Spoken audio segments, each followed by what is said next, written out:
What's going on, Ronnie?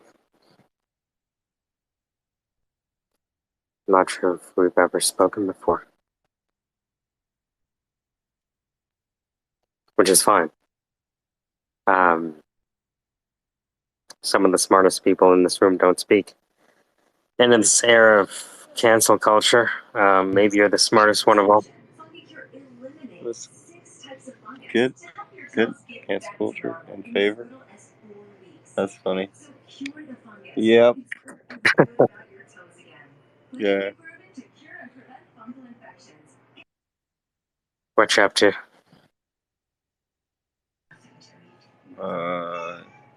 How much?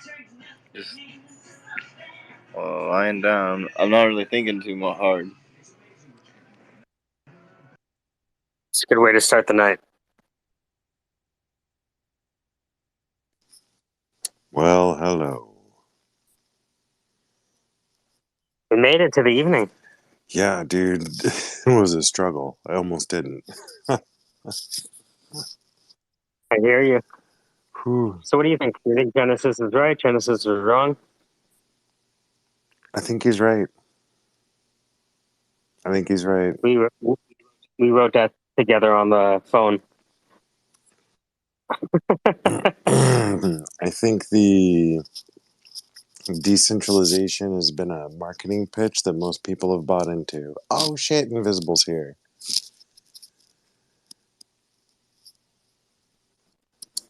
Yes. What's up, buddy? And FSC Hero stands for Fuck Steve Ehrlich. Just so you know. Oh yeah. Oh yeah. Why? What's wrong with him? He's the one true savior of centralization, decentralization, isn't it? And here we go. So I just wanted to say a fuck Steve Ehrlich to everyone here. Ahoy, hi.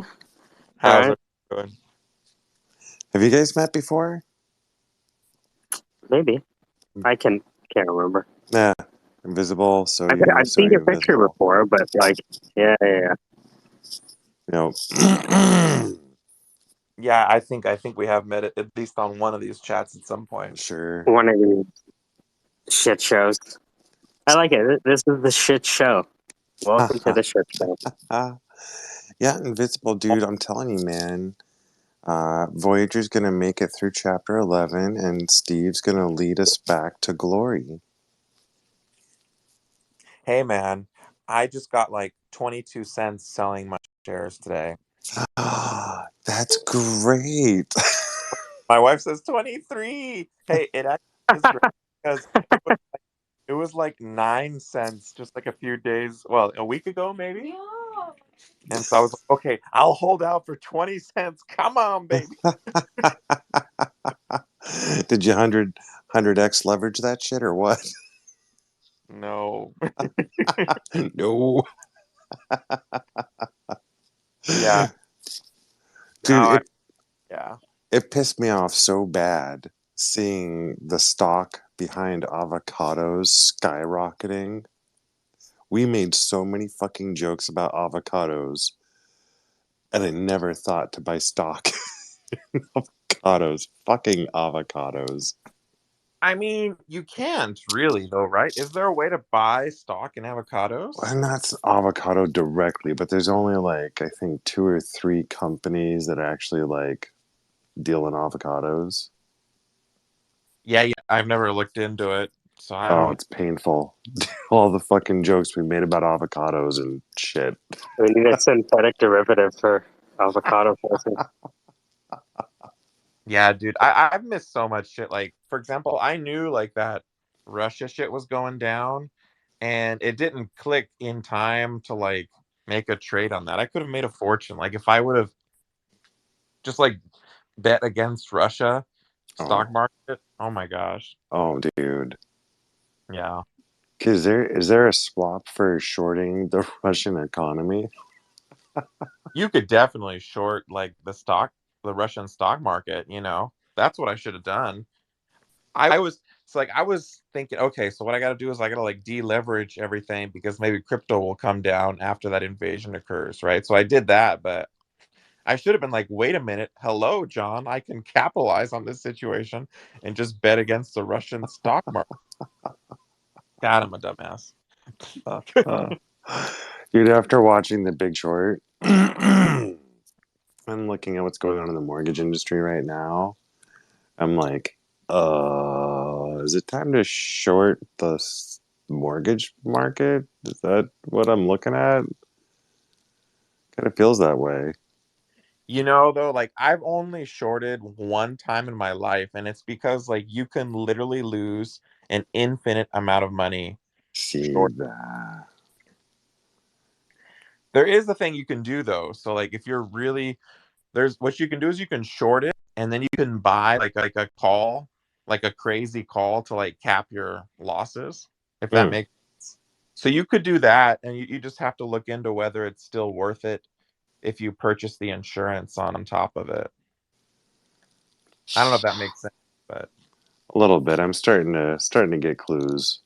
so like oh say like so let's say like the stocks are like $2 and you think it's going to zero, but you're afraid it might skyrocket. So you could buy a call option to purchase it at like $10 and you could short it at the same time. So that would cap your losses at $10. Oh, Does that make sense? kind of, yeah. Yeah. So that's what you could do because you never know like what can skyrocket and like bankrupt you. Like if it were to like, you know what I mean? Like you never know. You never know. Yeah, I shorted one thing. It was some car company. I can't remember what it was called, but it was like total fraud. And I was like, dude, this is fraud. And I'm like, I'm gonna short this shit. And I bought a crazy call just in case. And yeah, I had a bunch of money doing that.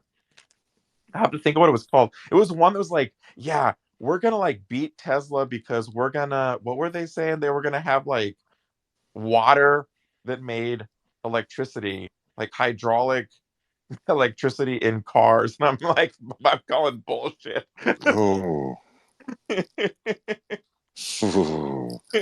Maybe in like a decade when the technology catches up, maybe. But I'm gonna say only maybe.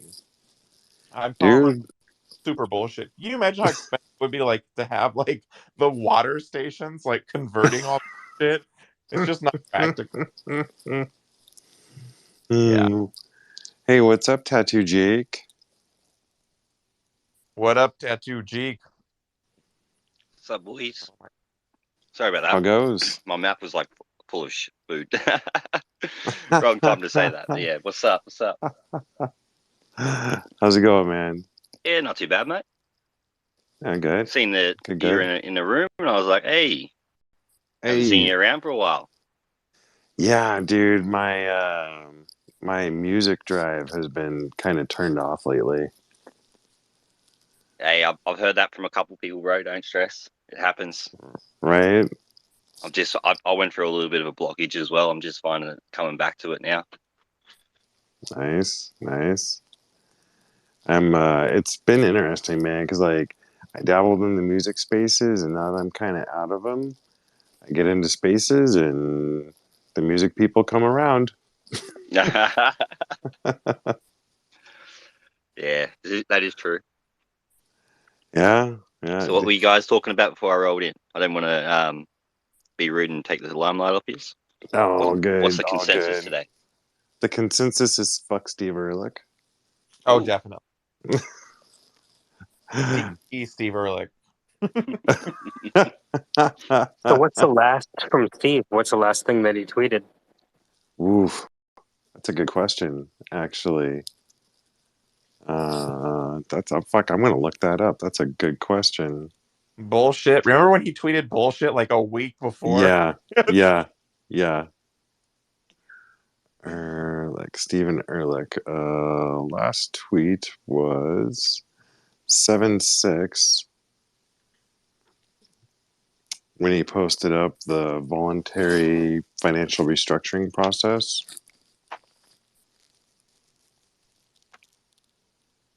And then he responded to some people. There were 400, about 1,200 replies to his post. Did you hear about the cease and desist, by the way, from the FDIC? Yeah, They're like, yeah, he was lying. yeah, yeah, yeah, Wow. yeah. But the Well, thing is, like, Had me though. Like I believe that early on for sure. That but was an who, see. but who's lying if they allowed it to happen? You think they just, oh, what do you mean, Voyager? Who's this Voyager using our name? Locke. They knew that shit long time. mm, And does that make sense? You think FDIC just didn't happen to notice Voyager plastering Twitter with their name? I don't think so. You can't not notice that. I So think why you now? underestimate the government and their ability to figure things out. The government is like notoriously slow at shit like that.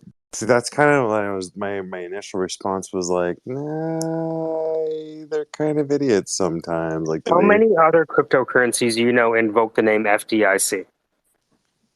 I haven't been searching around to be honest, so I don't But know. it has to be next to zero, I would think, right? But like you got to realize, not only would they have had to see that Voyager was doing that, but they would have had to look into it and see whether they were really covered by FDIC. Because theoretically, yeah, if Voyager could have been doing the right thing and been under FDIC. I mean, it's not like that wasn't a possibility. the weird It, link of having the USD in an actual bank that has FDIC was obscured. Like that was the link they used to like play the field. but I guess they're all going to be fine because apparently the judge is allowing millions to pay out people that had you. USD. So Yep, yeah, yep, yep. Honestly, man, I kind of like as soon as I figured out how to get the Shibnobi spaces to stop, I kind of like stopped caring a little bit. Like I only really gave a shit watching the people I liked get just totally raped. Fucking dude, that Shibnobi shit was just brutal. What's Just that? CoinView Cap Exchange, which recently partnered with the Shibnobi Exchange, was just holding the Voyager spaces nonstop, doing an emotion drive, trying to get people into their short squeeze group, repitch them to the CVC product and now the Shibnobi Exchange, while at the same time bringing in the debt buyout groups. It was just a big marketing play to squeeze a couple bucks out of the people. That's all it was. yeah. I mean, think about the opportunity there to like Oof. pump pump up the value of VGX or whatever, and then just pull the rug and then like short all the Yeah. way down. And I mean, there was so much manipulation opportunity Oh. there. Oh, dude. And the way it was being done, just like playing on people's emotions. I would be shocked if Steve Ehrlich didn't wasn't like shorting VGX or had Ooh. deal with Three Arrow. Like I would be shocked if he wasn't doing one of those two. Ooh, goddamn. That's dark. He had to Oh, have been. I mean, there's no way you would give out like it came out as like 667 million, right? But it Yeah. was really much more than that because when he lent out the bitcoins, they were worth more than they were Yeah. later. Yeah. So I mean, he put out it was probably like $800 million, which is like 60% of their entire loan portfolio. No, there was something going on there. There's no way that was all like Well, dude, he sold it. his stock like 5 months before that. Yeah. I I mean, mean, but he's a good and why would you?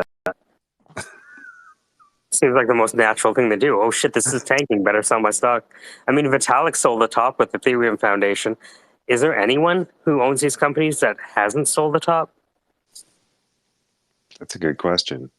No, I mean the issue here is though that he was engaging in fraud while he was like selling at the top. You know what I mean? Like it's okay to sell at the top if you're like, okay, crypto's overvalued, I'm gonna sell at the top. But if you're engaging in like a lot of illegal activity, like claiming stuff is FDIC insured and all sorts of stuff he was doing, then that's not cool. Like he should there should be some kind of like prison sentence for that shit. What type of dark hole do you think Big T has crawled into? I don't know, but he deserves it for sure. Yeah, I mean that guy was like telling people USDC was FDIC insured. Even after I like told him like no it's not. He's like yes it is. Just look at the SPIC insurance. Dude, that was my favorite. That was my absolute fucking favorite. Yeah, it's SPIC insured. I'm like, that's SPIC. You mean SIPC? one is insurance, the other one is a racial slur. Yeah. You don't speak English.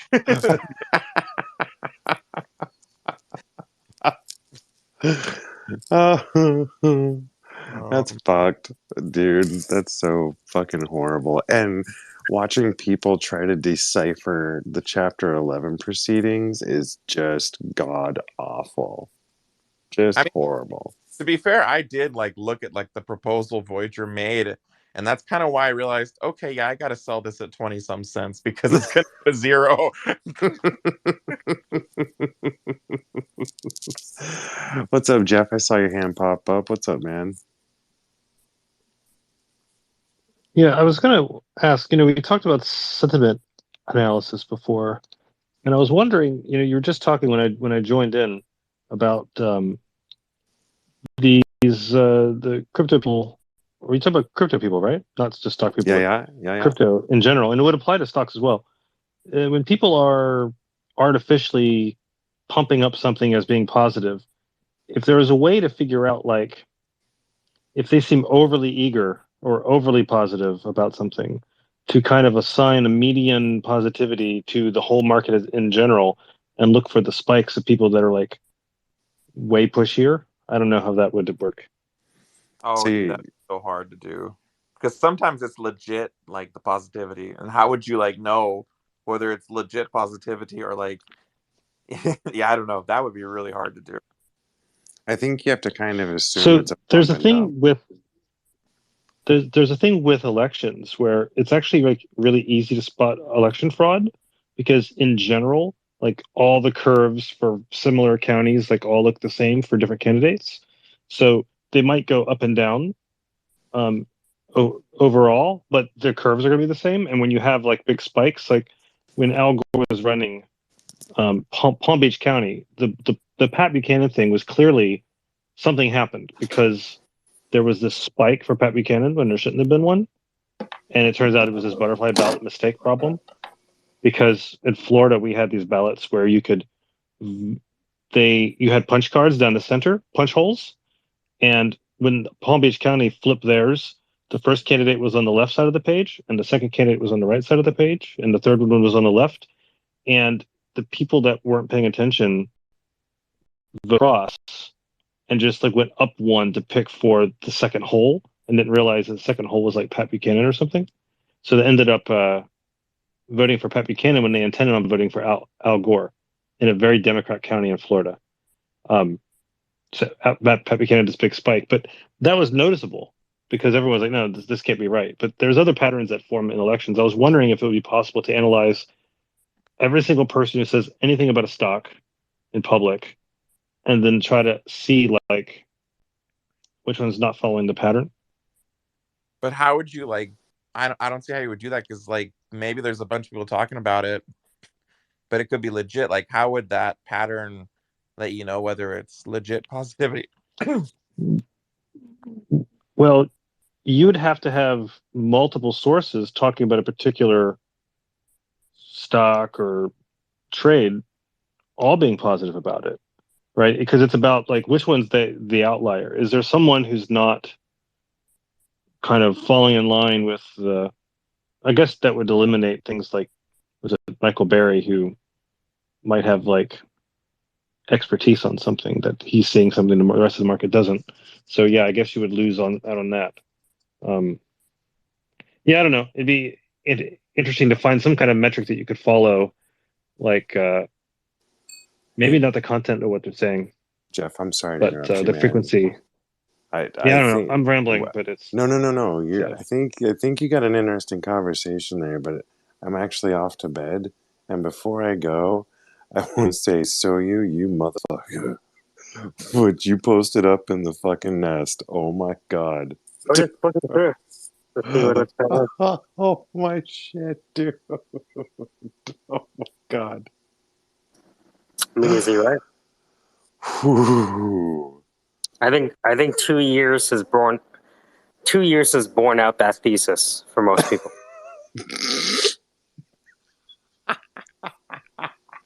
What's better than Bitcoin? Something that grows faster than Bitcoin in the short run. Bitcoin miner. Now we're talking. Oh god. All right. You guys have fun. I'm off to bed now. This guy lights us on fire and says, "All right, take it easy, guys." Now that you're You- angry and upset at people. I just like to light fires and walk Yeah. away. I'm surprised you didn't ask somebody to come sing first before you left, you asshole. Tattoo Jake, what you got for beats, brother? Fuck. Yeah. All right. Good night. Take it easy. He's a Bitcoin maxi now, dude. That guy needs to just leave Twitter. Seriously. Dude, when I met that guy was so pissed at me, and I had never really spoken to him before. Because he heard us talking in another space. He was like, "So what do you have to say?" I'm like, "I don't know. I think it's a bad idea to throw principal after interest." And he's like, "Well, yeah, I agree with that." And then you realize, yeah, I'm pretty sure we agree on everything except a few things. And for the most part, we were able to get along. It just really bothered me that he kept lying to people about like how this is insured, and it was really That was what Casey and I connected on. I'm in Canada. What's so funny is like Casey was like, "Yo, Voyager guy, you should check it out." And then when I tried to install it, wasn't available in Canada. I'm like, "You knew so much about this shit, but didn't know it wasn't available in Canada, you asshole." Now you got my hopes up. All right, this was like Mayish, and okay. right, right. And I feel bad because it's like literally developed in Saskatchewan, so it's like Canadian economic crypto warfare. Right. So, Yeah, you fucking Canadians screwed us. oh, we screwed you. Yeah, and this is our fault. This is clearly our fault. Right? Saskatchewan, though, they're not like I'm in Toronto. We don't really talk to Saskatchewan people that often, unless we need the oil. In which case the oil has to be above $80 a barrel before they start making profit over there. Oh, so they sell snake oil and real oil. That makes sense. Yeah, it's Vertical integration. as above, so below, right? So beneath. I don't know. Jeez. So wait, is Tether the OPEC of Bitcoin? Anyways, um,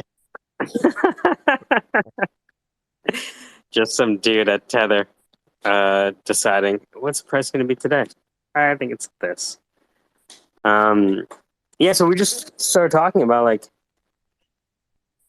what was going on and blah blah blah. And then we started looking at the balance sheets. You know what I mean? And I guess because I was in finance before, there were just a few things. I'm like, how long can you pay 10% out forever? Right? And I mean, I don't. Part of me doesn't really blame Steve all that much. Oh fuck, I'm leaving. Where's my leave button? Because it's like Luna was supposed to be solid, right? Luna was a top 10 fucking cryptocurrency.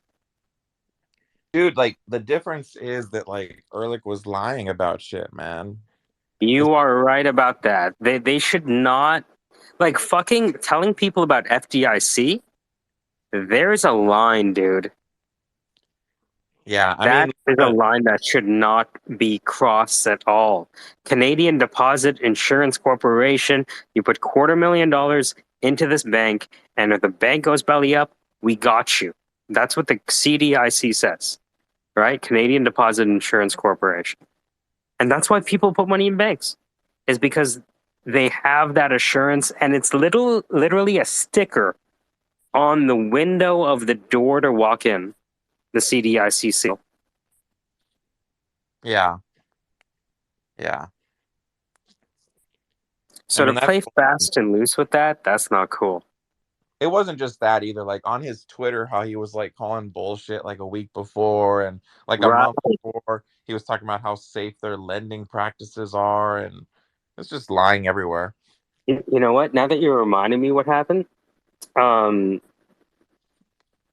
it's almost like he like swore at the gods or something like that. You know what I mean? With that tweet.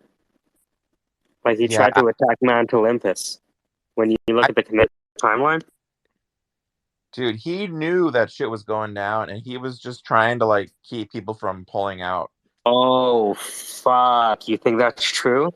You think he was saying that knowing what was happening? Yeah, definitely. Dude. Okay, so hold on. Let's establish this though. Because I want to look back at the timeline because that's an important thing. If you know what I mean? Like if we're gonna say like this guy, blah blah blah. Let's see. So if I go from how do you spell his name? EHRLS 15. So if I go Earls 15. So from at Earls 15, and I will go to until what day? 2022 May, Dude, right? I've like already put together like a full timeline and been like sending that shit out to. No, really? Yeah, no, for sure. For sure. Like I looked at the timeline and like and put it together like all in a Google document. I'm like, "Oh fuck, this guy, yeah, it's bad." Like if you really look through it, it's bad. So I'm looking at it now. Let me go latest. So, 05. So, okay. So let me just go 06. 06. Oh, what is it? 15, right? June 15th. So, Uh yeah, I mean there's lots of different dates. What are you trying to find specifically? so put it to the top. Okay. Take a look.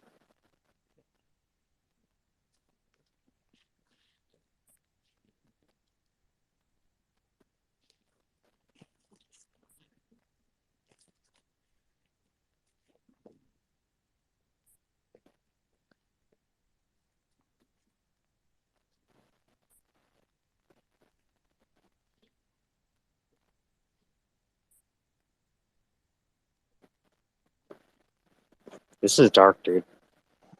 We rubbing some more salt in the wounds? Is that what we're doing here? Just a little bit. Well, here's the thing. Casey started it, and then he left. This is what he does. That's hilarious. Casey's like, oh, let me just throw my cigarette right here and watch it Fuck it. fucking Yeah. burn.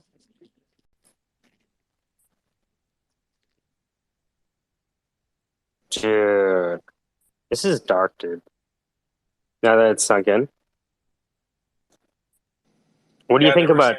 they were saying that I was in that cell, that Celsius and Voyager Mm-hmm. room, and they were saying that that Steve Ehrlich made off with like $26 million on top of his actual salary.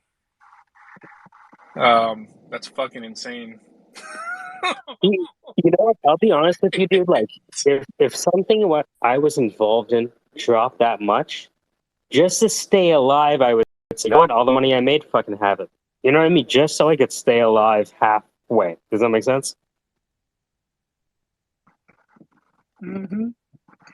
Oh, it makes sense. It makes total sense. But dude, these guys were riding that fucking high of the market, fucking being up so high, and everybody was fucking, cheering and fucking chanting and green dildos everywhere. Green dildo for you, green dildo for you, green dildo for you. It's like And saying, now, I heard that's how the Irish used to celebrate St. Paddy's Day before it got all woke. You know? That explains the kilts, that easy access. Yeah, there's definitely something functional in that cultural decision. You know?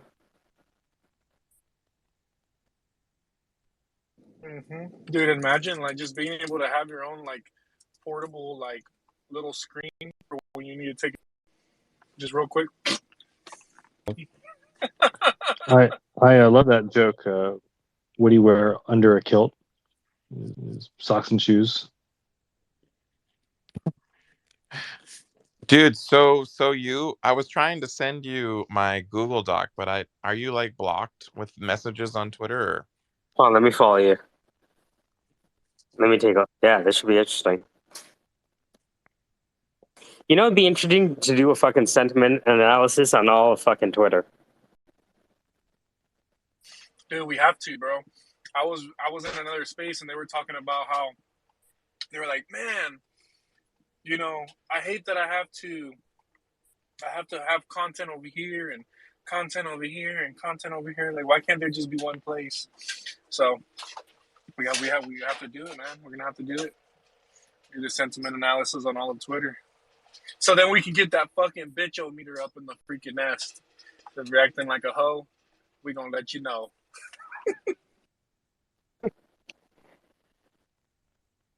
All right, let me get rid of this stuff from the top. Enough beating and of course. What'd you get up to today?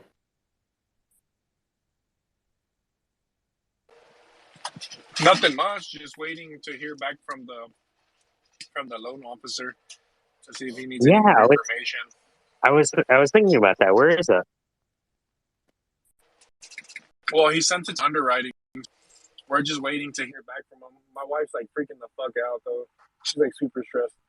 And I'm like, babe, chill out. I was like, I feed off of your energy. I said, we fucking live next to each other. If you're stressing the fuck out, I said, my whole fucking day's fucked. I always tell my wife, I always tell her, this is what I tell her. I said, babe, I was like, if you want to bitch at me, wait till I fucking get home. I said, nobody wants to start their day off all fucked up. I haven't even had my coffee yet. Put sugar in this thing. Yeah. So I'm just gonna say congratulations on the house. In my head, it's already happened, right? Is it? Are you gonna have to buy a lot of furniture? Nah, dude, it's gonna be fully furnished. I mean, I have everything. Like, I mean, we literally the only reason we're moving is because our rent, they increased the rent increase that they gave us. Since I'm only on one income, I mean, since our family's literally functioning off of one income, like we have to be able to live within our means, and that meant that it was either pay, $1,800 for a freaking apartment, and I was just like, fuck that, I'm not doing that shit. Or put it in the house. So we started looking for a house, and push come to shove, we were just really blessed. That it might. The cool thing about it is that I was looking for a home between like 200 and like 250,000, because I wasn't gonna like overpay for a house right now. It's fucking insane the amount that people will pay for a fucking house. But I didn't want to, and then my father-in-law had given us like a gift to get a house. He said he always wanted my wife to have a house, and it was like very, very stressful, not knowing if like the apartment, something was gonna happen with the apartment or we were gonna live and stuff like that. So he wanted to leave us with something, like that way, because he's getting older. He's like almost 60, and he's not in good health, and he just wanted to leave behind like some sort of legacy, I guess, for his daughter. And shit, I guess I got fucking lucky because I got married to the right woman. Congratulations. He You know helped how me to get pick a them. fucking right. I hit the fucking lotto. No, he. You're like, hold on, Ken. Can I meet your father first? Actually, why do you want to meet my father first? Dude, I told my uncle, and he was like, dude, you need to be goody good. Like, this is exactly how he talks. He's like hardcore, like Chicano Mexican dude. He's like, dude, you need to be good with your father-in-law. He's a good father-in-law. He's real good. He's like, if he asks you to fucking get down on both knees and suck his dick, you suck that shit.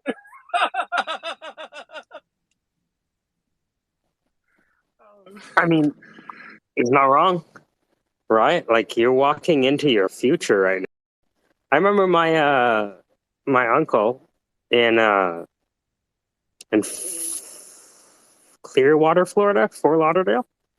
He bought a motel from, I think it was his wife's. I can't remember. He bought a motel, right? And he turned it into like a monthly kind of stay kind of thing, where people would stay like for a month at a time instead of like, leaving every day. And so we ended up having a lot of people just stay at his motel for like almost years at a time, going month to month to month. And he was able to, unlock the equity in that house to buy everything for the kids, right? Helping them buy homes with that one motel.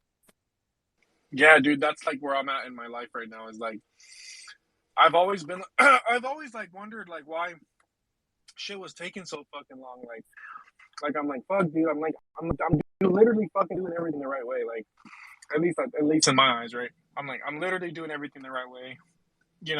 I took a complete fucking different direction from what everybody was telling me to do. My wife and I, when we made the decision to, transition to like a one income home, like we knew that it was going to be very like difficult and we were going to struggle and, a lot of stuff like that. And then I also knew that I'd have to cut back and I wouldn't be able to save as much money and, I wouldn't be able to do the things that I would, normally be able to do because we're cutting like, it was like we were cutting like $45,000 out of our income. Where I think we literally cut like 1/3 of our annual income, and it was fucking tough at first. And then I learned that that everything's gonna come with. For me to do what I was gonna do, I'd have to be very fucking patient. So that's what I did. I just became like a super super patient person, and I didn't rush things because I noticed that every time that I was like rushing it and I was like chasing after it, like it never worked out the way that I wanted it to. So now I kind of just, just taking this way of life where I just kind of let it happen. And if something's pushing me, like an outside force is pushing me to do it, and I'm not the one like influencing the decision to do it, I felt like it's been a lot easier to continue to go on through life and stuff like that. But it's been cool, man. But yeah, dude, getting a house is a blessing, man. It's yeah, I mean it's an asset, dude. It's a fucking asset. I bet your father-in-law was looking at how hard you're working in order for him to feel confident in the decision you made. You know what I mean? Like, I'm pretty sure he was like, yo, this guy is fucking killing it, And he's been doing it for a few years now, right? He didn't just give it to you all at once, right? If that's the case, he made me earn that shit. I've been with my wife for like 10 years. See? Yeah, man. I've been with my wife 10 for years. fucking 10 years, bro. 10 years. That's how long it takes, dude. And I held it down for 10 fucking years. 10 years. For the last 4 years, my wife has not worked a fucking day, like at all. There you go. Hands down, my wife's at home with the kids, taking care of them. Like I'm just doing, real big shit. You know what I mean? Just handling my shit and just, being real about it too. It's like I kind of had to cut shit back because it was like earlier in my career. But like I'm in a place where like I caught up to everything else because of the decisions I made in the past. Like I was behind in the past, but now I'm ahead because once my wife decides that she wants to go back to work, dude, that's just extra fucking income at that point. You know what I mean? That's another house. You feel me? So I find there's a lot of people who are receiving things now that were working in silent for the last, what, almost probably like 5 years. They've been really heads down. And if things are happening for them now, people should have checked them out 5 years ago and see what they were. So I missed it. Did you say your wife was working and then she stopped? yeah, 'Cause I she was know, working. yeah, there's lots of She was people that working realize full time. that they end up spending so much on childcare that they're really working to pay for childcare, and they're only making they're getting like 25% of what they're actually earning because the rest of it's going to take care of their kids because they're out working. Exactly, and that was the reason why we decided to take that path, was because one, it wasn't going to be good for my wife's mental health because I work too. You know, I'm tired and she's tired and stuff like that, and I work longer hours. So you know, it's not fair that I get off work, you know, work longer fucking hours, and I'm just working, and then she has to come home. She has to handle the kids.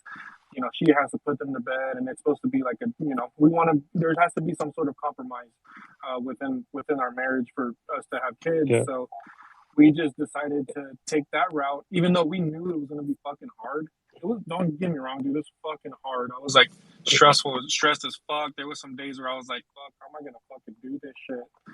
Like I And have you like just 4 announced jobs in you my fucking account. you just announced you have a third one on the way, right? Yeah. Is that you? Yeah. Yep. Yeah. So like, you know, I've been able to save money. You know, I've been able to do a lot of stuff, accomplish a lot of stuff. It just took a while to kind of like structure the, like, you know, get rid of a lot of fucking bad habits, you know, structure my life in a way that was sustainable for myself, and make sure that I still have like health care for my kids too. Like I still pay, you know, all my family has health care and stuff like that too. So it's expensive, but it's 100% worth it, bro. My wife, I would never, I would never regret this decision in my life. It was fucking tough at first, but it was like the best decision I could have ever made. Like just for like my relationship with my wife, you know, my kids' well-being, like just the overall like healthy like family dynamic that I was able to build within our little family. Because at the end of the day, we're all we have. You know, if my mom dies or my sister, you know, she moves off to another country. At the end of the day, like we're our little family. That's all we got. We don't have nobody else. That's it. If the internet goes away, I won't see you guys. You know, I love you guys. Y'all guys are cool. But if something was to happen and I was cut off from the rest of the world, you know, these are the only people that I got, and these are the only people that I can count on. So I got to make sure I can do whatever I can, you know, in my power to secure themselves for today and then for tomorrow as well. Sounds like you're doing good. Web3, what's the latest with your deep dive into all things audio? I just want to add to the wife thing while I went to work today, because I got a really good one too. She put up 120 feet of 3-strand barbed wire fence and, you know, tied everything down, and, you know, she did a good job. But anyway, on the, on the assembly AI, that was, so far, I've chiseled at it and, you know, had it to convert. What I did is I took on 716. You had a discussion. It was 9 hours long. I chopped out about 48 minutes of it, and and it included I think 4 or 5 people. I can't remember the exact number, but I went ahead and took that clip, converted it, and then I did the emotion, the sentiment piece of it, that it generated the JSON file on it, and I was able to look at that, but you know, didn't go any further. And tomorrow I hope to do if I've got time, I'll do the identification where I'll go in and hear the voices, and when the voices start the conversation, and delineate who's speaking. And then after I get that defined, then that way we can identify who's talking take the sentiment again, and then start working on after that how to format the information, how to, put it in some display form. And then I'm thinking a little bit further on is what can you do to just input some information or specific things when you want to do an analysis, because right now it's pretty manual, and it's multitude of different little, all their examples in the documentation are really good, and it's really simple with the Python, but to take it to where you group a lot of the features together, that'll be the next step. So what you were referring to there is the speaker diarization, where you identify the different speakers by their voice.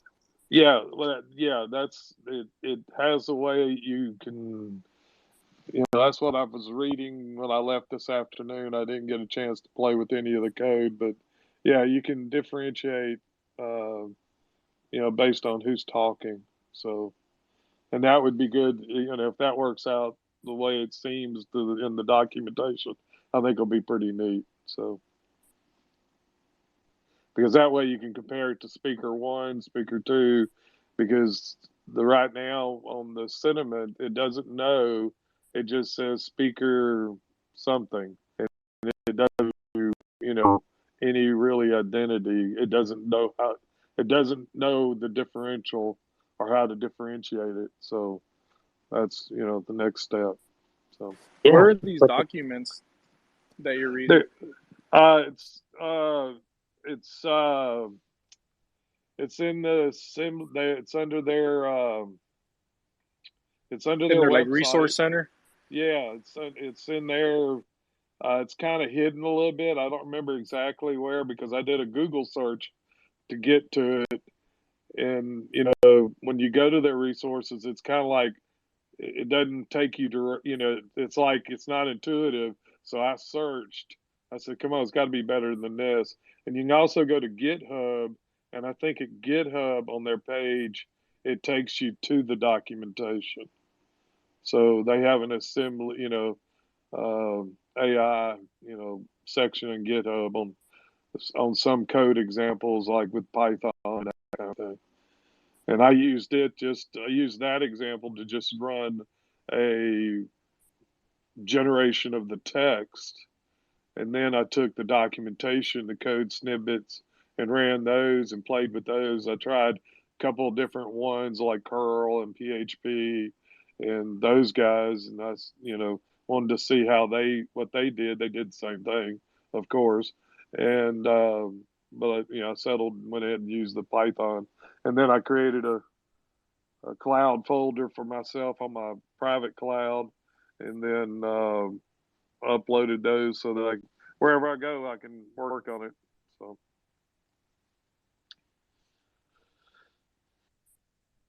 Hey, did y'all see those new NVIDIA cloud machines that you can I think it has 48 gigabits of RAM.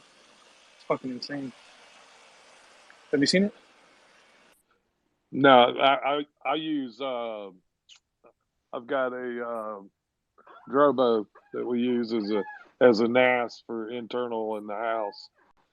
For cloud stuff, I use a web service where I have all the websites and stuff, and I use that, and that,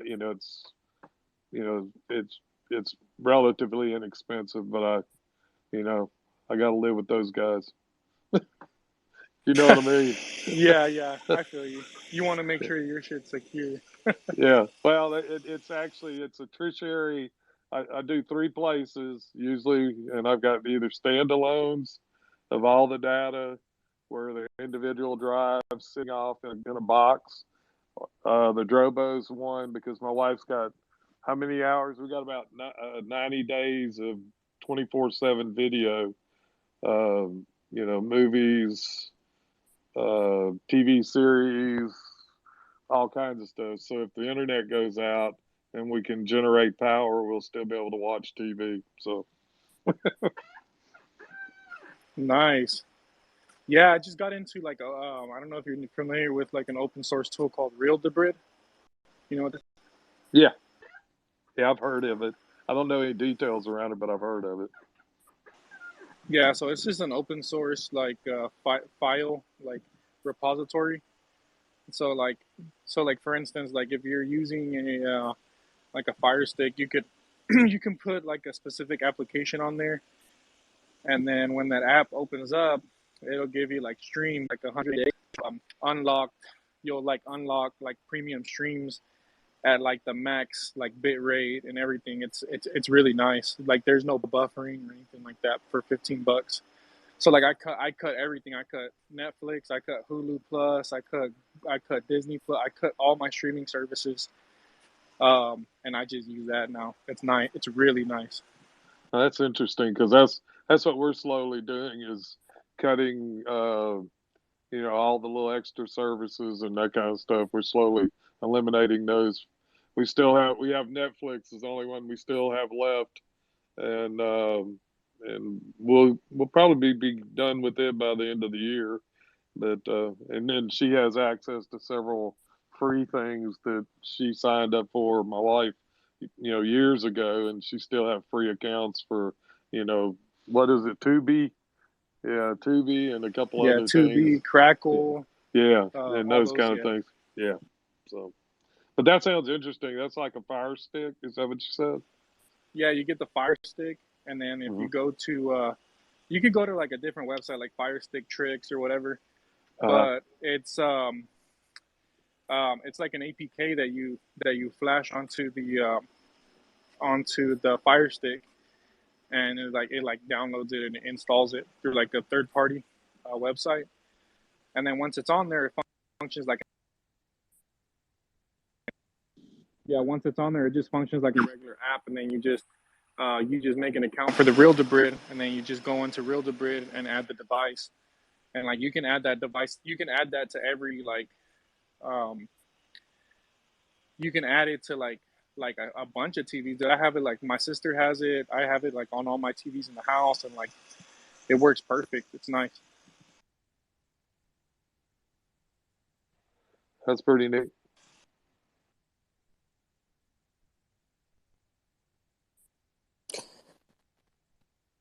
So you're almost, if you added speaker diarization with, because it's so interesting when we can have this, right? So it's like, fucking speaker diarization tells us when Mr. Raj is speaking versus myself, Dan, versus you.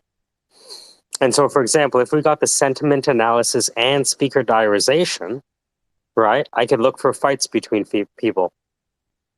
Tell me when we go from happy to sad. You know? You could also you could over time, if you have a lot of them, you could probably see maybe potential relationships in terms of how they grow. But you'll Well, be able to do that from room analytics as well. But if you had that from like sort of like who usually happens after what voice, other stuff, I don't know. A lot of places to play. that'll be beyond. That would be working beyond, I think, what the AI is doing from a standpoint of what data sets that it's pulling to you. And that's the reason why I Yeah. decided that's the reason why I decided when I started looking at the documentation and I read through it the first time, then I went back and said, okay, there's a reason that they put this together the way they did. And so I'll go through and I'll work with each piece. And then that way you get to see those components and what they can generate. And then once you see what they generate, then what pathway did you have to take to get there? And it's like right now I know I'm going to have to tell it who those people are because I have to define a time when they start speaking because they won't know, and I have to tell it a time that they're speaking and give it a range and a name. I have to create a JSON file, which means so like when you're looking, like you'll have to do a time sequence initially, I think, and this is just conjecture. I don't know. I've not digested enough. This is just my preliminary gut feel. Is that you'll have to, when you do anything that's going to have multiple people, you'll have to have segments so that it will know that it's those people. You know what I mean? It'll be able to hear their voice, or analyze their voice, and then be able to differentiate in the conversation, that kind of thing. So, would it be worth capturing the Twitter captions in real time because they actually will tell you who's speaking? that would be that's getting it down the road a little bit further. Those are the things that I was going to pass on to Mike, my input on. It's kind of like right now I'm visualizing a simple little tool to be able to put your API key in, request what you want it to do. If there are speakers in a piece that you have, you enter in that information into variables, and then that passes it to your code to go out and perform that analysis. Because one of the things it does is it you may not get an immediate response. You may get a better response on the pay side, but on the free side, I know that on the initial just text conversion, it spit it out. It took about, I don't know, 3-4 minutes for it to spit back to me screen wise and then to a file. And then when I did the other analysis, it put it in a process queue. And when I inquired about the process queue, it told me that it was in the queue and it wasn't done yet. Then when I inquired again, it was finished and it gave me the results.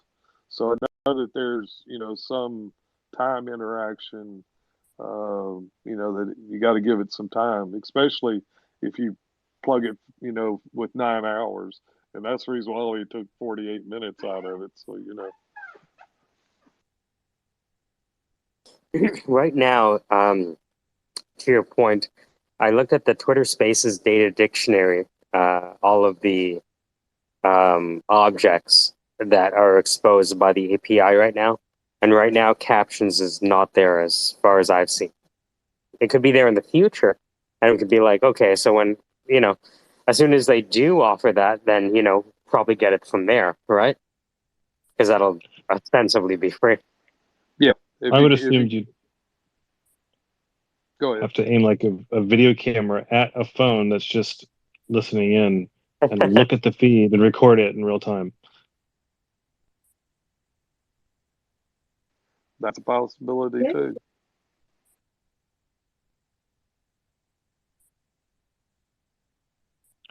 What's the emoticon delay for listeners? Like if you asked everyone to hit an emoticon one time, are the listeners like 10 seconds back? Are they reacting to things that happened 10 seconds ago if you were a speaker? Give us a countdown. Let's try. All right. 4, 3, 2, 1, hit. Oh, it's just us doing it? Wait, what was the cue? Oh, if everyone hits an emoticon like a heart all at the same time, are the listeners 10 seconds back? When we see listeners as speakers hitting the button, are they really just laughing or hearting something that we said 10 seconds ago? Yeah, that's pretty deep. All right, I'm in. It's Tuesday. Let's do it. 5. Okay. Go ahead. Yeah, Go ahead, Jeff. Oh, you want me to do it? All right, let me get my icon ready to go. Yeah, I could do it dramatically if you want. I'd rather have Dan do it. That's great. Is that you want me to drive? You want Monty Python style? 5 met 4. 4 ran into 3. 3 met 2. It's got huge sharp teeth. Look at the bones. All right. Okay. Here we go.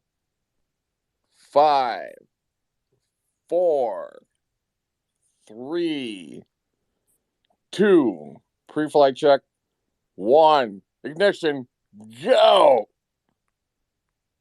I don't know which one I'm supposed to be doing. We got a pre-flight flip-flops. Well, second stage. Let's go. Stage 1, 5 on 4. It doesn't seem like there's any significant delay. Not really. But one time we did this, and we had everyone clapping in the room at the same time, and I swear we got off the ground. Like, we flapped.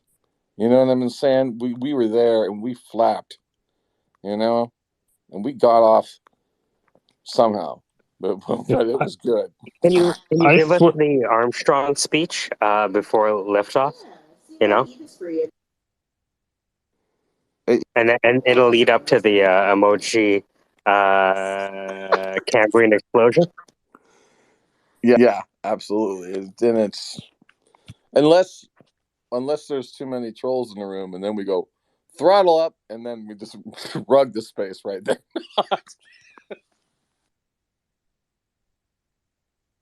That was a bad joke. But you know, life's full of bad jokes, and that's why we're here. If you didn't have a bad joke in your life, you would have gone all day long, constantly laughing at just about everything, scorned and destroyed throughout your life, unable to ever catch a breath until bad humor arrived. And then things changed. We all learned how to get our breath back, you know? We all got a moment to say to ourselves, damn, that is not funny at all. And some of us even just like left the room, and then that's when the human race started to, break out and start getting, across, the only continent that matters. No, I'm just kidding. Trying to do the American white privilege thing. Anyway, but yeah, you know what I mean? And now we're here. And we're here because you guys are here. And we're in it together. I heard that today in a room. I was walking by it and someone was going, we're in it together. And when I looked in the room, there was like 5 people in there. I swear there was at least 2 people that weren't really like in it together. Like they had that look on their face where they were like, they either missed the cue when the guy was like, are we gonna do it? You know? You ever see somebody when they put their hand out, they're trying to get everyone to put their hand on the hand and like they do the pylon, like, come on, everyone all in. Have you ever been that person to say that and only get like 1 or 2 hands? I have. That's like my life all the time. But that's all right.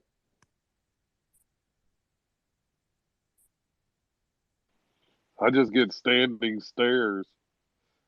There you go.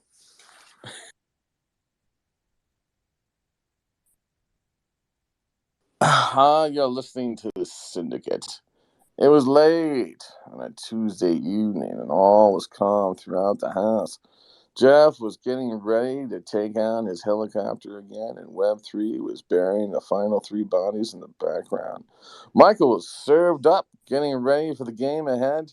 Tato was the speaker, sitting in the background, wondering what the fuck this guy was talking about. Lauren was listening and thinking to herself, I love that idea of burying people. We should do a whole room and we bury people. Yeah, I know, she just liked games and stuff. Danny is in here. I still call him the Drifter. I'm not used to Danny on there, but he's still there. We got Alaska there. Alaska, I do want to know, like a couple times you have a room going on. It's just you in there and broadcasting. I don't know if that's like secret shortwave radio. I jump in there sometimes, but I don't know what's going on. But I love that you have these rooms, but they're like super cryptic. I kind of want to know what's going on there. It's like a bit of Hogan's Heroes action going on there. Like, what's happening? Like, one day you're this, and then, like, next minute, something going on. Mathos in the house, motherfuckers. That's right. Mathos, the master, the one and only head speaker of the Mathos All Sports Kitten League. Super excited about that operation. And then, of course, we got Mr. Rogers down there below, the man with the plan on all crypto things, I think. Or at least that's what I think about when I see his face and the beard and everything. Plus, he looks mean. He has like another kid coming on board. And then we got Ronnie. Yo, Ronnie Yes, in the house, I'm in the man. house. Okay. Ron. Ron! Beard. Yeah, fuck yeah. Then my mom's home. Say hi, Mom. Hi, Mom. Hello? Hello, Mother? His Twitter Spaces. Uh-huh. And Dan and Danny and a track funding guy. Hi, Mom. How are you? Hey, Mom. What's going on? What's up, Mom? Mom's rock, by the way. We don't have enough moms in these Twitter spaces. You know, I think we probably have like a lot of like moms here that we don't know are moms, and so then it's like spot the mom. It's probably Lauren could give us that tip, like how to spot About a a mom. mom docs. I'm a mom. Spot. Yeah, I Mom knew that docs. was mom. I had to be a soccer mom. That's a good look. Yeah, soccer moms. The new Cougars. No, I'm scared. I wonder if soccer moms like are really good at soccer and they don't even know it because they just watch a lot of soccer and it just like seeps like osmosis. They know how to play. You know, it's funny. I literally just posted a picture of my mom like an hour ago. She looks like she takes great care of herself. She does. She looks so young. What is her secret? Live life happy. What's the secret to living life happy? Don't sweat the small stuff. So she's not a crypto investor. No.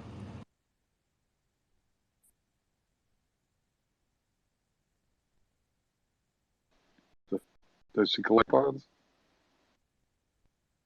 No. I'll put her picture in the nest. You guys can see. Isn't she cute?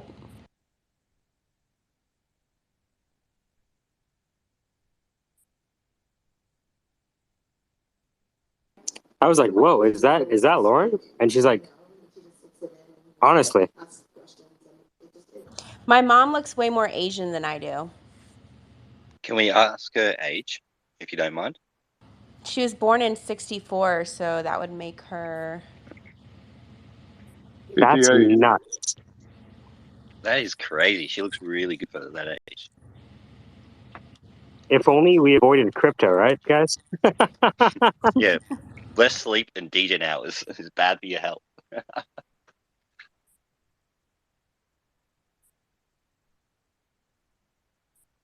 That's astonishing. No surgeries or anything either. It's just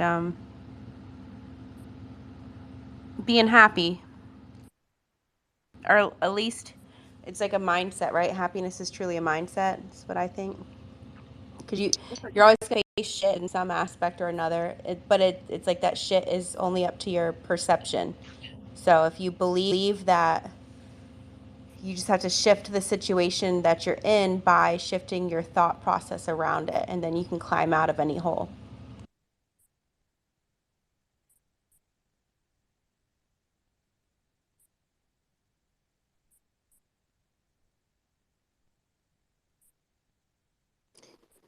So Mathos, how are the math books? Got him. Hey, I started reading Popper again. I need to understand selectionism the way he describes it. Shit, you're getting into the philosophy of science? It's over for these motherfuckers. Side note, Popper mentioned what's his name? Not Carrie, Schrodinger with the kitten box. Shout out to Dan. You already knew I was about that Schrodinger life, so I appreciated when you brought that up. But yeah, so Schrodinger Hold on. said, Schrodinger and ahead. Karl Popper were living around the same time? Bro, Schrodinger was spitting for the whole first half of the 21st century. Yeah, 20th century, yeah. Fuck. Thank you. Hey, thank you for your grace, bro. Excellent host. But yeah, the whole first half of the 20th century. So he does what he does with physics, and then he writes this little book on life. Like he's asking the question in the book, well, what is life? And then one of the conclusions that he comes to is like, all right, I'm coming at this biased because I just invented all of physics real quick for everybody, modern physics, and I don't think, this is him saying this, I don't think that we can expect for life to follow the laws of physics. He said we cannot approach this question purely materialistically because it might not operate like that. And it's just insane to hear motherfuckers like that saying things like that, you Isn't know? it interesting how the older they get, the less they take their math seriously in otherworldly matters? That part, you know what? And it's like if they come to that when they're old, it's all gravy. Then they turn into pastors. When they meet that when they're young, they go crazy. But I mean, it's just there was some neuroscience guy writing recently about how like we're obviously meta to math because we can get crazy. We can go crazy abstract and still we can think outside of that system. So for him, he's like, you guys got to cool it with this whole, the brain is just a machine, computer, all this kind of bullshit. You know what I mean? But yeah, man. So I was sitting in traffic for 4 hours today, just screaming at my steering wheel, just like, oh shit. Popper said at some point that positive reinforcement is anti-scientific. And then he brings up Skinner by name and then just calls him a trick. It was amazing. But yeah, man, Popper and who are we talking about?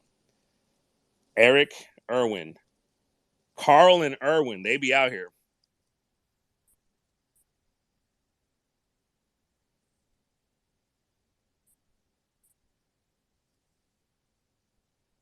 So that's the Mathos for the day.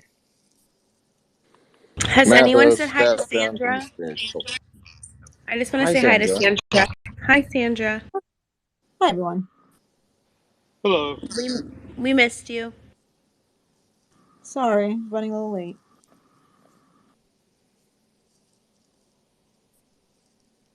Mike, You're does it ever listening. feel like you're running a daycare in here sometimes? It's always like that. A lot of times it's either a men's group or a women's support group.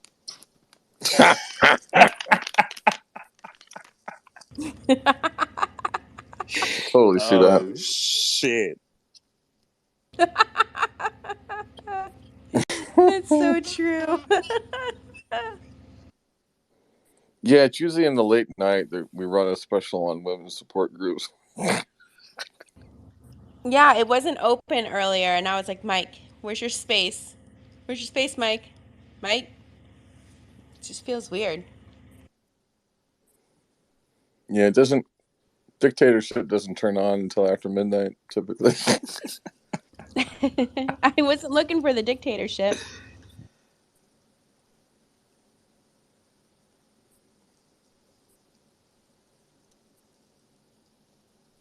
But I did enjoy, I turned into a jukebox today. That was a lot of fun. Nice. Yeah, Sounds it like an was. SCP. Sounds like a hell of a date. What was he like? It was, well, it was just my lunch break. It was lunch break jukebox. Miss Bama came in, and y'all know she is like the sweetest old lady I've ever met. And she was requesting songs in her sweet Miss Bama voice, and it was amazing. So hold on, what's the relationship between Karl Popper and Schrodinger then? On a quick side note, Lauren, I was singing Africa all day today, and it just fucked me up. I was messaging Mike all night and this morning after I woke up. Yeah, I woke up with just like, what the fuck? What just happened? What? What? Like what? Anyway. Damn, why That's did amazing. Carlos bring up Irwin? Oh yeah, no, thank you for your service as always. You know what I mean? That shit was amazing. I feel like it's hard to have a bad day when you're singing.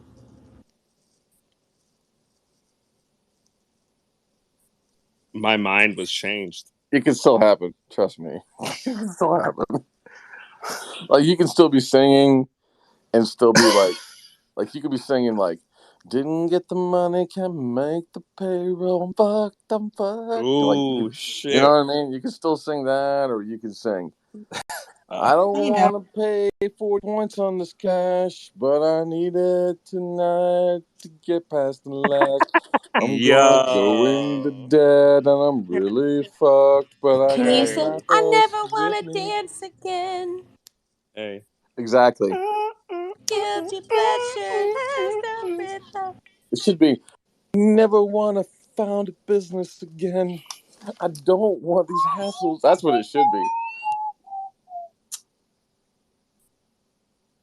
So Carlos brought up Irwin and Irwin's book on life, and he said that he pointed out that Schrodinger was saying we cannot expect to reduce life processes to just physics and math. But then in true proper fashion, he's just like, well, this is true. I mean, at the end of the day, it's our best bet. So when we apply a reduction, we can kind of come out with something on the other end. And then that's what we should use to guide us in our whole falsification mission and all that other bullshit.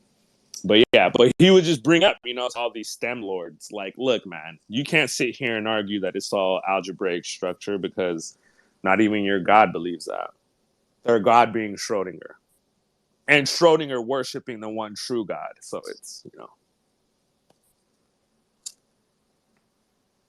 I never want to found again. I was just singing that.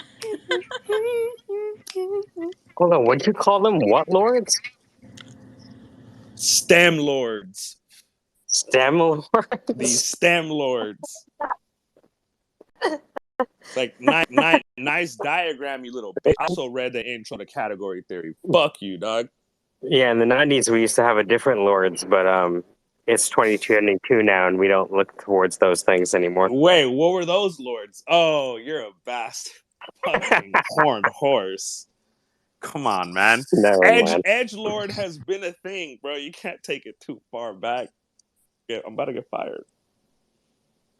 So I convinced a group of Scottish and Irish men today that Reuben rescued a panda from a burning, and then he had an attachment disorder association to it, and so he decided to take it back to his apartment, and he built a panda hut in his bathroom, and he lined every wall with bamboo, and then he built a panda hammock, not to be mistaken with a banana hammock. And they were just like, Nice. yeah, they were like, why would he do that? And it was funny. Ruben is that kind of guy. Nah, I believe that shit.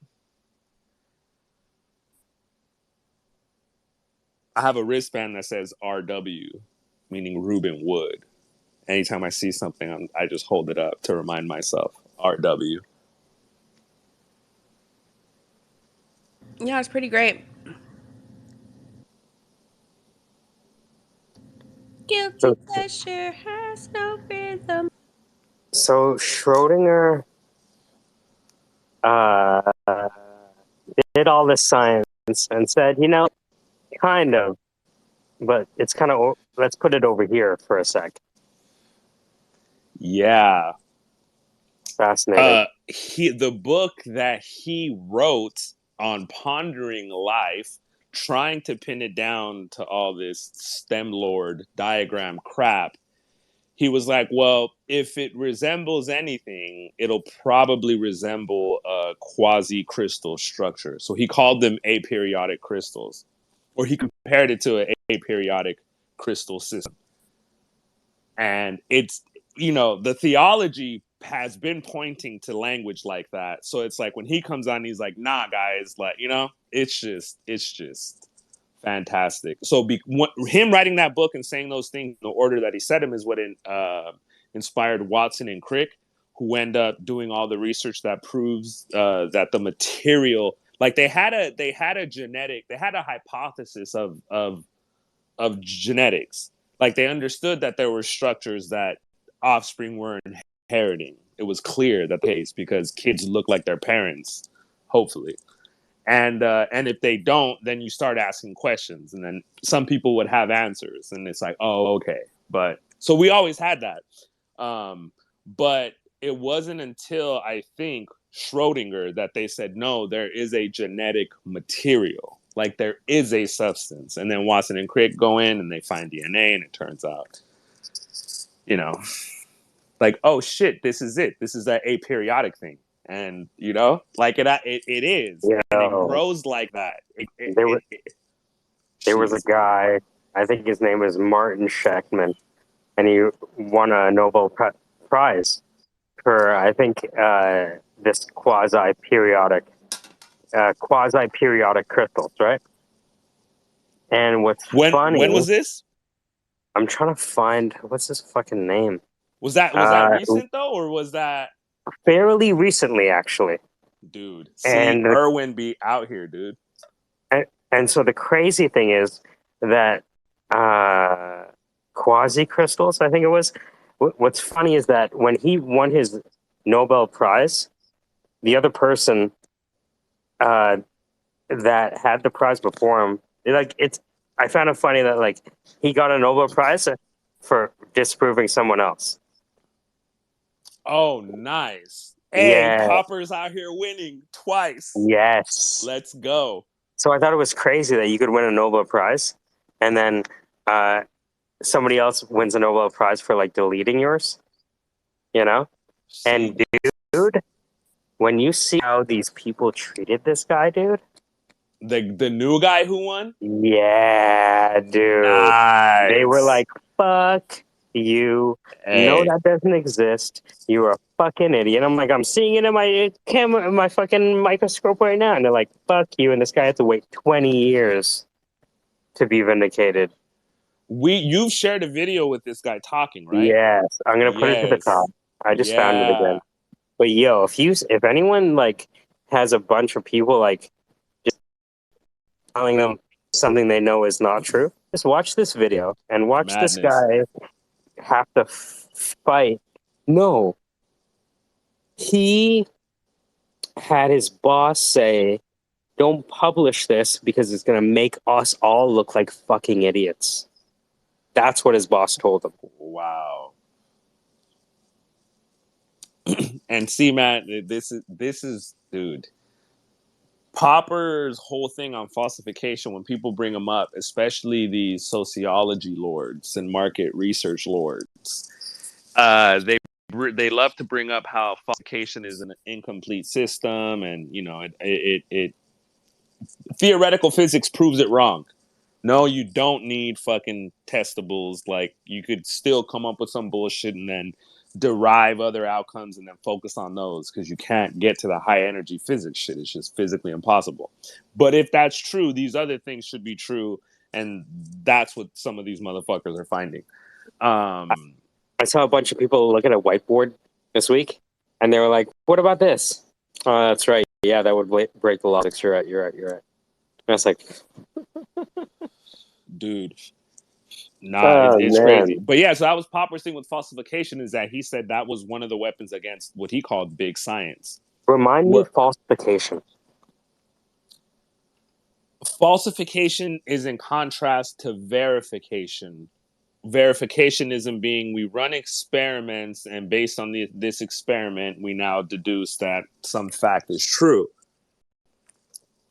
And so there's repeatability. There's a type of stability that you get from that because you're repeatedly measuring something. So it's like verifiability and validity is based on how many times you're sampling some system when you're measuring whatever the fuck it is. A lot of the emerging science is criticized because it cannot be replicated by other people. Yeah. Okay. All right. Now, like people will say, yeah, I know they discovered that. I saw the paper. It's never been replicated. There's two parts to that, exactly, because what falsificationism comes in to say is, all right, now you verified this 100 times, but all I have to do is prove it wrong once, and we know that the theory is false. Hence the image of the white swans. All swans all models are white. Are false, but some are useful. That's where that comes in. And this is exactly what Popper was saying. So when he's looking at the development of any scientific paradigm, he's looking at it as a, like the same way he's looking at its genes funerals all and the way adaptation. Down. You said, yeah, exactly. And so that's science why for proceeds him, one funeral at a time. And that's why for him, having science as a modeling thing is so important, because now the model dies in your stead. You can just kill ideas. And that's literally what he says. We put ideas out there, we test ideas, and we allow them to die in our stead. So to your point about this non-repeatability, and like that is a good critique of Popper's falsificationism. And then, you know, a lot of our STEM lords friends who cling to Taleb and cling to Popper love to walk around trying to fucking swing that hatchet at everybody. And it's like, now, you build bridges and you build engines, but you are not building new engines that go into new spaces, new environments. So you're not allowed, like, you need to taper yourself up. But I mean, you know, the reason why they're reacting the way they are is because the STEM lords of prior ages, they started it. Yeah, it's funny because the salespeople of science will say that they've solved everything. But if you talk to the physicist, we're like, yeah, we know this. There's a lot we don't know. And by the way, the chemists are fucked. The chemists, like, I heard like physics people talk about how chemistry people are like insane. It's like, yeah, we're doing physics, but what chemistry? You know what I mean? Like, they have such a healthy respect for the mystery, and will not say anything that they can't prove, because there's a bunch of, like, when I was in this lecture with these folks talking about like fucking thermoelectric power generation, 12 node lattices that have microstructures that emerge spontaneously. You're like, so yeah, how is that not the logos? So what's crazy is that he goes, no, you're right. He goes, I go, so is this like probabilistic, all this stuff? No, this is empirical, he says. I'm like, whoa. Hilarious. Whoa. All right. You know? Calm down, dude, Charles. This guy, who's sitting there, this guy is probably maybe the most cited person on the planet. Whoa. Like living, probably. Whoa. Right? Or at least in the top 5. And people would ask questions, right? Like all these super nerds, right? And people would ask questions, and I felt scared for them, because when he would ask a question, he'd be looking at the person, and then instead of answering right away, you know how most people look away when they think of something? He would stare at them and think. Oh my God. Of course. Oh my God. God's plan. He's a prophet. Crazy, dude. He would just like I had to look. You ever see a motherfucker have to look away, like just for politeness, almost? Hilarity. Yeah, I'm not challenging you, sir. I am just existing. 66 or some shit, and I'm like, yo, you know what? When you meet clarity, you know what confusion looks like. You know what I mean? Ooh, whoa.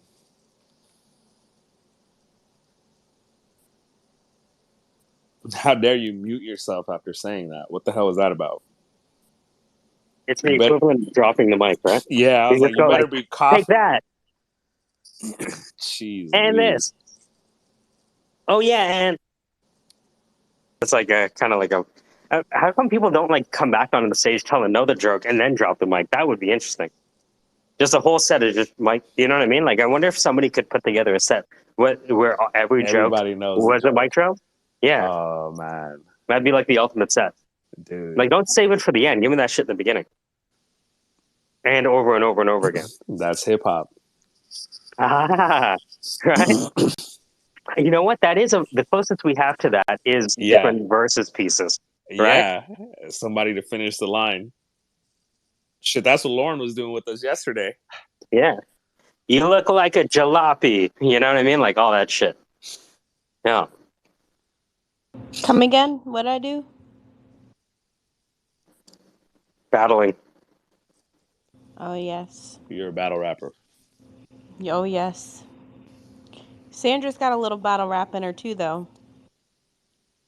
I'm a bottle waitress, I think. That's my job. I'm a nice. Ooh, bottle wrap. I like the idea of bottle wrap. Isn't that a chicken and beer? Something like that? Yo. And then you mute, you motherfucker. See, another mic. Drop the mic. I like it.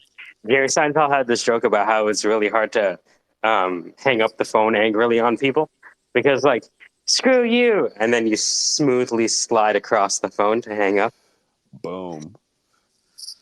That's why I just put it on speaker and leave it on. Listen I'm to gonna me be see. here. Yeah. Wouldn't that be funny if you just like get mad at somebody and just leave the phone open? I want to hear what you have to say after you think. Right? You ever like listen, let the other person hang up first to see if they're gonna be like that motherfucker? Nope. But when I see that they do it to me, I will for sure put my shit on speaker and leave it. Like, you're not gonna sit here and wait for me to hang up. Fuck that. It's like a Matos. power move, right? Oh, I was just really hoping Matos would sing me Spice Girls. Did they sing When Two Become One?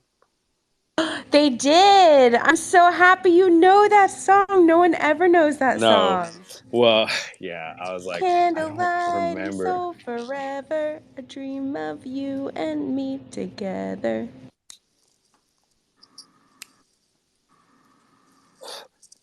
I don't know the song. I'm sorry, but that was my favorite one. Peter Thiel sang it again, right? You ever What's hear that, the Jay? Peter Thiel? You ever hear the Peter Thiel remix? Yo, When zero becomes one. yo, that's some Gnostic ass.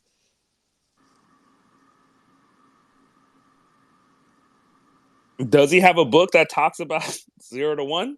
That's what the book is called. It's called Zero to One. Okay, He taking it up says that now. all innovations are either inventing something new or replicating that creation very Bro, fast. Like, so yeah. this has been my difficulty since I read Popper, because I talked about this shit with Ernest and Seb. I mean, a bunch of motherfuckers. You know, we've been Well, fucking shit. yelling. Ernest is a chemist, no? Yes, Yeah. bro. Yeah, he has 2 chemistry degrees. I forgot what the Oh, first one fuck. was, and then the second one was when he was like, "Yo," and he literally said like, "Oh shit, I don't know shit. I should like learn that," and then that was his graduate degree. And then now he's over here talking about fucking, yeah, you take this amount of this and that amount of this substance and pour it into this, and this is how much you're gonna get out of it. Don't know why. That's just what it is. And you cannot make it more efficient. You can't. Tell So you me don't why. try. Ain't nothing but a heartache. Tell me why. Ain't nothing but a mistake. Looks like Tell it's me pretty much a why. cake building action. I never Mission. wanna hear you say Say, I want it that way, but we are 2 worlds apart. Can't reach to your heart. and I say I want it it that way. that way. Impromptu songs are the best. Lightning crashes. The old mother passed.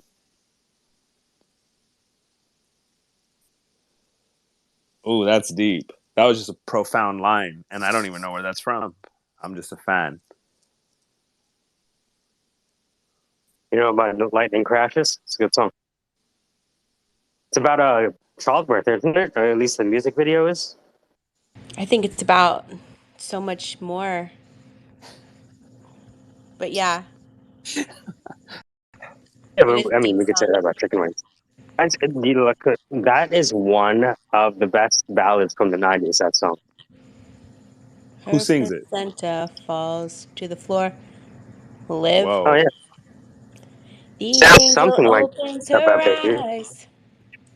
The confusion sets in. Oh, I That's know what really you a guys line from should the song? sing. Yeah. You It's know by what? Live. Yeah. Yeah. Look at the stars. Look how they shine for you. Yeah, they were all yellow. I came along. I wrote a song for you.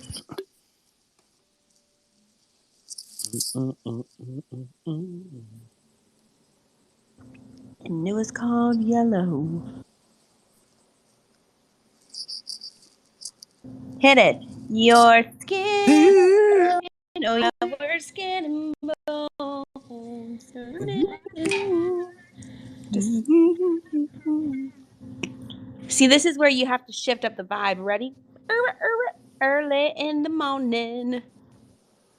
Mike, I'm sorry to bug you. Can I ask you a quick question?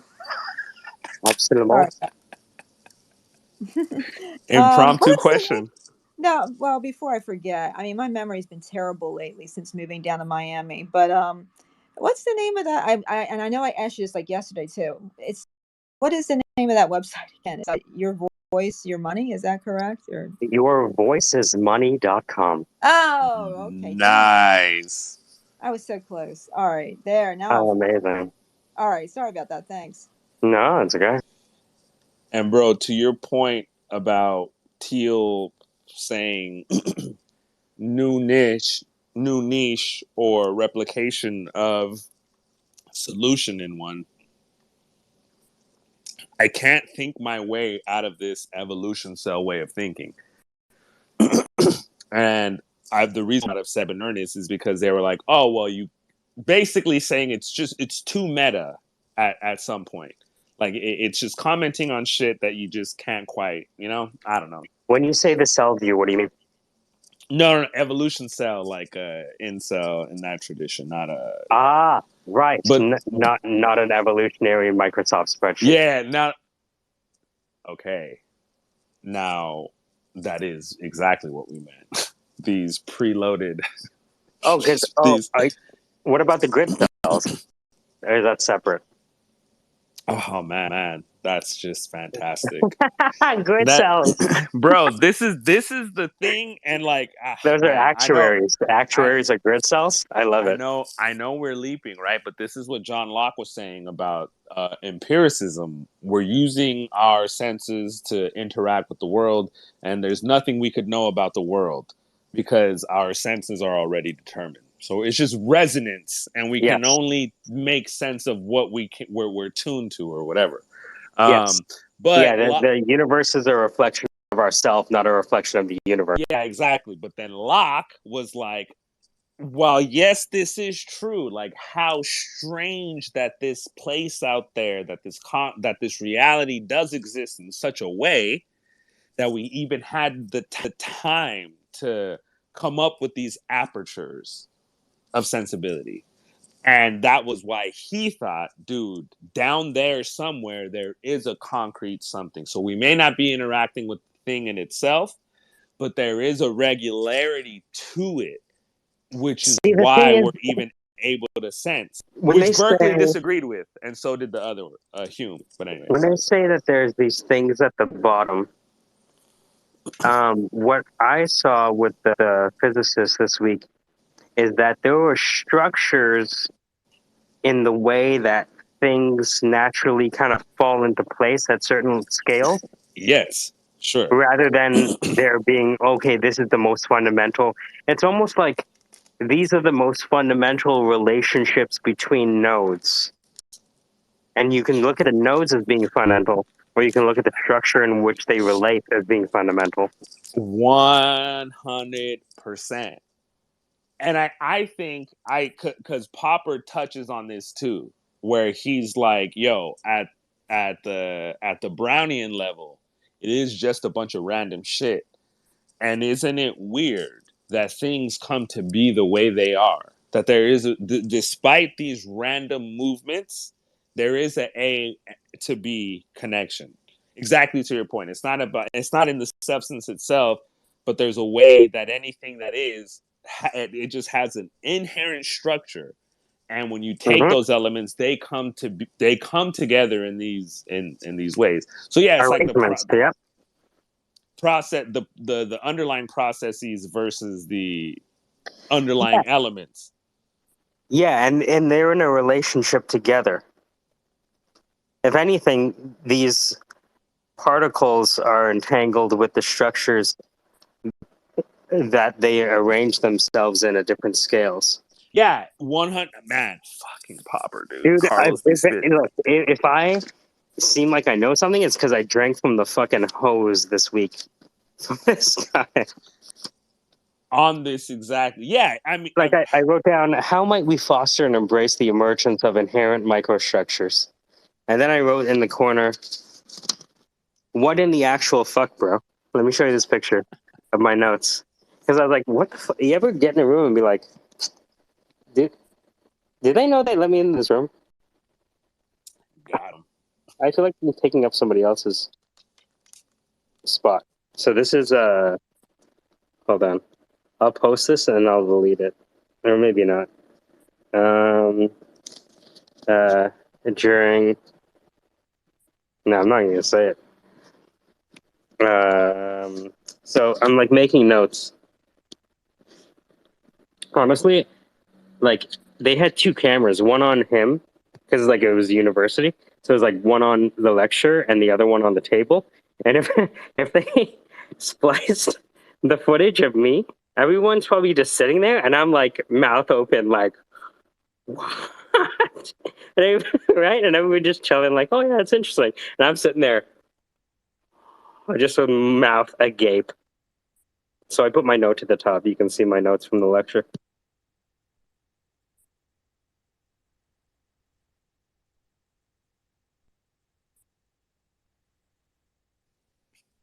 Got him.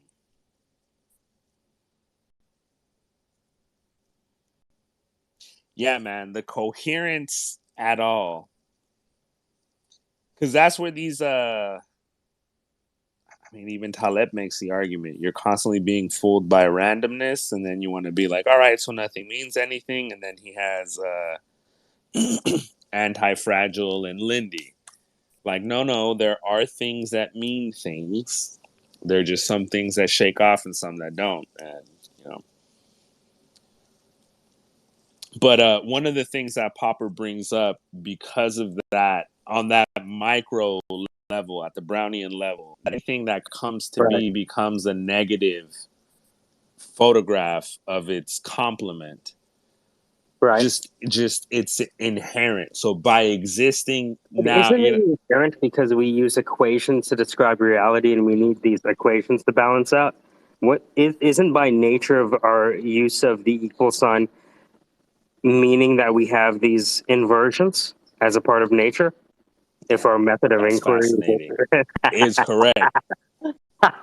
Yeah, and I mean, and this is where, damn, and you know, I never picked up on how, I don't want to say how much Popper was struggling with it, but he definitely addresses it at the beginning because it is important.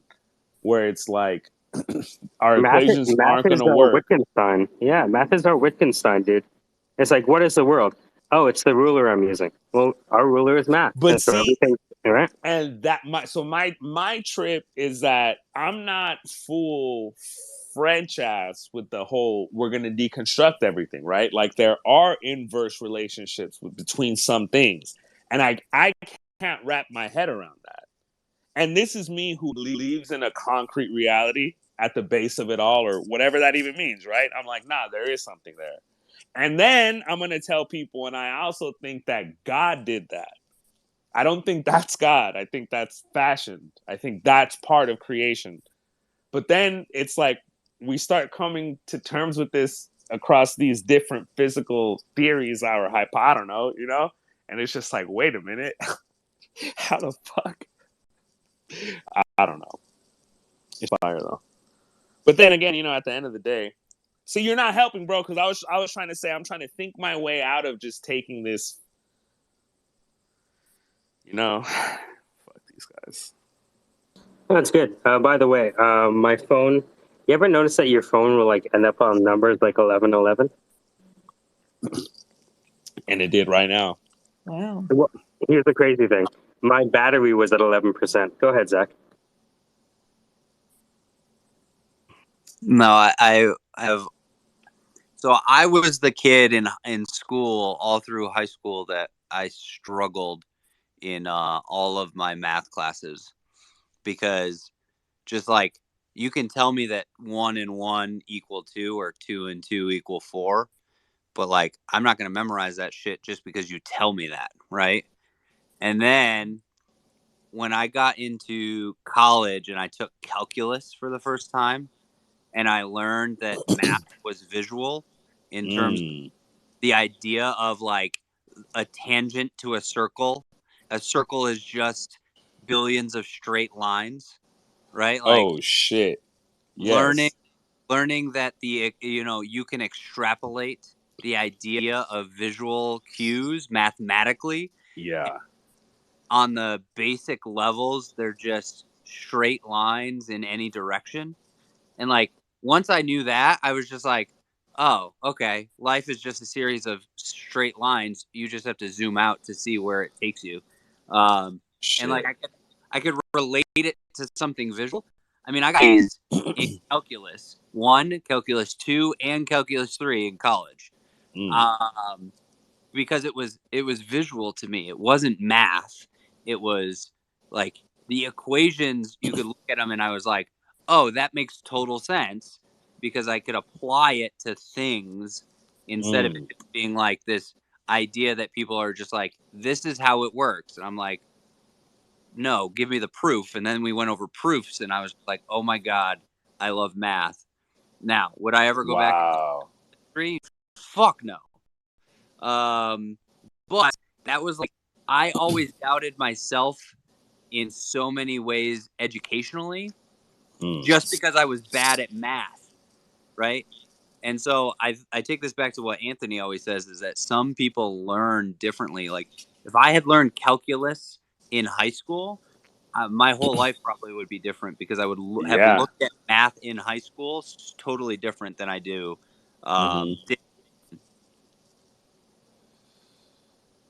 Wow. You were almost a STEM lord.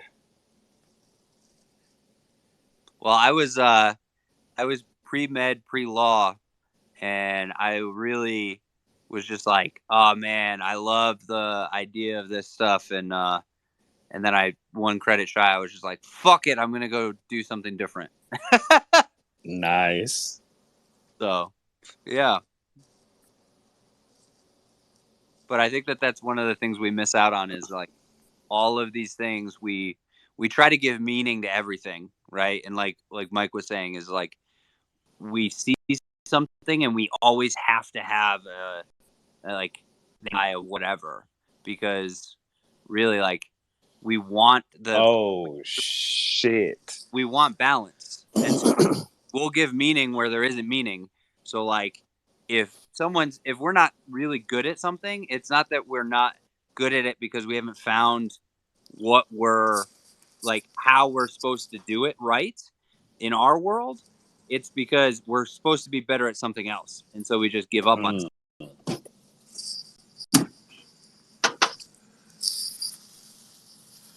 Damn. What's up, Fitz?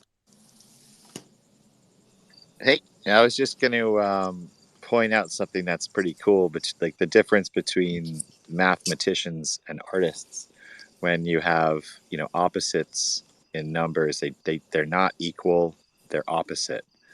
But on like a color wheel, the artists decided that the opposite color was going to be termed complementary.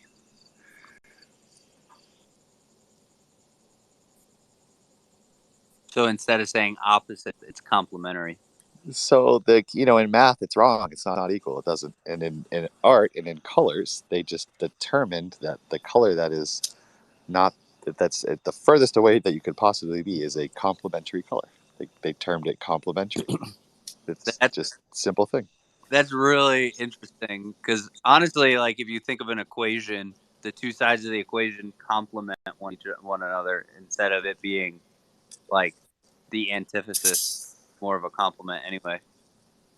But we always are just like, oh yeah, they're the opposite. It's pretty interesting. Yeah, these seemingly inert adjectives carry illusions, carry emotional illusions in them that we don't necessarily recognize because they're a part of our vernacular. The classic example is President Strongman Dictator. You can refer to the same person with all of these separate nouns, but they're emotionally tinged differently. Or Well, like if you Sense and see two reference. things in black and white, right? Oh, it's black or it's white. We're like, well, those views are both complementary.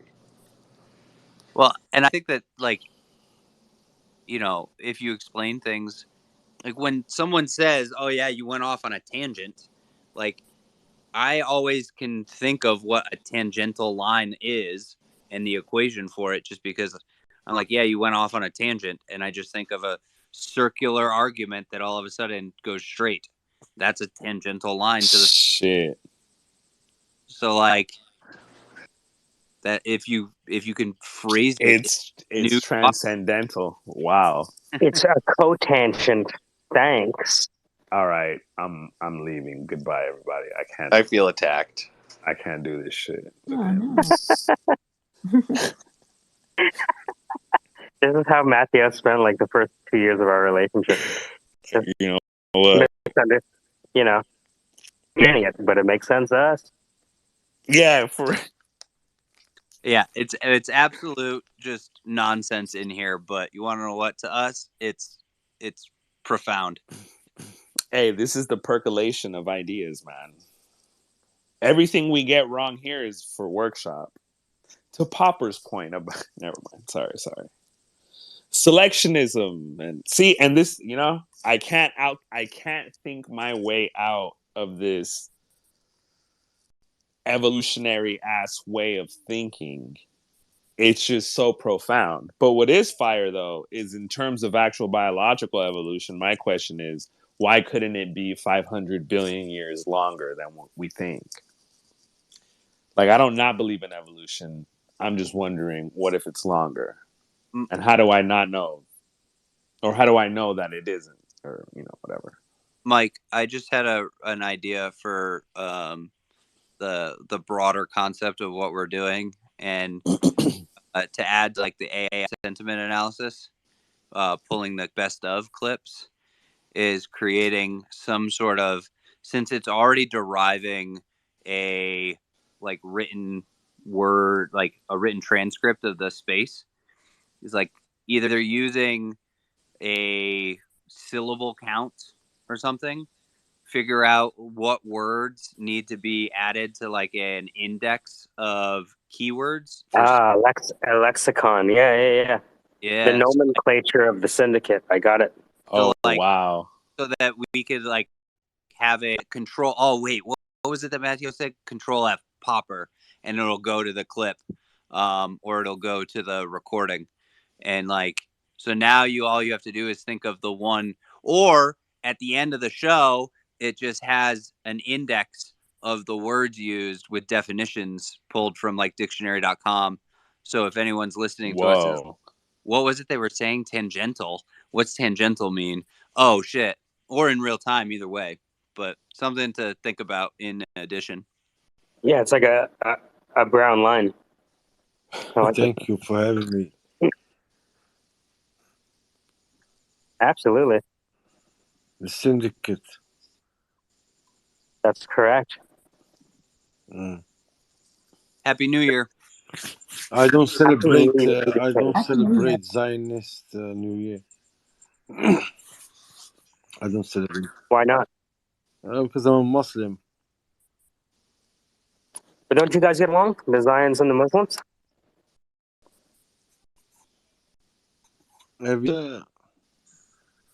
What that means? Tell me. Oh, it seems you know what you're talking about. I don't. Okay, that's odd. Is it? You are a retard or something? Do you find that's the case?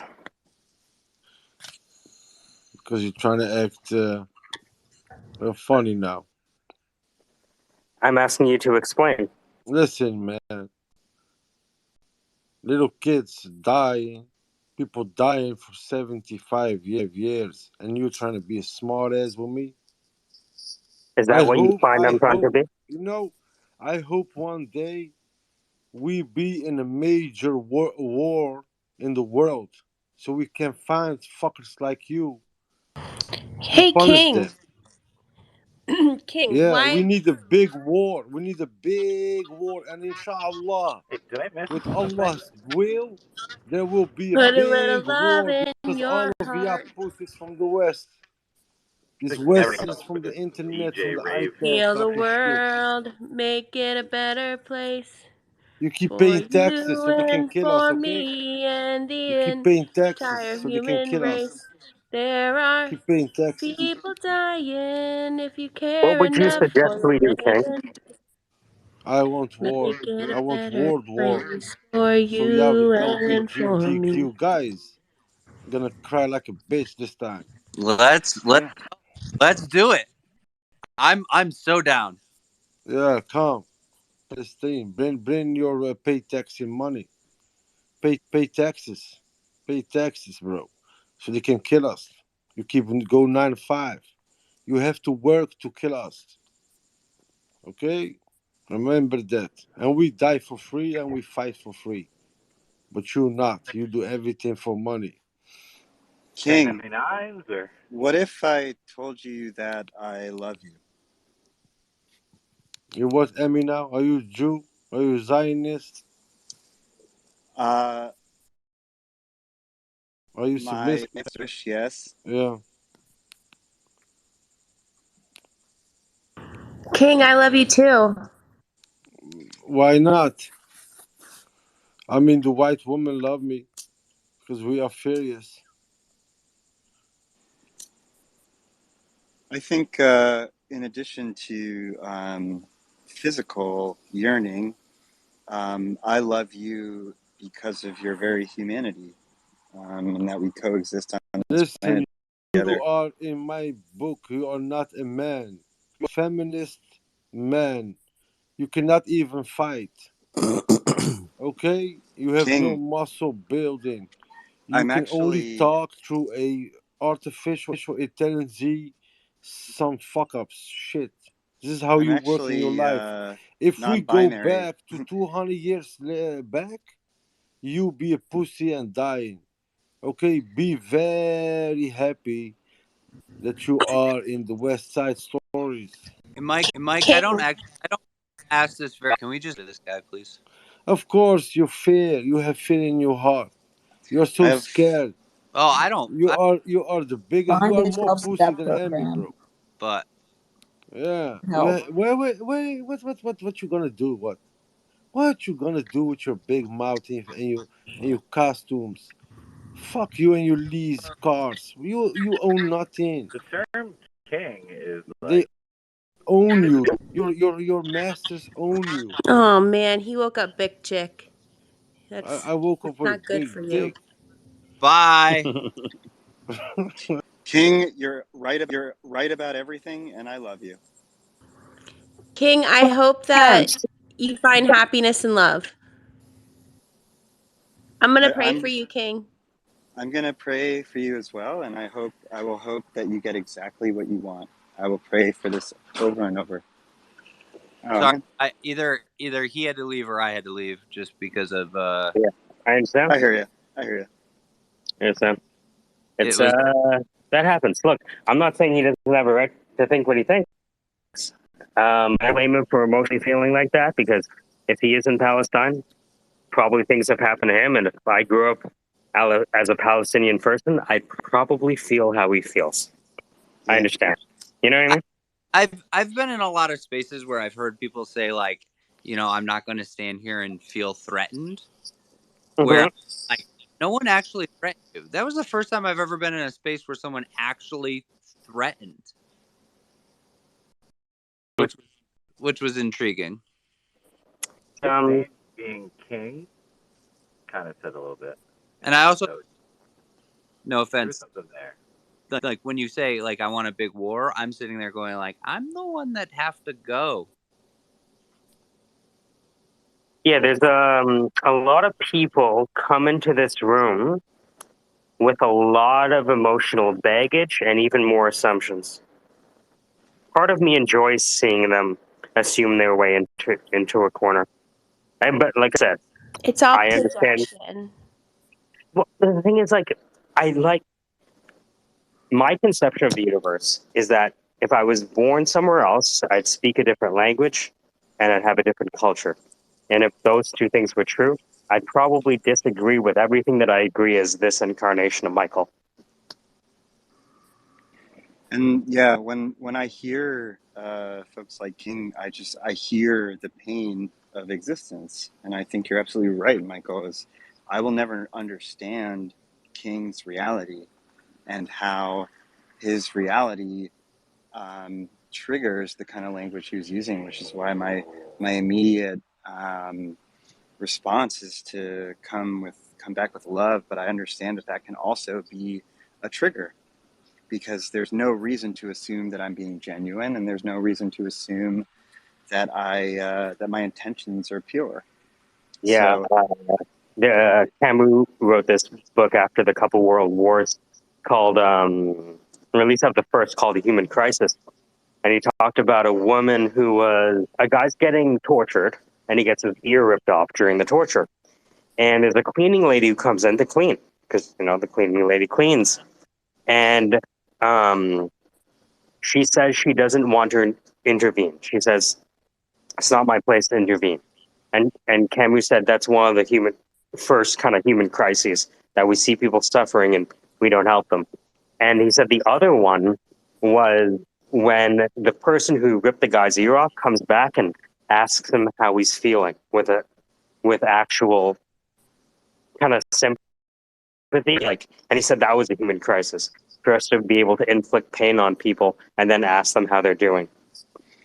And I understand that for someone like that, who immediately identified that I was Jewish and white and a Westerner, I can absolutely I wonder see how he how. knew you were Jewish.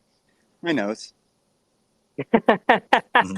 What was his actual name? His full name? Did anybody catch it? The King something. I was trying to. Nobody saw it. I just unblocked him, so he should be back shortly.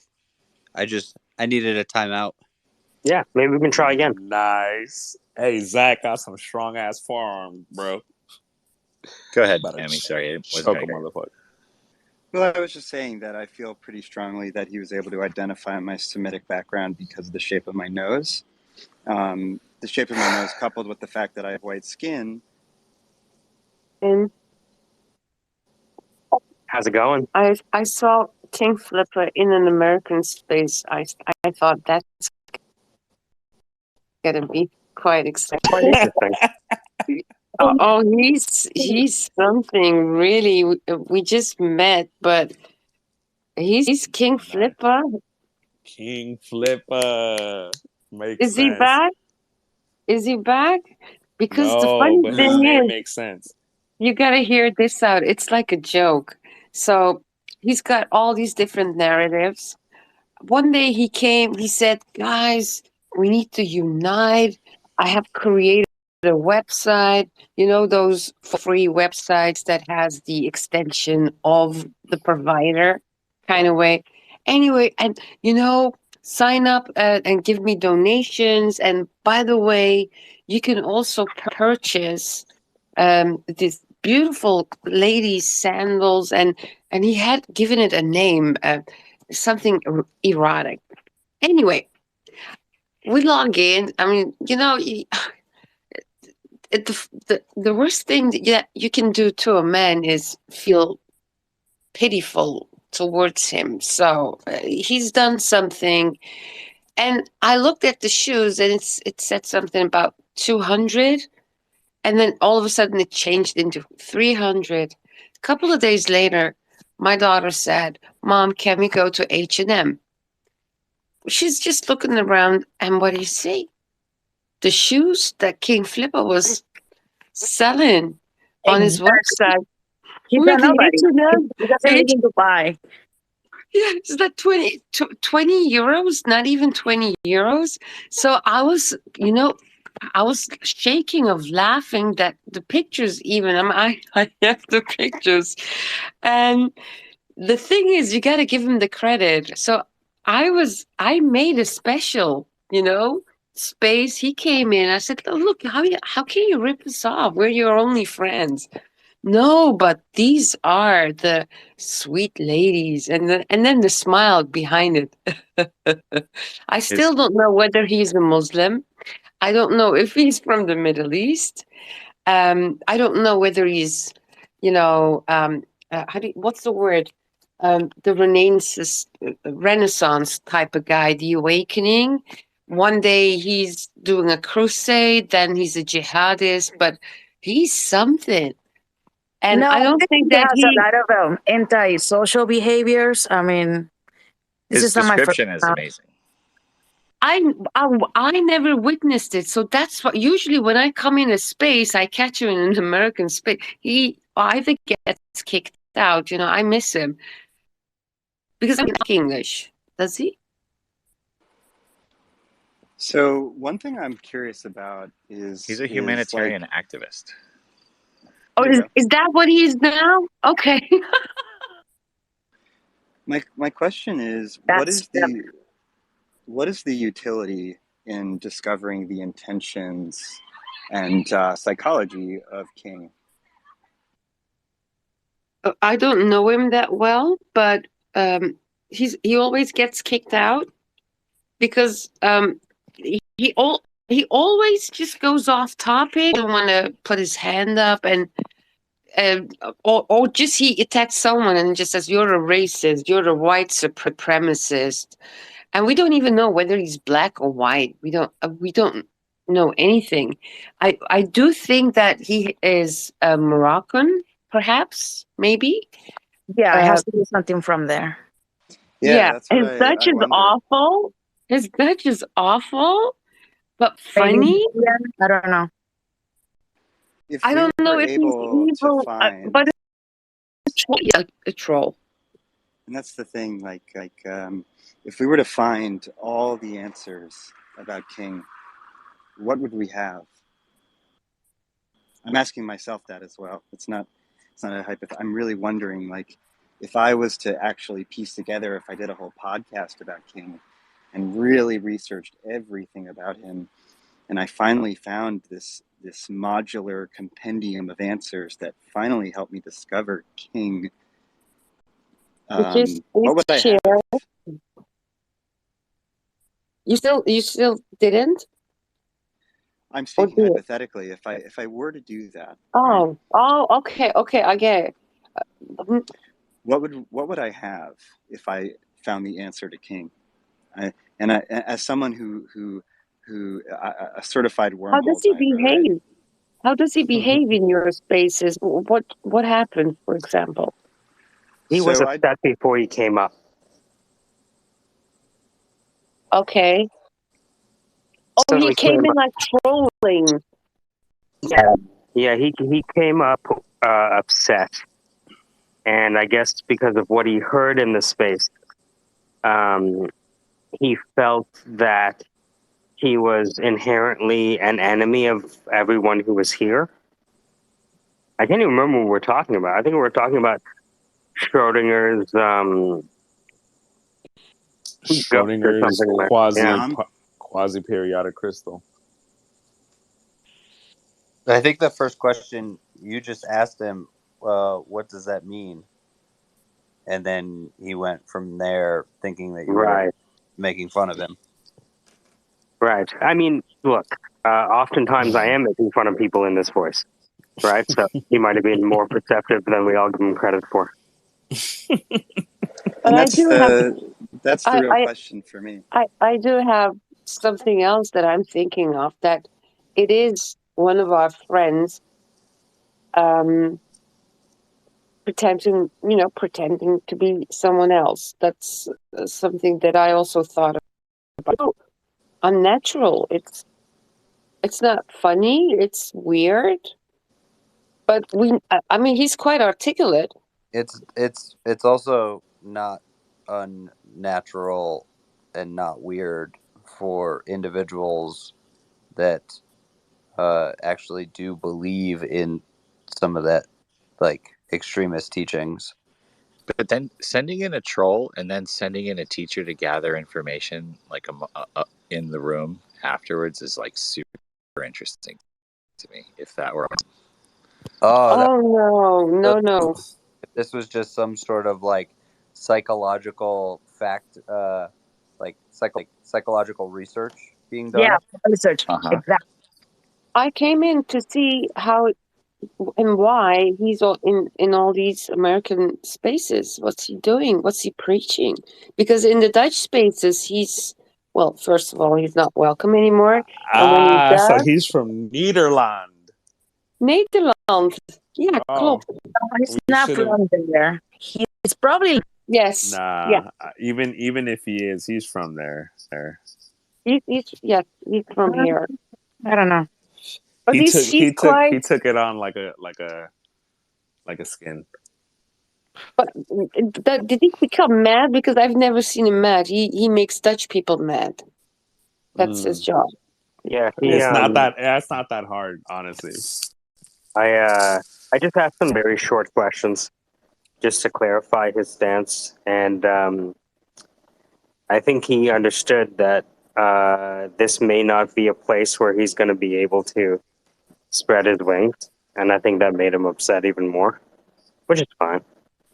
But Maybe he's I don't. practicing English and It could be. gibberish. It could be, and I mean, like, if he's looking to practice English, I'd invite him back. You know, we can practice some English together. I wonder whether he would come since I'm here, because he can't troll when I'm around. It could be. You know, that would be an interesting experiment. If you mind Let's inviting try him it. back in? So, what would be the if we're like let's think about like OKRs, like if we invite King back into the space, if we coax him in and do this research, what is the objective and what is the key result? I'm curious. No objective. Well, no desired outcome. Just conversation. Well, but Just conversation. I think and make a profile. I mean, I have psychological, backgrounds as well, but I have never had long sittings in a space. I really wonder who he is. so. The question was asked, what would we gain from this, and from inviting him back in and dissecting him, and the understanding of King. We've all had We've all had a somewhat bewildering experience. We're not quite sure why this happened, what's going on. So it's our natural human curiosity to try to figure out what exactly is going on, what's happening here, so that we will be better prepared in future similar situations to deal with it and not be so bewildered. And I think that's a valid inquiry. And now I'm really curious. What did he say? Oh, sorry. He's like a holy war, stuff like that. I guess I'm not a man. He didn't seem to be a 200 fan of Zionists. Let's say. No. It started with I believe someone brought up New Year's. He's talking about a new Israeli state, the Zionist ruling, but it's all gibberish. It's a bit of Illuminati and Karl Schwab, but it doesn't make sense. So he doesn't make the correct makes sense connection. now. It's like a cookbook for conspiracists. You get a little Karl Schwab in there. We were talking about Karl Popper, so I can understand why he might have thought. Oh, he mistook Karl Popper for Karl Schwab. Yeah, it was like modern money theory versus philosophy of science, and I can see how. Ooh, aren't they both shit! scientists? I'm leaving now. Don't you ever disrespect me. Anyway, sorry. What's Schwab's He's the background? delivery guy. That's what he said. I thought Charles Schwab was a delivery guy. Is he going to come in? Oh no, not Karl Schwab, but he hasn't responded to my DM. I sent him a DM and said, "Come on back, man," and then sent him. Nice. I wonder if he saw my last name somewhere because my last name is Schwab. Nice. I wonder if he clicked on my photo and said, "Let's go to war." He's your cousin. YOLO, as the great philosopher Drake once said. And many repeated for like a good 6 months. People were saying that quite often. YOLO, What was it's his the motto. name? What was his name again? King Flipper. Oh, he King has Flipper, number one paint dripper, AK. hitter, sweeper block, no Swiffer. Yeah, it's I am King very Flipper AK. I'm really interested in like what a standard operating procedure would look like, though. To Matthias's point, like when it happens again, what is the SOP? But I don't know if we need to have one, but it's interesting to think about because I think King is it's just one of many of his kind out there in the radio airwaves out there. Yeah, no, I think King is the classic Northern European Twitter spacer. a little populistic. He does have some fans, it's always the same people, but he's so passionate when he talks about it. I think he really believes in it. Well, most operations and SOPs are derived from a 4-part process. The first part is preparation. The second part is conditions.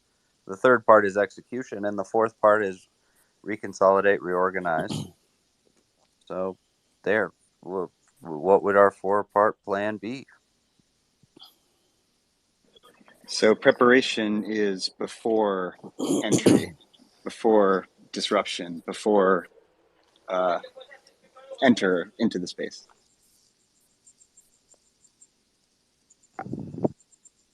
Or Is that right, Jeff? Did he make like a homophobic comment to Zach? Yeah, I think he said it to Emmy about how he's a feminist man, and because he's I don't know. He said it to someone. Oh yeah, and he was also very mad about how our children were taught at a very young age about sexual, what was it, gender free, gender X. That's a whole different issue, by the way. I mean, I have my own thoughts and ideas about that. So I you mean, mean we might have had some points of commonality? I think the Netherlands is the first country to allow You're not supposed same-sex to laugh. marriage too. they're like a Sharia, like kill them and hang them, and. But he says it in a way that makes you laugh. It's like he's trying to be funny. That's how I have always perceived it. Well, this is the interesting thing, right? Because if we try to assume like an intention, there's like if you think about opposite side of the spectrum, say one, he's an extremist and he's like gathering all our information to personally murder all of us, and then the other side of the spectrum is he's a comedian trying out different bits, or like, right? We don't really have a way of knowing that. We can't validate either way. Yeah, you just treat them nicely until Zach says he's had enough. At which point we've all had enough. Is that an SOP? You will It sounds never. like one. When You will someone never says, have a. Oh, sorry. when someone says, "I want to go to war with you," I don't know if anyone else has been to war, but then I go, okay, you don't know what you're talking about. 100%. That's very extreme. So he's evolving. Oh, that's spooky. I'm ready to go to war. So I mean, I think that's a whole different thing. So, but Curious. pray for peace and prepare for war. I have a You question just about. tell them, go to Palestine and help your Islamic brothers out. I mean, that's easy, on Twitter Spaces talking about the holy war, and that the Satan is coming, or the Antichrist, and whatever not. But he sounds like this new global church, a little, a bit of a Jewish religion. It's something. It's a king religion, or it's lack of vocabulary. Maybe I don't know. He's repetitive. I also like That's how funny. Mike invited me to co-host and just to see if I would kick him out because, and I fell for the bait. Good job, Mike. Yeah, that way I get to wash my hands of any Twitter space violence, and I'd be like, I don't know, Zach did it. Fuck, that's Zach, right? It's like that plausible deniability. Thanks, Zach. I really appreciate being able to launder my morality through you. You always say I'm the security That's guard. brilliant. I do posit that this is all being recorded, so any plausible deniability just went out the window.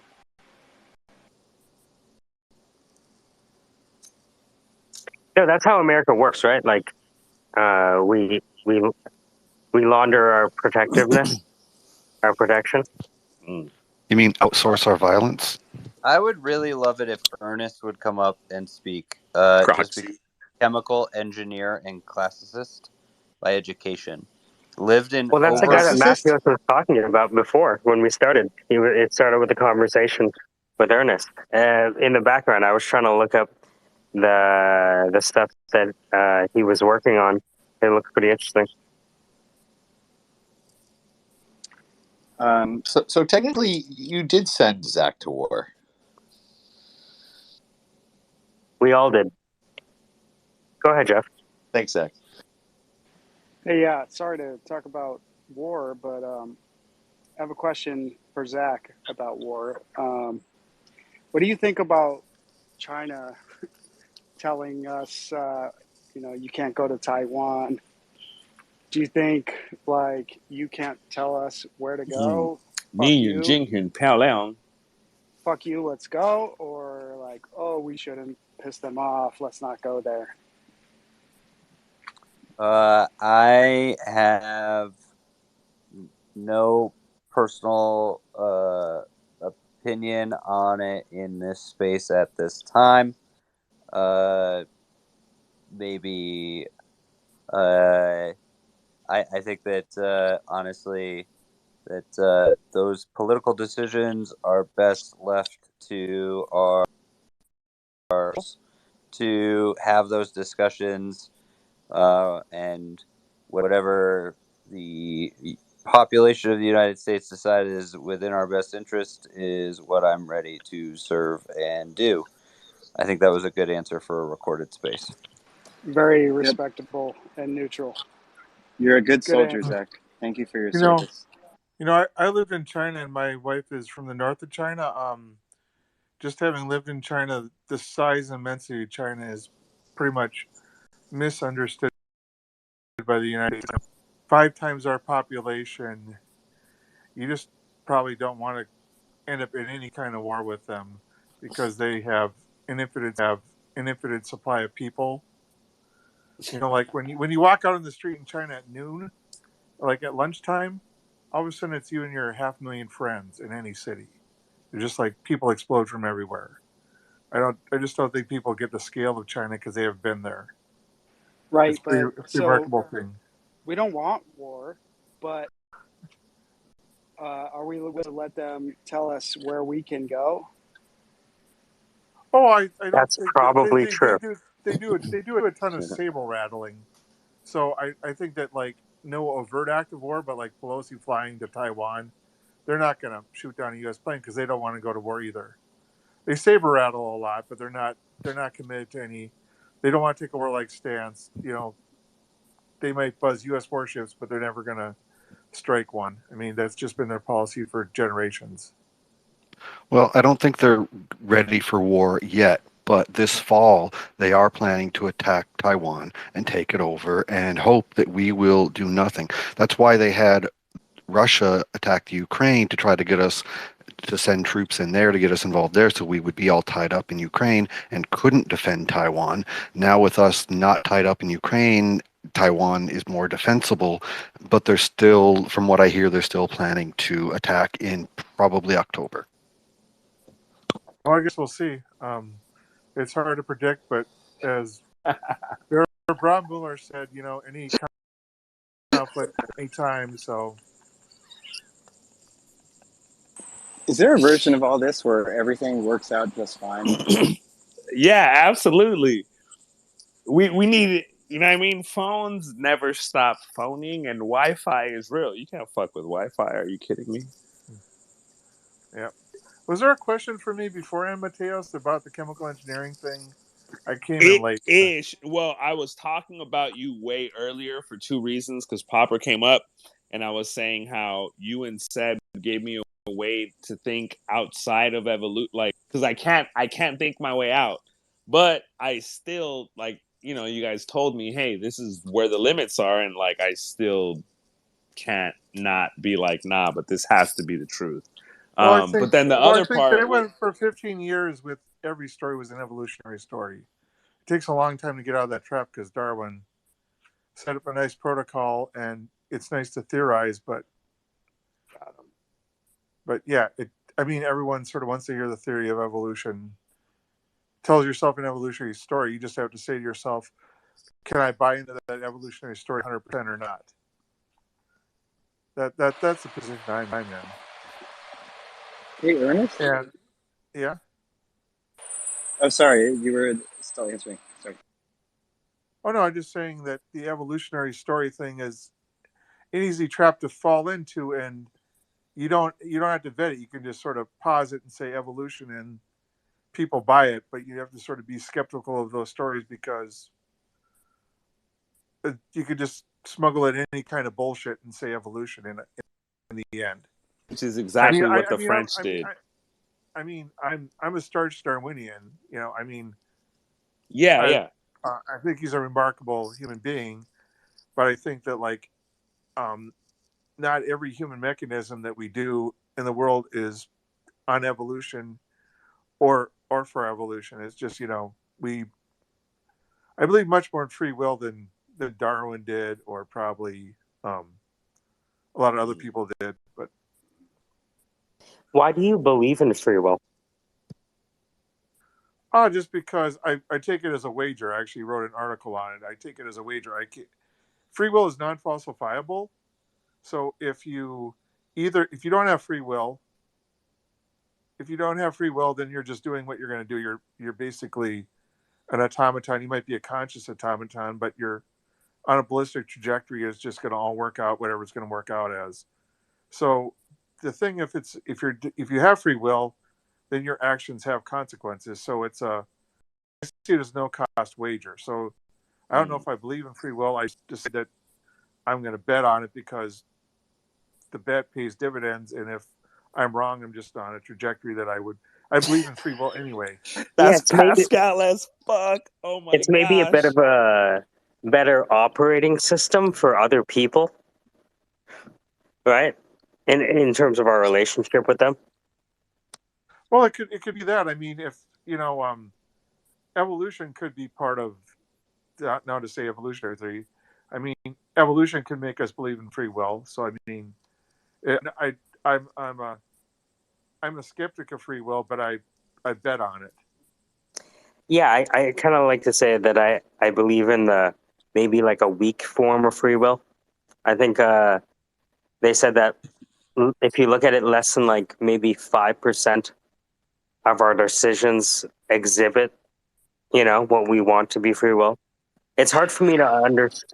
It's Well, I'd say there's a big automatic piece that you can easily go into autopilot and do things in autopilot. I agree with that aspect too. So, What about the power of choice? Well, I think the choice requires thought and effort. I mean, actually, I think sometimes not doing consciously is a form of free will. So I think Thomas Aquinas said, this is fantastic, this is a good one, that your free will is only limited by your intellect. Multiple choice? The thing is, if we give up if we were to accept that we don't have free will, then it's almost like we'd feel that we would lose a bit of our divinity. Or soul, or whatever you want to use. Exactly. Yeah. Boom. How do you feel about nature versus nurture? I think it's some of each.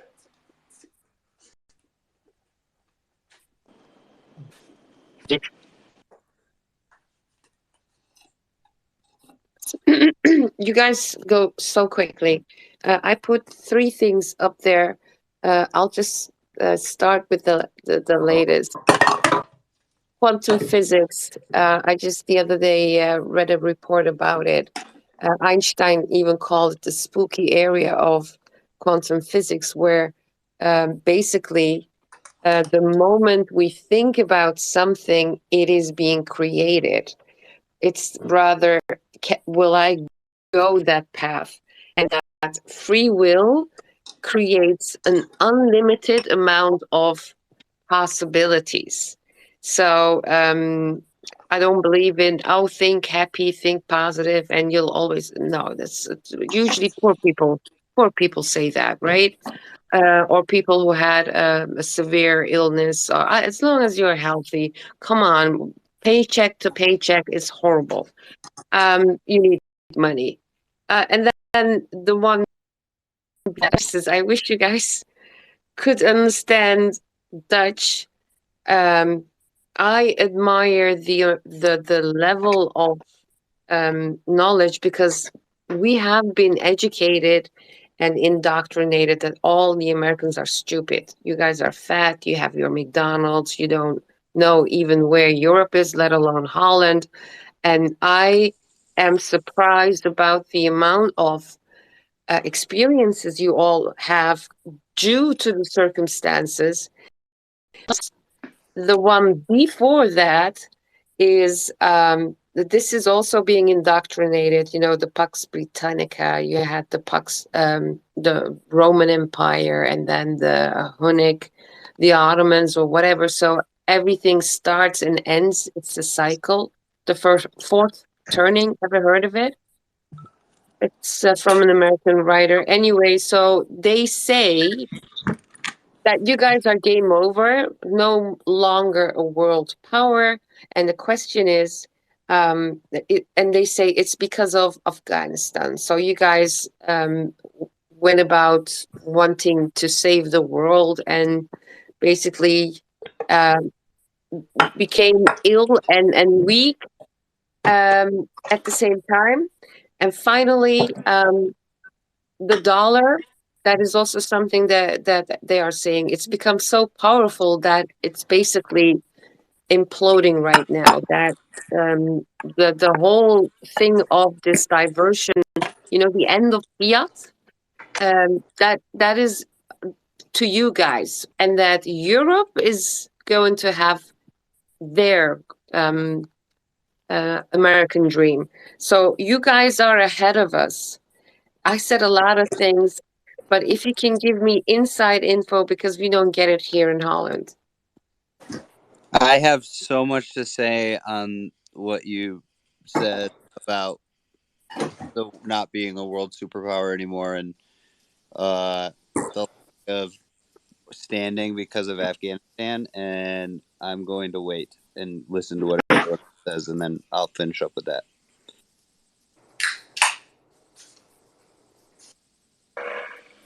Well, there is one thing, perhaps a bit selfish. I don't run into a lot of classicists. I'm not necessarily. I wouldn't call myself a classicist per se. I'm a card-carrying member of Eta Sigma Phi. I studied classics in college, and I value these studies a lot. And Ernest, you're that I recognize as someone with a good deal of professional experience, and I'm wondering, as sort of a self-described classicist, how do you use that understanding, or is it mythology or philosophy or history that you're able to imbue in your personal practice, either in a enterprise setting or outside? That's something I'm curious about. I think it just fawns um is the fountain of my love of literature. So I'm much more interested in the tragedies and the poets in classical literature than um, like the historians. Like I'm just getting around to reading Herodotus, but I've read, all of Sappho and all of, you know, um, most of the poets of that era. I've read a lot of the Tang poets from China.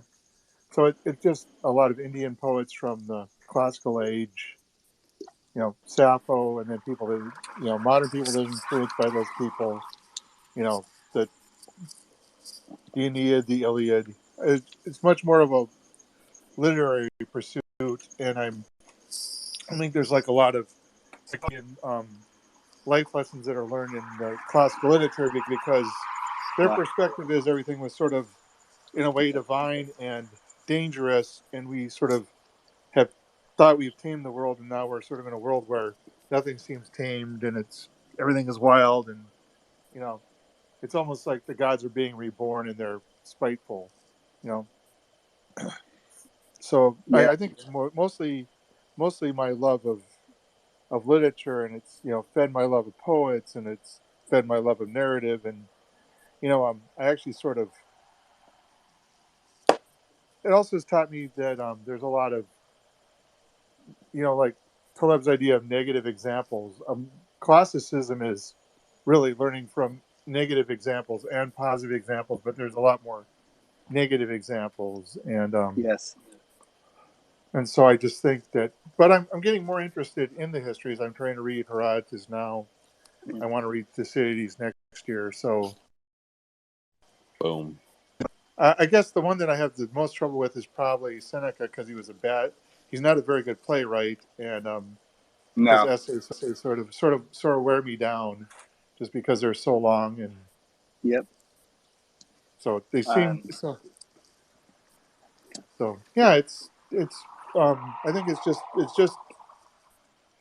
it's just my love of literature, and it also gives me sort of a gold standard. I don't think that anyone has written, only rival that the three Greek tragedians have is Shakespeare, and then it also sort of gives me a feeling for firsts. Like I have a great respect for Montaigne because he was the first essayist. And me and Mateos were talking about this, is that it's hard to pinpoint in all of the essay writers that someone that did it better than Montaigne. The only people we can sort of think of is maybe Taleb or Orwell, and Taleb takes a very And Montaignian. Ernest. Well, Taleb, yeah. Orwell, and Ernest. so Uh, I 100% relate. My main interest in classics is tragedy. I think there's immense utility in tragedy. Um, the very scenario that was presented to me is a tragedy, and I think that the the tropes in tragedy offer ways to process the tragedy as well as sort of protect oneself through the tragedy, um, and that's something that I think about because tragedy, like being the utility of tragedy, is in my mind catharsis. The idea that we experience all these impossible fears all day, and then we're presented with a story with a beginning and a middle and an end, and we're able to sort of purge some of that existential fear. Um, so that's something. I thank you for humoring me to briefly discuss tragedy. I think that one thing that's interesting about tragedy, especially in the choruses and the Greeks, is that they are sort of bifurcated. So when you read Medea, you sort of hear Jason's side and you hear Medea's side, and both are sort of in the wrong. Jason's abandoning his wife and abandoning his children, and then Medea's revenge is to kill his children and to kill his future wife. And then her escape is uh, driven by dragons by the Queen of Witches. So it's like she's not going to a good place. She's being defended by evil, and she gets her revenge. And Jason is sitting there, lost everything because he couldn't be faithful to the woman who, she does this because she loves him and she's betrayed. And then like when Hercules kills all his children, rage descends on him and discord descends on him and overpowers him, and he doesn't even know what he's doing. He's in a fit of madness, and then it's sort of like, how does this man get purified to the Greeks after he slaughters his whole family, and then there's I think there's always this duality in the tragedies and the really good ones. I mean, like I guess you're right. Oedipus is guilty, but he's completely innocent in a way. Yep. His only So crime it's is that he was proud that he was the son of a king. Go ahead, Jeff. it's interesting. Yeah. Go ahead, Jeff. Well, yep. Hey y'all, yeah.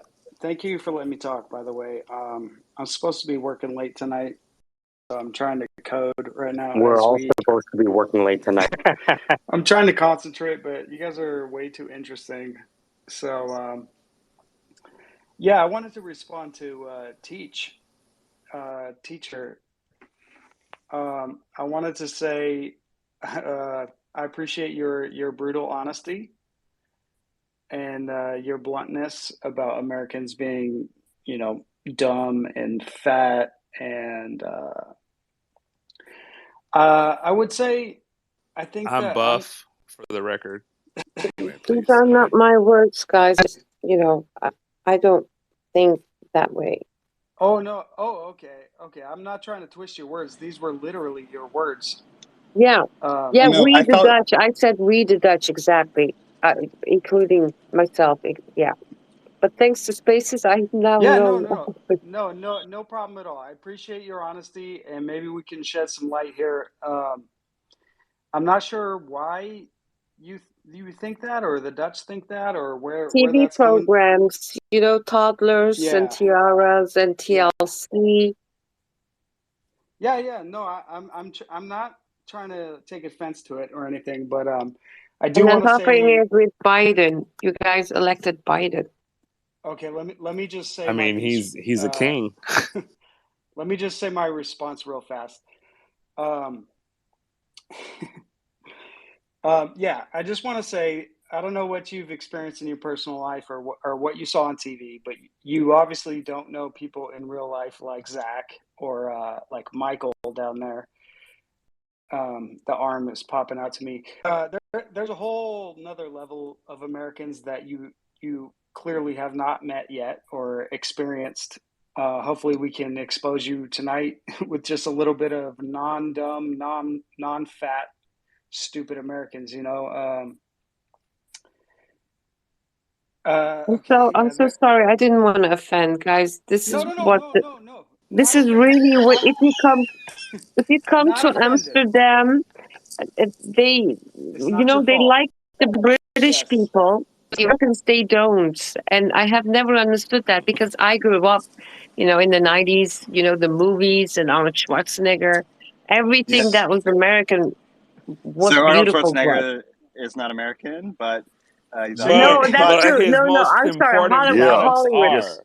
His But most Right. the important generations products are after definitely our us, export. we were Generation X. Teacher, let me please respond real quick. Oh yeah, sorry. It's okay. You don't need to like Americans. I just want you to recognize that we're not all dumb and fat. Some of us, well, not me, but some of us are elite. Yeah. Buff and smart. Yeah, But Or teacher, buff I and felt. dumb. Can I just? as far as us not being a superpower, I just want to say that I'm pretty sure we dwarf like the next 10 plus countries under us combined. Like we dwarf them.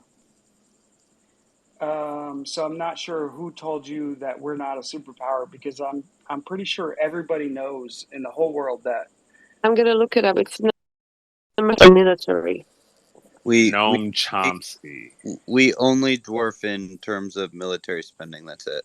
Everything else we're already surpassed.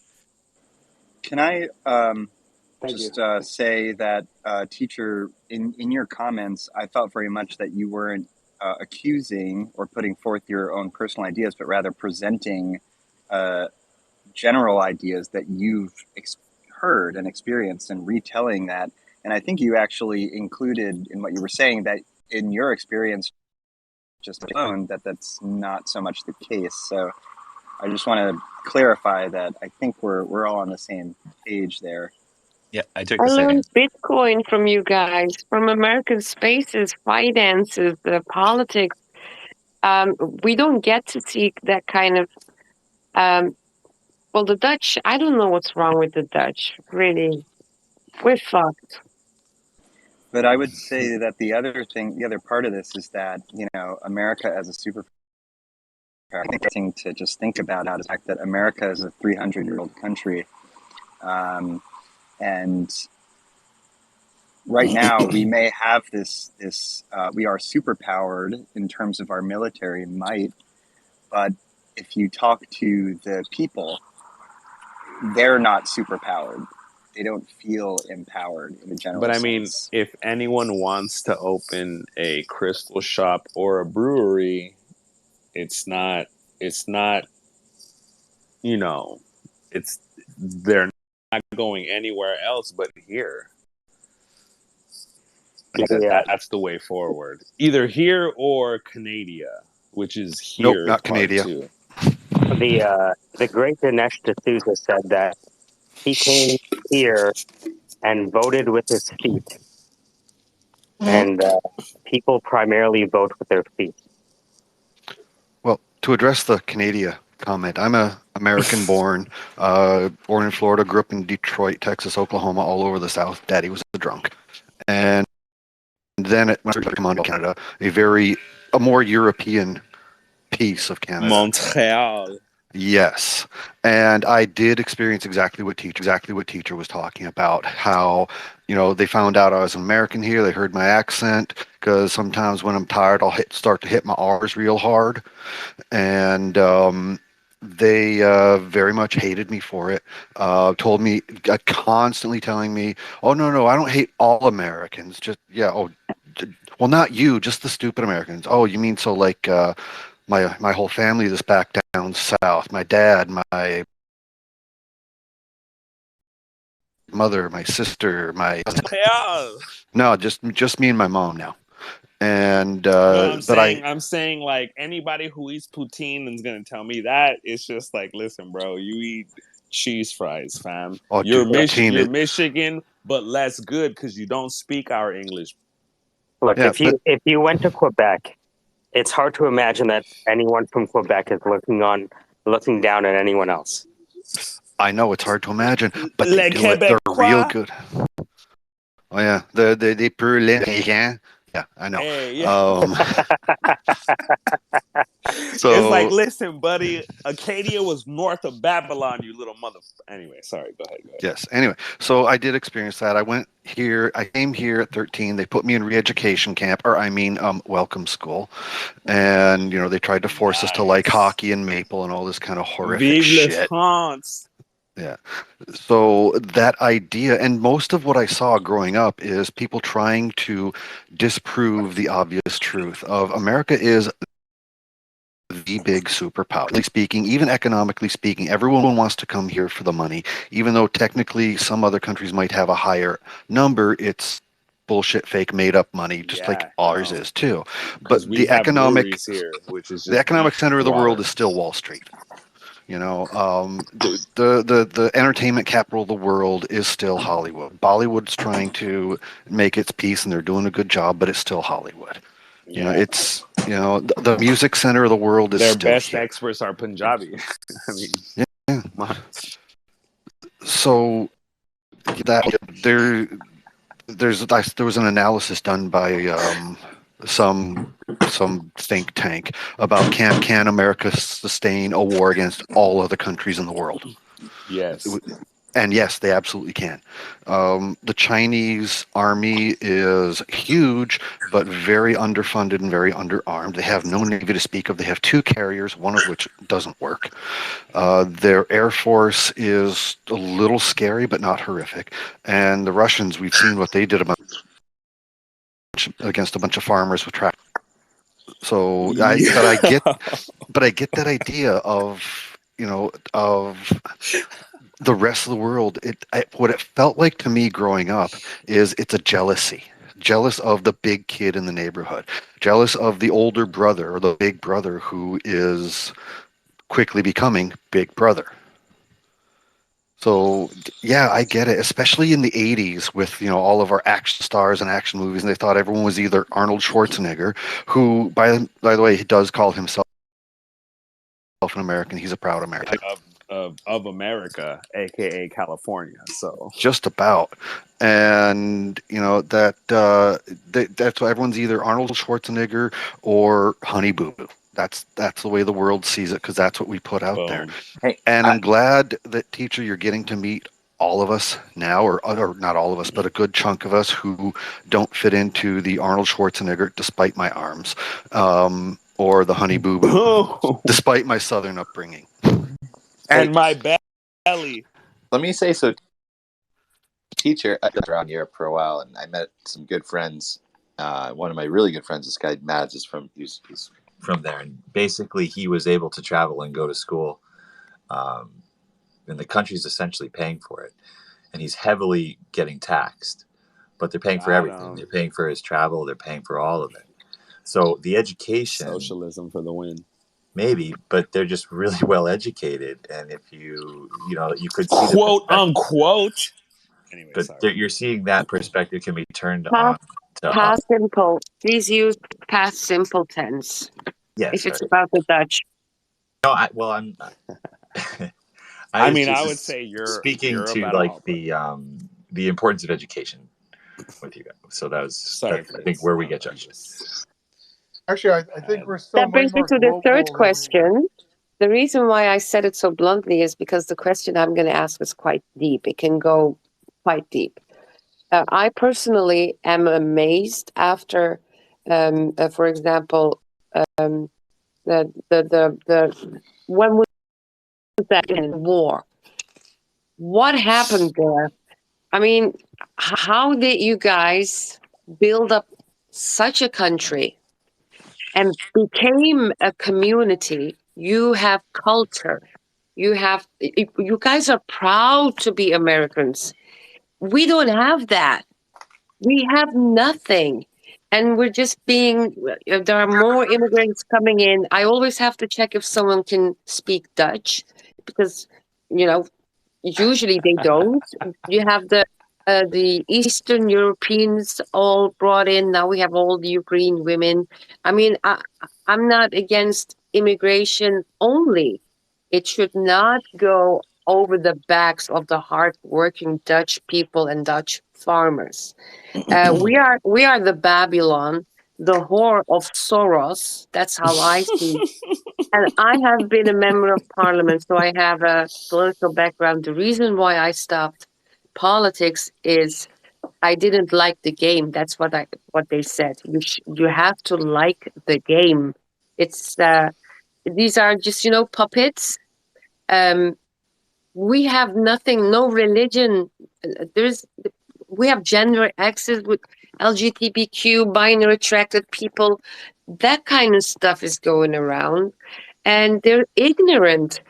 Holland is the only country that Hitler on a bike. The Germans were on a bike, not one bullet. They invited them in. They even offered their wives, and then pinpointed everything.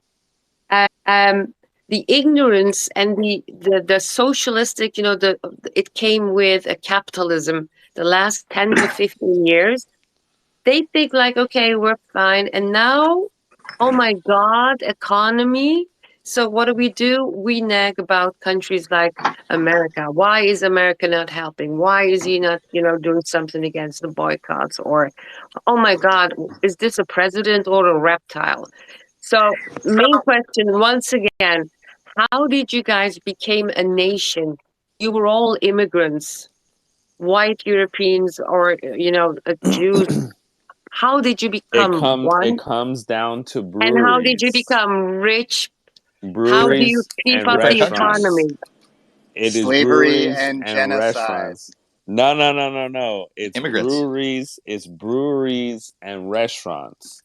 it's food and beer. Because the thing about Northern Europe, which has literally contributed nothing, you could almost argue, for the last, at least since the 1400s, they had these string of painters that the Renaissance ended up absorbing from, and it was their techniques, and it was their history, and it was all that kind of stuff.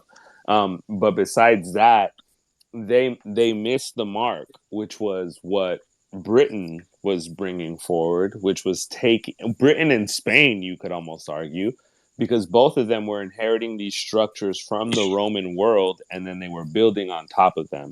So when all these things came into America, the thing that ended up differentiating this country was the fact that anyone could come here and make a bar and make a restaurant. And then once you start making bars and making restaurants, you start chasing whatever it is your inner organization starts to lead you. And this is not possible anywhere else other than Canada, excluding Quebec. Well, I think I there's a also bit. think I think that there's a bit. I think there's a bit of many. Part of it is chattel slavery did have, you know, an effect on Americans' wealth, but I don't think that it was the only thing that made America. I think, you know, there's an Word. industrial north. There was a, you know, there was an industrial revolution that America was very innovative in. We had a constitution that basically sort of protected property rights. They gave us a huge advantage over, you know, a lot of other governments at the time. And then, you know, Parliamentary ones, our particularly. our revolution ended. All the revolutions in Europe ended basically like French Revolution, where they destroyed the country. We stopped our revolution and consolidated, which is a rare thing in history. I think I should make a point that none of us here are probably Native American. Also, just to be clear. I am 1/8 Apache. So my great grandfather was an What Apache. unites you guys? What unites you guys? Breweries Nothing. and restaurants. Well, actually, Still? what sort of unites us is that we aren't specifically united around any one thing. It's the philosophy of go west, young man. Of, you know what, go out there and make your own way, and you're either going to make it or you're going to fail. There's very little in the development of the country. There was very little in the way of a social protection system. You go out to, you know, Montana and you start a cattle ranch. If you suck at it and all your cattle die, you starve. Sorry, next guy comes along and a better rancher gets to make that land, you know, into a real cattle ranch. And that's sort of the way, the philosophy that shaped America. Of you go out and you try it and you either fail or you make it, and the ones that get good at it get better at it, and we give them more money and they get bigger. And that's how, you know, the best filmmakers went to Hollywood, and the sucky filmmakers went to Hollywood too, but we never heard of them. Same thing in New York with the business. You know, it's give it a try and succeed or fail on your own merits. The government used to be. The government isn't going to get in your way and try to stop you and take all of your stuff once you succeed. You can profit off your own labors, and that is an incredibly incentivizing philosophy of, if I work hard, I can keep what I make. Now the way it's going, it's less and less true. It's the various classes being squeezed and such, but that's what made us so great. I mean, yeah, there's a lot of like structural squeeze and all this other kind of shit, but I mean, damn, it's different. It really is different. And I see how my kids are growing up in a world where they have much less fear than I did. So they're willing to take way more risks, and it allows them to explore more and more things. So there are all these different places who say all these kinds of things in the name of culture and tradition, and it's not even that, because all the things that they're pointing to don't even exist. They're hypothetical structures. And luckily there are countries from the West who had to go through what they call quote, analytic traditions that came out of the UK, who said, fuck all fuck your idealism. We're not going to sit here and look at how you're starting to organize ideas. So when these Frencher traditions of deconstructionism tried to make their ways onto our shores, they couldn't do it, because at the end of the day, we had to test these things. And you can even see the same kind of thing that happened with socialism in the UK, that when they decided to go full-blown socialist in the 80s, it didn't work. They realized that, hey, and as true empiricists, they were able to rein things back. So as bad as people might think things are over there, they're not as bad as they would have been if people didn't have sense as they moved forward. But the one thing about the US is that, you know what I mean? We have breweries and then we have restaurants. Well, We still don't. So are you one guys thing fully about failure in self-sufficient? America, though, I just wanted to say one thing about failure in America. In Europe, it seems like you get very tied to one job. I've had probably 15 or 16 different jobs, job descriptions in my life. Is that a good or a bad thing? That's a great thing. It was by my own choice. I want to do this job. Some are within the same company, but I do drastically different things than I did 10 years ago. I'm You guys you can are fail, more you can fail or self-confident, succeed. What? Well, perhaps more self-confident. Just go out there, just try it. Well, if you fail, and here you get, you graduate, you buy your own house, you get the girl and the whatnot, and then become miserable and start cheating on your wife, get a divorce. It's They're because so all the kids that calm. go to college read too much Nietzsche, and then they go down that path. That's hilarious. actually, that was my test of someone going off the rails in college. If I saw him with a copy of Nietzsche, I just sort of walked the other way. They're going to read Nietzsche in class. college. They're going to cheat on their wives in 8 years, and then they're going to blame it on the system that they can't think their way out of. And it's if like you guys had breweries and restaurants, you would be fat, drunk, and happy, and then you would start selling bike rims and become a millionaire in 3 years. And then get divorced from your wife and get a new one. Maybe, Well, I just think maybe you can take a not. lot of risks in America, and you can change. Almost everyone I know has had a different career from where they started at. Now I'm in a company where a lot of people have gone to graduate school and changed their career and profession, but I just see you can That's make why that you guys jump. will continue being great. We cannot do that. We are so trained.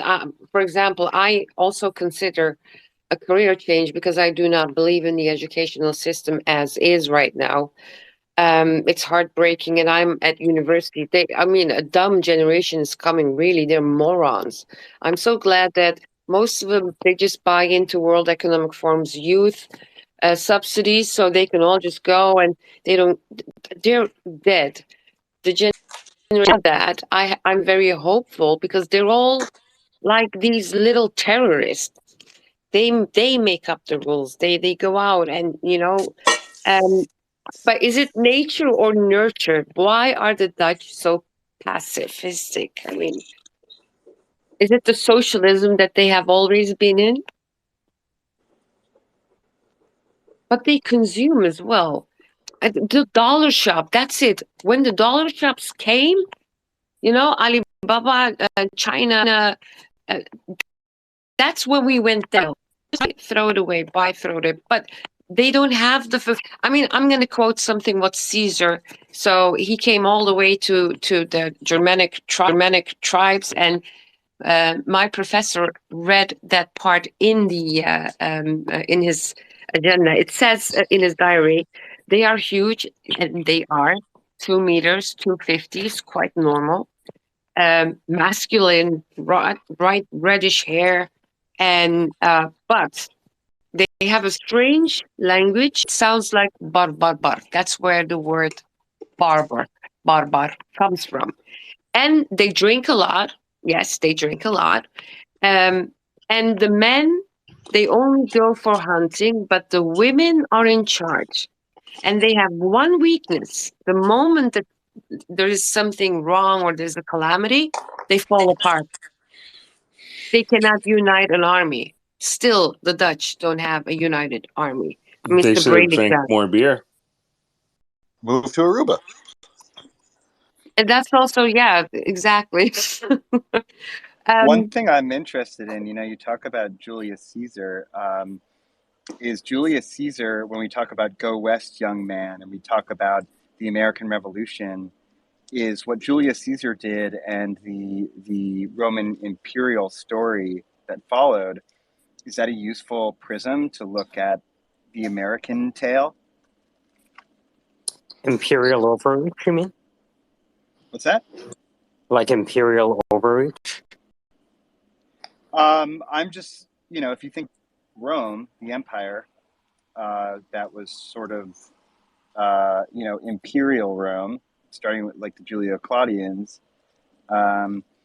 is that a useful prism to look at? And considering that, Rome was a superpower and no longer was. I mean, there's a lot to be said for yeah. history is filled with the sound of silk slippers going downstairs and wooden shoes coming up. Dutch wouldn't choose. Well, I think the imperialistic thing is that American expansion from the East Coast to the West Coast did a lot to make America. So that's sort of the Roman model, but the Roman model never could feed itself. It always had to be raiding and robbing the next territory. And then they became extending and extending and extending. And eventually they got too big and they could be picked off because, they couldn't defend all their borders. And then they became divided. So I think that America, there's this sort of, America makes these big leaps and then they consolidate. We had a revolution and we consolidated power in a government system instead of destroying ourselves like the French did, and like the Flanders Revolution against, Philip II. A lot of these revolutions just destroyed themselves. And sort of with us an empire, as we had a Southern empire based on slavery. We eventually rejected it in a war, and once we got to the West Coast, we went north and we didn't go south. We sort of stopped and consolidated, and I think that's a big difference from the Romans, is they were always sort of raiding and trying to, they had the similar model to Hitler, where he's, bringing in booty from foreign sources fills the treasury, and then we dole out what we've raided. So I think there was some raiding in America, but at a certain point we consolidated after we raided across the country. What about Okay, never mind. Well, I was just going to say, some people sort of contend that while we did have an Emancipation Proclamation, vestiges of slavery still exist today.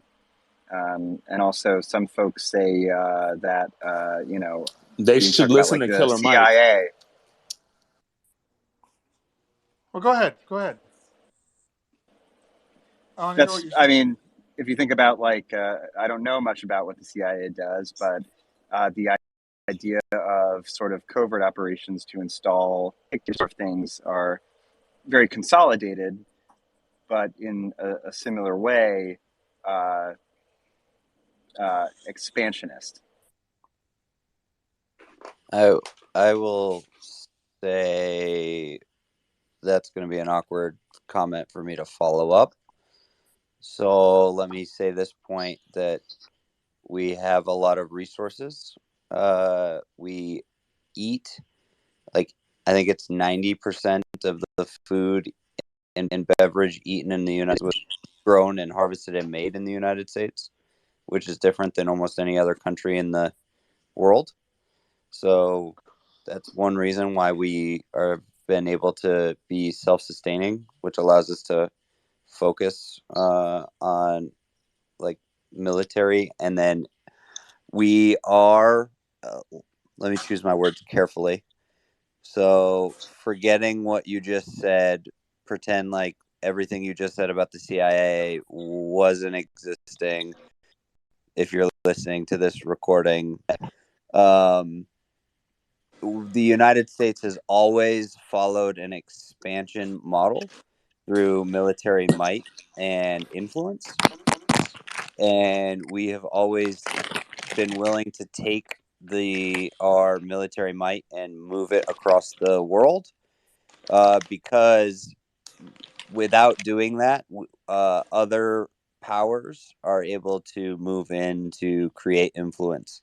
You see that with what Russia has done in the Ukraine. Hitler, don't go far. Okay, please Hitler, stop. you guys Stop. didn't Please, help. can you please stop interrupting me and connecting my points to other areas, please? You can make your comments after. Okay. I think that there are times and there are times where we have gone into conflicts that we don't need to be in to fill a void, so that said void or vacuum is not filled by enemies of our own country. We would rather be in conflicts that we don't really need to be in, to keep our borders safe, rather than leave that up to chance. Which I think goes to Emmy's expansionist way of approaching things.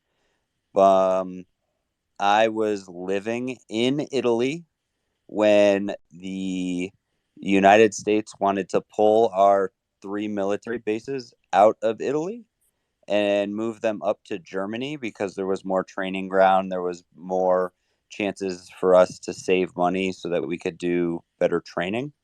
And the Italian government told us no. We forced the Italians to have bases in Italy, after World War II. And now they are forcing us to maintain that contract. Not, we're the ones that forced them to allow us to build the bases and have troops there. And now we want to move our troops, and they won't let us, because economically we provide way too much. Germany's doing the same thing right now in those places where we've built those bases. Those cities are flourishing economically. I think that we continue to flex our might in different and unique ways. Not always in the best ways, but there's a reason why, we are able to, I think of the way our borders work, and how we are only land capped on the north and the south. So I think one of the key differences, if we think about the Roman Empire and the USA, is we have the ability to protect ourselves. Someone said previously that if that the USA could survive a war with everybody else, my question is, what would be left? The United States. But let's say there's a reason why we haven't moved into to Ukraine. Okay. And again, if anyone's listening to this, this is just my opinion, and this is not based on current military conditions or facts. It's also performance art, by the way, just throwing that out there. Yeah, performance art as well. So there's a big issue right now with the definition of borders with Ukraine. Russia has used its influence over the past, and its funding over the past. Oh boy! So really, to know why Russia's doing what they're doing, you have to go back to the invasion of Iraq, the U.S. invasion of Iraq. Military scholars said that it was going to take us between 90 and 120 days to topple the Iraqi military. They were the number 5 most strong. They were the number 5 strongest military in the entire world at the time. It took us 3 days. The reason why it was that happened so much quicker than everyone expected, I'm not going to go into at all, but it just we were completely underestimated as a military. going into Iraq. Russia saw that and knew that they were funding Iraq with all of their top technology, and we topped in 3 days. They saw that as oh crap, we need to do something. And so to do something, that they created military strategic objectives, which included the annexing of Crimea. In order to annex Crimea after Iraq fell, Russia is documented of moving oligarchs in to buy a lot of high rises and properties, and then paying civilians to move across the border into Ukraine, maintaining their Russian citizenship while living in Ukraine. Many of these people would like displace Ukrainians. They did this also in the Republic of Georgia back in 2008 as well. And so by buying the properties and moving their own people in, they essentially created an imminent domain kind of situation that they had to protect their citizens living in Georgia, living in Ukraine, which also allowed them to grab land. And so they started to build up the ability to open a port to get them to the sea so that they could start building up more. Because right now, in order to build any kind of naval defenses on their western front, they really have two options, and that is to build it all the way on the other side of Lithuania, which they don't have any natural access to, or it's to find a way to build a land bridge to the sea, to their like southwestern area. And so they found that through annexing parts of Ukraine. All of that adds up to the Russia's arms race. When Ukraine, this most recent Ukrainian conflict broke off, I think that we've found that many of the countries that are considered to be the other superpowers have been, I don't want to say lying, but have shown some technological advancements that haven't actually been coming to fruition. Also, whoever said that, we've seen what Russia's done against farmers in Ukraine, you also have to realize is that mostly everyone fighting, it's the same way the United States would fight. We would send mostly National Guard first, and then we wouldn't commit all of our forces. We would probably only commit around 20% of our forces to a fight until we knew was a probing attack. So we would probably send a small contingent first. Once we've gathered the necessary information, then we would dictate how we would attack, and then that would be like another D-Day. But it's this thinking of thinking through in this strategic way that allows us to kind of flex our might.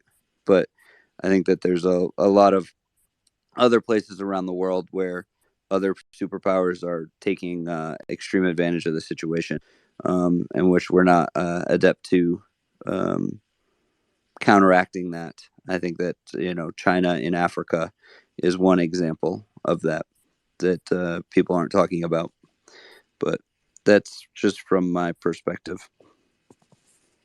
So speaking of the Thanks, Russian Zach. troops, speaking of the Russian troops in Ukraine, one of the things I've heard, and I didn't want to really bring it up because it's only something I've heard, I haven't had any confirmation, is that Russia sent in essentially their C-list troops to maintain and hold off their A-list troops and possibly some of their B-list for the fight that's going to kick off between China and Taiwan, and thus the U.S. is going to have to get involved. So that is Russia maintaining those troops in reserve for that fight coming this fall?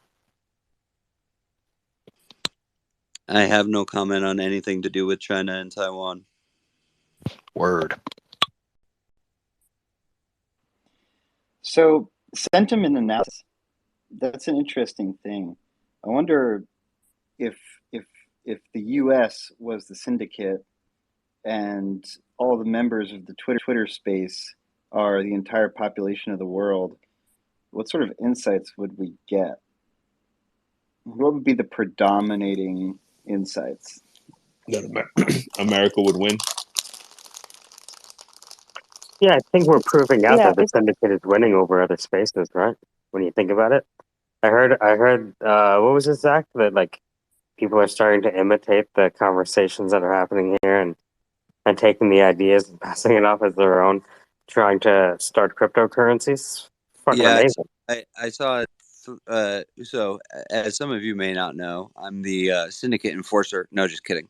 But I have followed a few individuals that have been just listeners in the syndicate space, and have been jumped into other spaces where they were speaking and heard them mimicking almost exact conversations that we had, and then saying like, yeah, we need to create like a space where we have a sharing of ideas and then act on them to create like a forward momentum. Like, wouldn't it be cool if someone came in and pitched a startup and like within like a few days we already had a working prototype? And I was just like, wait, weren't you just in the syndicate space the other day? Like, what the hell? So that was pretty funny. But yeah, I think that I think Emmy, I think that one of the things that I think is interesting is not nationalism, but the idea of nationalism within the United States. Almost anywhere else you go in the world, there's not the presence or the respect for flags and other symbolism, um, which is good and bad. I can only think of one other country throughout history that used symbolism to such a degree, and it was not a good comparison by any means. Which that historical area is somewhere in Europe in the 40s.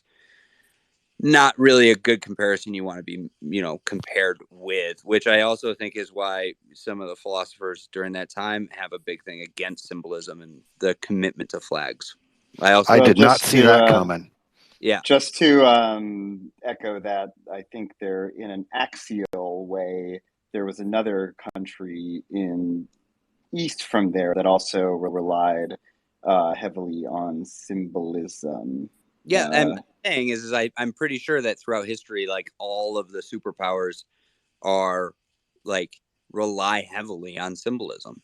And I think that going to what your comment is, teacher, is that I think one of the reasons why many of these countries are able to consolidate this this belief that they're great and this belief that they're supposedly better than everyone else is one is the symbolism that they use and the symbolism that they teach.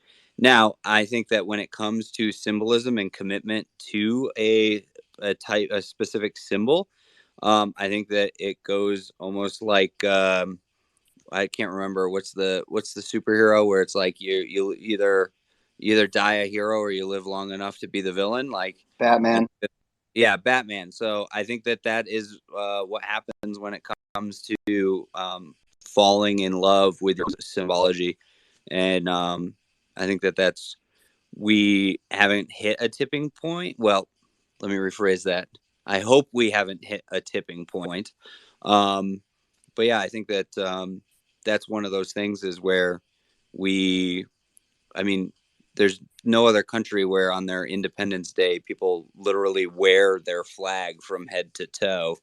But I also think that there's, that has also led us to some of the events like January 6th and some of those other things. So good and bad. Who knows? And just to, oh, sorry, Zach. No, that was just really the end of my point. Okay. Well, and just to put a punctuation mark on it, when I was from as early as I can remember into my teenage years, I participated in a mandatory event called the Pledge of Allegiance, where we say, "I pledge allegiance to the flag of the United States of America and to the republic for which it stands, one nation under God, indivisible, with liberty and justice for all." Not only did I do that, but I also know, for some reason, I know not only the national anthem by heart, but about 4 other songs, I would say, about the greatness of America by heart. America the Beautiful. There's a few others, right, that I just know. I don't know when they were taught to me. I don't know why I still know them, but I certainly know them.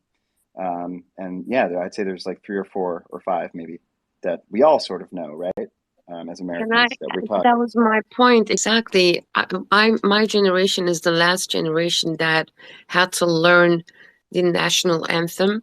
But then again, we were singing for hooray, the Spanish king and the German something something. So as children, I was like, it's about the Dutch, right? Why are we hailing, hooraying the Spanish the king? So the generation after us, they were like, the woke ones, and they were um, going against it. And it's like the seventh kind of thing. Everything that is Dutch, it's stupid.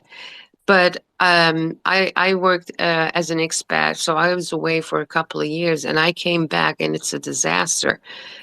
We have, for example, a proverb for a personal pronoun for people that we have respect to, like in German.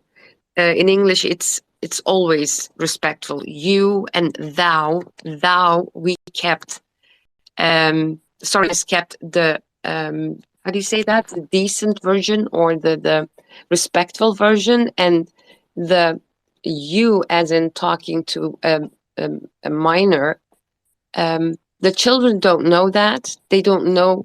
Millennials, they cannot sing even the first 3 sentences of the I think national anthem. I And think Santa Claus has disappeared. It's racist somehow. They made it racist. Carnival, we had Christmas carols. I sang along. I mean, all of it's gone. I think And they are I think final thing. They are putting different minorities together in a community, and I'm like, wait, if America has been able to do it, how come we're not able to do it?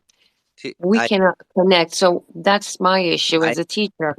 you are missing Emmy's point, is that we for years forced people to say pledges of allegiance and sing these songs, and we no longer do.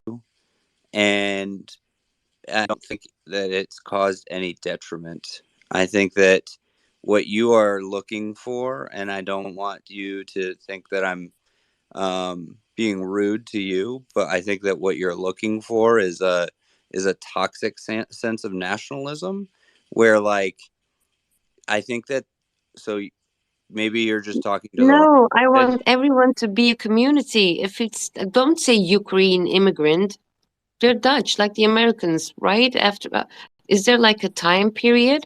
Okay, now you're an American, or what's the rule to be an American? Because y'all guys are all proud. I think that you're I Open a restaurant. just says open a restaurant. That's it. I think that you're. So when I first moved to Chicago, everyone asked me where I was from, and I said North Dakota. And like, no, they want to know what ethnic group I was. So I mean, in America, you have a bifurcated identity. You just accept all the other identities. Like my wife is from China. She's Chinese, but she's a U.S. citizen. Yeah, So like when she talks to there's people in China, she's American, and when she's here and she's talking to other Chinese people, she's Chinese. people refer to themselves as Mexican American, African American. Like it's like you're conflating the few Americans you've met that, like, oh yeah, I'm American, when they go over to Europe. Like, I think that that's not really what happens. It's not. People There's a rarely story. come here. there's a story that George Lopez, he's a Mexican American comedian from California, that he tells about growing up in California and having a particular identity and saying to himself, hey, I'm a Mexican American and all this kind of stuff. And then he goes to Mexico to visit his family. And then he realizes that where he's from, he has running water. And when they're at, they don't. They have to go to a place to gather water and then carry it back. And that was when he realized that he was actually American. Yeah. That there was no hyphen. And I think there's a lot of people that don't have that experience though. And I think that it's okay to say that you're where your genealogy comes from. It's okay. Like, I also think that there's more to being Mexican than not having running water, right? I mean, there's also a culture. That is not at all what he was trying to say when he had said that. I think No, I think he was trying to say that. Like the defining characteristic of Mexico is lack of running water.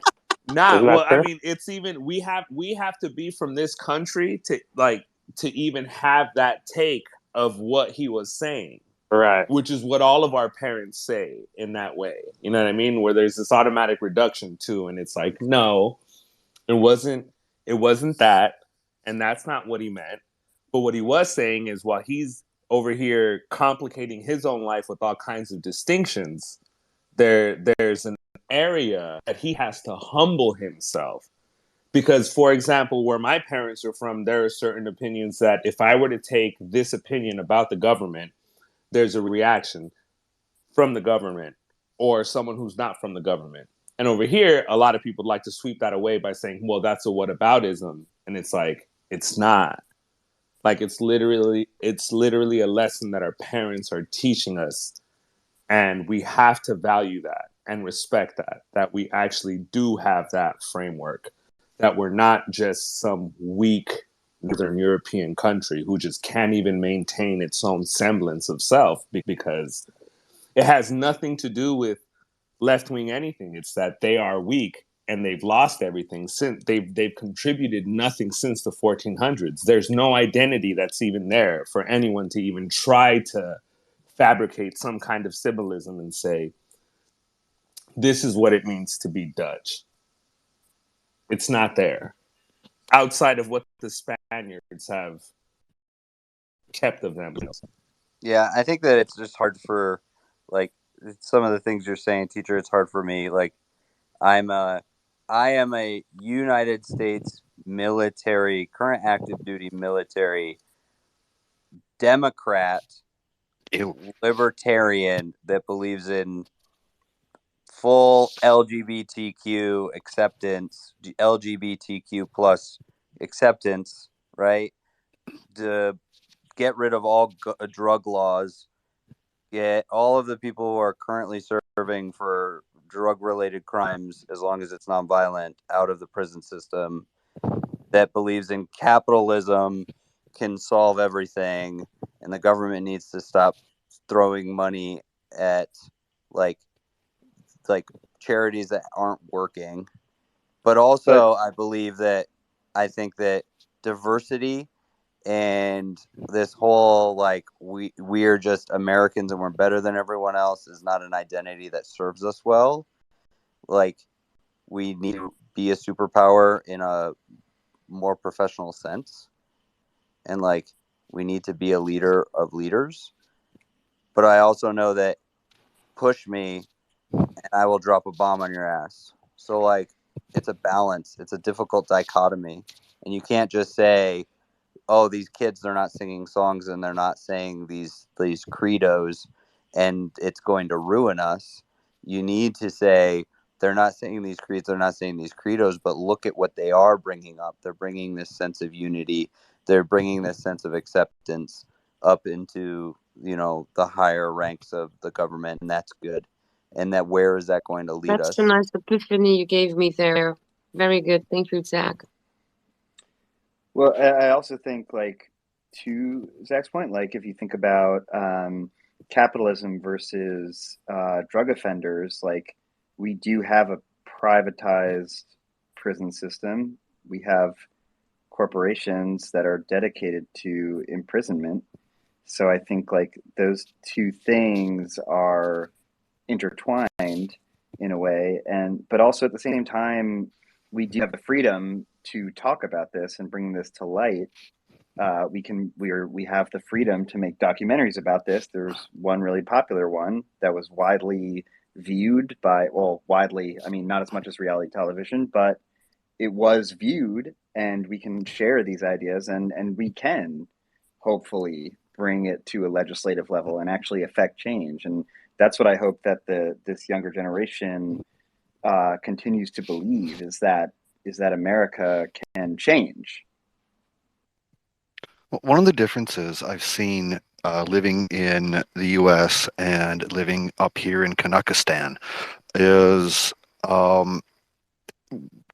when I came here and I went into the immigrants class, all those immigrants, myself included, that came here, none of them to this day that I still know identify as Canadian. They still identify as Vietnamese or Lebanese or El Salvadorian or whatever country they came from. They didn't come here and say, I want to be a Canadian. There's no melting pot up here. Whereas in the US, that happens in the US just as much as it happens in Canada, just as much as it happens in Europe. It's not some special thing to Canada or to the United States. I mean, I have tons and tons of friends in the United States Army who are, when you ask them where they're from, oh, I'm Nigerian. Oh yeah, you're an American citizen now. Yeah, but I go back to Nigeria every single time. Like our chaplain right now, and he's here so that he can become an American citizen, get educated, and go back to his country and try to make something better there, right? Sometimes you move somewhere, keep your heritage, say where you're from, because you want to bring something back and go back at some point and bring something there. Maybe you never want to be an American. That's fine. I don't care. I am here and I am serving to the best that I can so that you can come to America and say, I am not an American, I am Dutch. I'm not an American, I'm Mexican. I'm not American, I'm whatever. Like, if you want to do that, that is fine. I don't care, right? well, the point I was moving towards is that Canada doesn't have that melting pot idea that the US is what now less, but in the past that's what they had is, the idea of the melting pot. Everyone comes to the US to participate in the American dream. There isn't really a Canadian dream. And a lot of the people, from the various countries don't really get that idea of the American dream. And I've really seen it as a melting pot, more as a salad, because in a melting pot everything sort of mixes together. But in an immigration salad, the tomatoes are still tomatoes, and the lettuce is still lettuce, and so on and so forth. So growing up in a multicultural area of Detroit, the Puerto Ricans stayed Puerto Rican, but they were very American, although Puerto Ricans are Americans. But like the Jews were very American. The Italians were very American, even though they had their separate traditions and things like that. Hey, Mike, are you? So, good God, no. No, the other Mike. No. Oh. Good God, yes, motherfucker. So are you Canadian? That motherfucker is, dude. He's not gonna answer because he knows I'm setting him up. Fucking Guys, I need to go to school.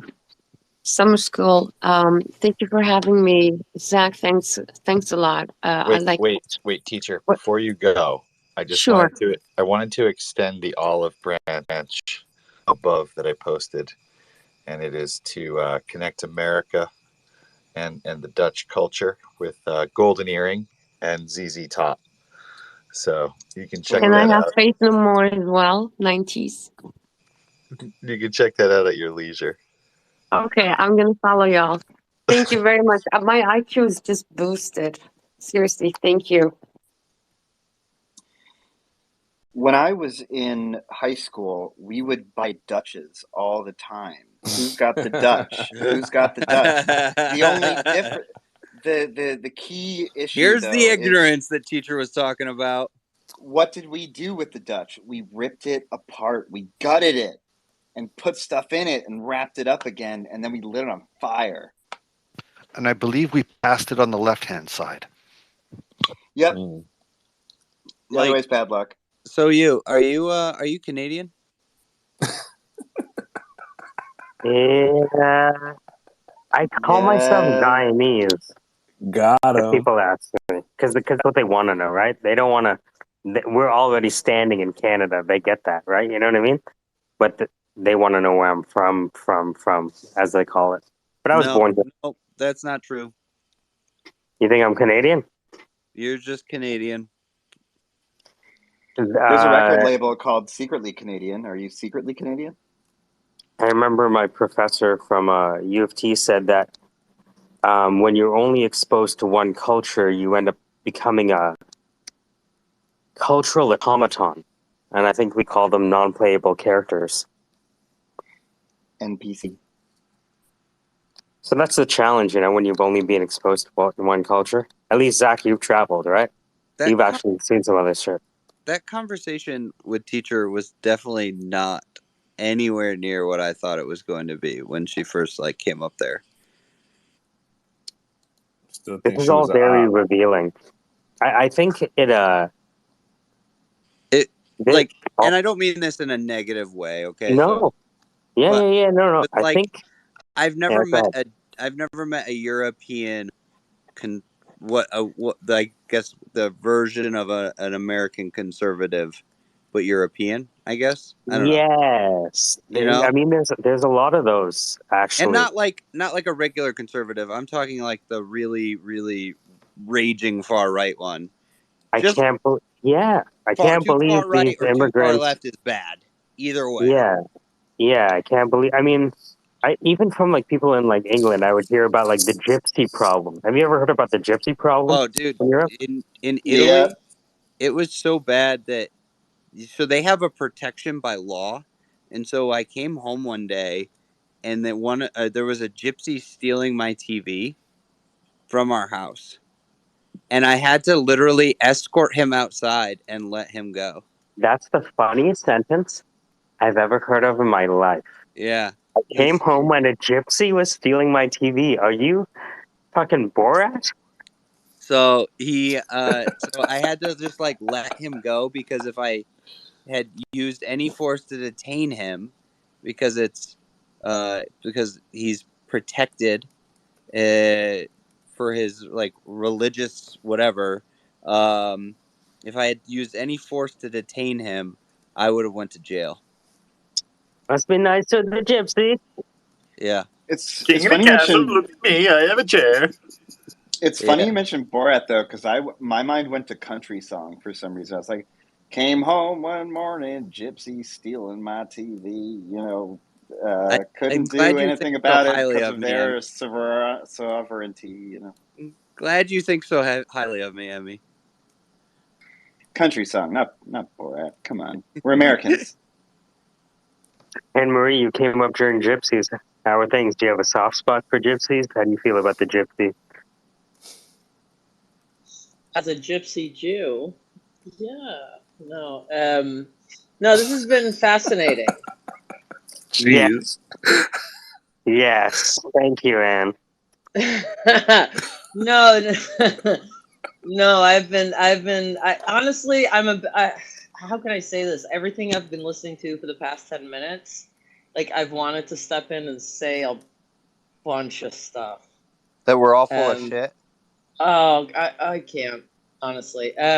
So there's so fucking much to unpack. No, I know y'all, man. I know. You kidding me? I know this room. I want to hear more about the gypsy Jew.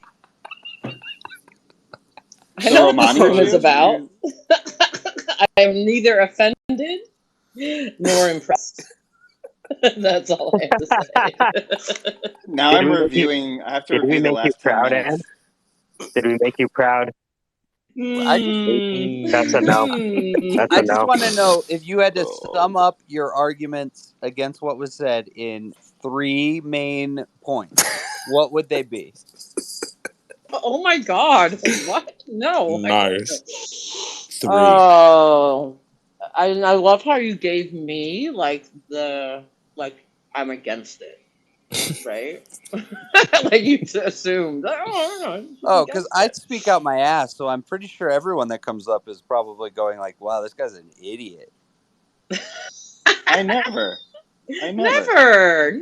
No, we no. I don't ever think that. Well, No. Emery, you said there was a lot to unpack. What is the first thing you take Well, out no, of it was the moving okay. box? It's okay. It was very interesting that the Dutch person came up and was talking about the changes in their country, which sounds like nationalism to Americans, right? And it is.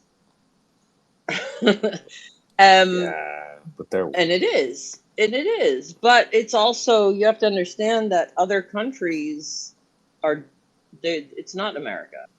Like Americans, I don't know. I'm going to say this. they're They not as view, enlightened.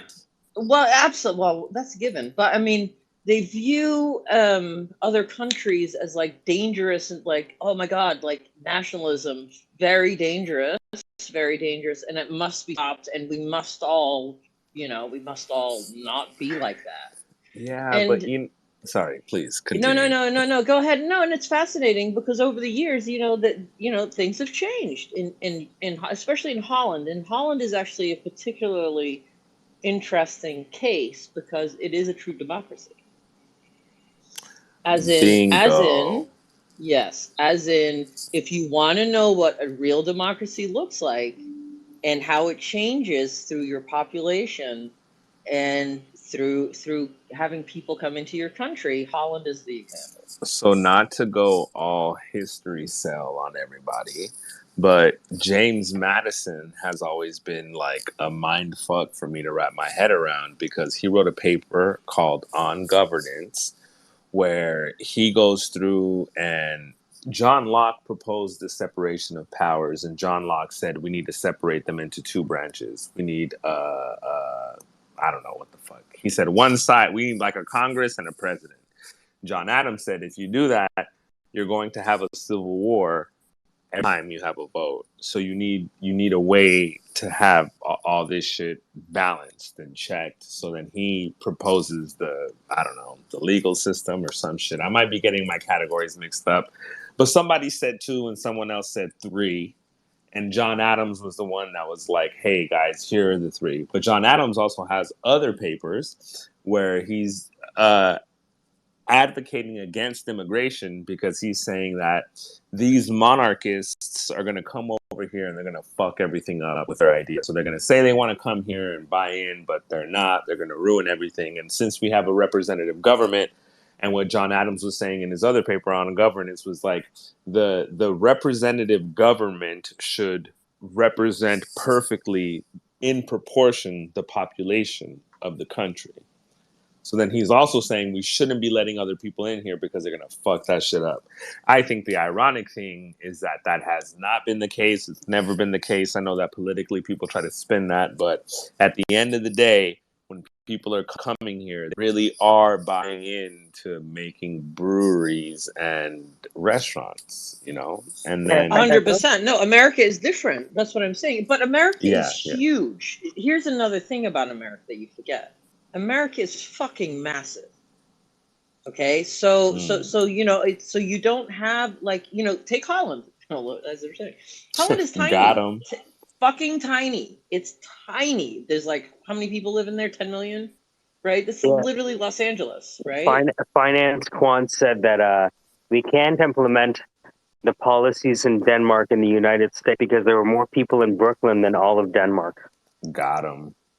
I don't even know what Denmark is. Is that like a They're parking the lot? people that used to conquer and interbreed with the English. Oh, the Danes. Yeah, where's Lagatha? Where's Lagatha? She Perfect. knows. She'll I know tell the you. Danes. I read that Shakespeare play. Thank you.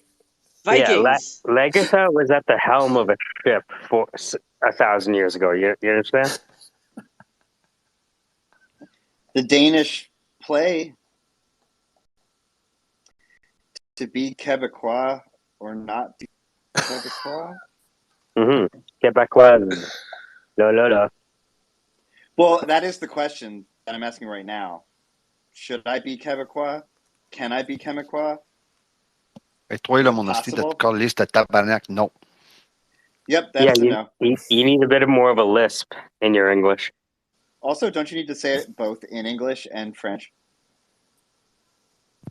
No, actually, you don't. The laws are very clear. You can say it in French only, but you can't say it in English only. Nice. I like that. Is that Très bien. languagealism? How does that work? Or is that like provincial nationalism? Yeah, that is absolutely provincial nationalism. We actually have what we call the apostrophe SS, the language police. They will go around to your breweries and restaurants, and they will check your your menus, and they will check your signage. And if they see an apostrophe anywhere, you will get fined.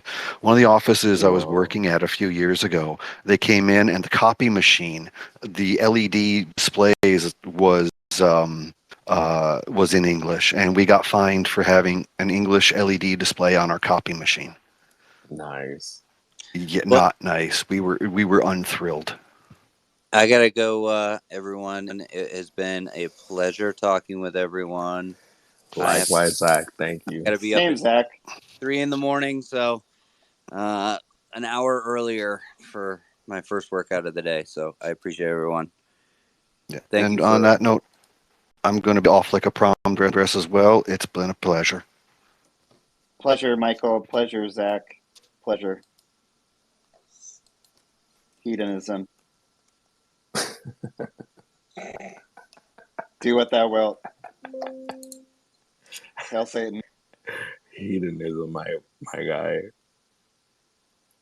Yeah, I think it's I think people forget why people the whole reason why people leave other countries, right? And it's not an easy thing. It's something that gets very oversimplified, right? So it's like, hey, look, all these people are trying to come to America. You know why? Because Americans were fighting Russians over our country's politics. So it's very complicated. So a lot of people will be like, oh man, we're escaping, blah, blah, blah. And it's only like 50 years later that you realize, oh, fuck, we were just pawns in a geopolitical game that we didn't really understand. And that's why our parents came here.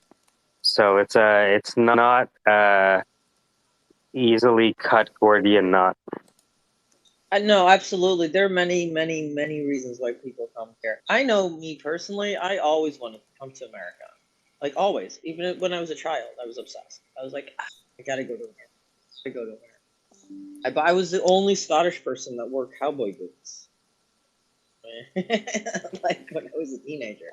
It was ridiculous, I mean, I wanted to come here and check it out because it was part of like your upbringing too in another country. Like all your movies, like now it's different because there's the internet and there's a lot more reach. There's I mean, shit. You turn on Netflix right now and there is a handful of content in other languages. That was not around at all when I was growing up.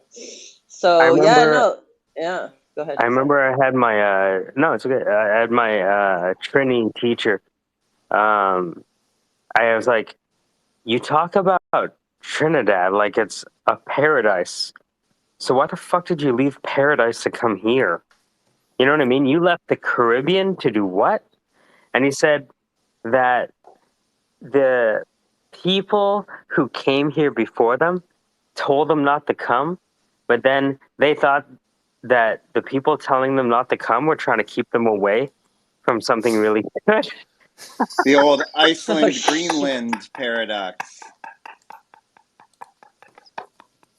So, well, one thing, it's like the U.S. You mean Iceland? It's right there. Look at the map. They're right next to each other.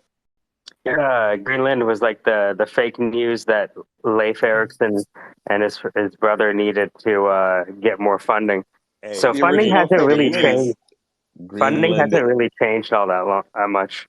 Laissez-faire in practice. In praxis. That's Greenland. In praxis. I like praxis. I feel Laissez-faire bad praxis. for the folks who made it to Greenland. They were like, "What the fuck?" Yeah, except for the colorblind guy, and he was like, "What? What's wrong? This place is awesome." I prefer to call them African Americans. Just kidding. Sorry. Yo, I remember sorry. I remember in You mean medieval Americans? I remember in medieval history, they pinpointed like a single war, and they said like if the Arabs won this war, we'd all be speaking Farsi. That part. Yeah, that part. Exactly. I still read Rumi. Rumi is well. The other thing too is like we talk about like America. Rumi is king. Dude, you know the sheer amount of talent that came here during the first two world wars? Like Oppenheimer is not an American. You know what I mean? Einstein is not an American. I mean, you're wrong, but I get what you're saying. Well, I was saying, you know, for my family and how we came to America, it was a little bit of, hey guys, we should probably get out of here. And that was in response to programs, aka pogroms, and also the alleged Holocaust. Whoa, that's a strong adjective, sir. And I don't actually. You're like the only think that person who it's can the say that alleged actually in this Holocaust. room. I think. I can say that. I can say alleged Holocaust. He can say that. I don't. I think that would happen. We can't listen to it, but he can say it. Does that make sense? I'm logging off. Good night. No, but yeah. So that's the thing, and I think like the you know, necessity is the mother of invention, and having those folks come over here was a boon because we now we own. We have valuable contributions to Hollywood and finance and all these different things. You know, we were able to cut off a piece for ourselves and a very large majority piece in some cases. So I think like that is it's very true. You know, we flocked over here by necessity, but also necessity is the mother of invention, and America is a place for inventions and innovation. So it was an interesting confluence. Money and the ability to start a business here in America. Anyone can start a business. You don't like so in Holland and a lot of European countries, you need to have a sort of a degree that allows you to say, if you want to open up a restaurant, you have to be 100% qualified to do that. Here, you can just open up a restaurant. Yeah. See, there's many reasons why people come here, and it's usually free market. Honestly, it's a lot to do with free market. So I didn't want to be rude when our friend teacher was talking, but she was talking about the Dutch and all this other kind of shit, and I was like, look, I've met Dutch people. They have communities in California. They have communities in the Midwest, and I think that all the Dutch that could have contributed something, they came here. Which was to my point that those Dutch haven't. Anyway, sorry, I don't mean to go all nationalist on those motherfuckers, but I was offended. Anyway, yeah, and I've had some delicious cheese at restaurants and breweries, by extension breweries, and through the lens of a gastropub. Boom. Can you imagine if only the people who were paperly qualified to run restaurants ran restaurants? You mean like having like some sort of degree in hospitality? Yes, like a degree in business, hospitality, restaurant. Yes, exactly. I can't. All of that. I want to throw up thinking about that. Right? What if you needed a culinary degree to be a line cook? Oh my gosh. Brooklyn would cease to exist. Oh, shit. The coasts, period. California, Florida. No, but don't you know that the best cooks can't speak English? How are they going to write the test? Science. 100%. 100. I will say. Oh, there's so many The I'm yeah, hungry. but I'm literally gonna It's all not my interesting to be like you go from restaurant to restaurant and say hi, and if they say hello, be like, nah, I can't eat here. Got him. I need a ethnic hello if I'm going to eat this establishment. But to your point, You sick. my great grandfather did not start a restaurant or brewery, but he was able to start a garment business, and using his funds from that garment business, he was able to send my grandfather to college. And he became an academic and is unfortunately a narcissistic personality. God rest his soul.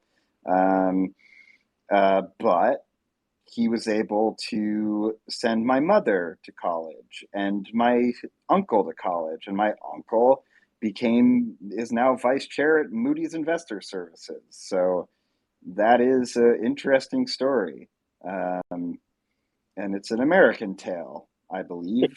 Yeah, and by the way, if like you were in India, you would have been stuck in the caste system, and you have to be like a fucking shoemaker for the rest of your life. That's where we came from. So I think it's like interesting, like, you know, when people say that, you know,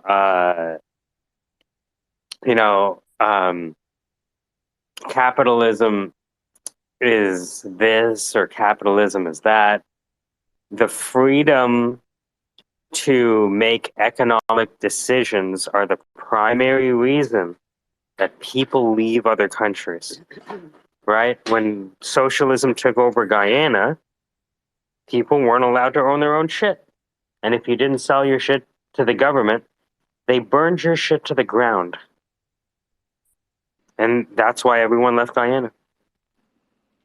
I have a friend in Nigeria, and I wanted to sell them not sell them, I wanted to send them my old laptop. And they were like, yeah, if you do that, customs will charge me on the other end, and they'll double the value, and I'll have to pay that. Yeah, it's interesting. You know, the last time we sent stuff down to Ghana, we just found somebody who was flying down there and paid for their extra luggage weight. It's more cost effective. Literally, we'd be like, rather wait.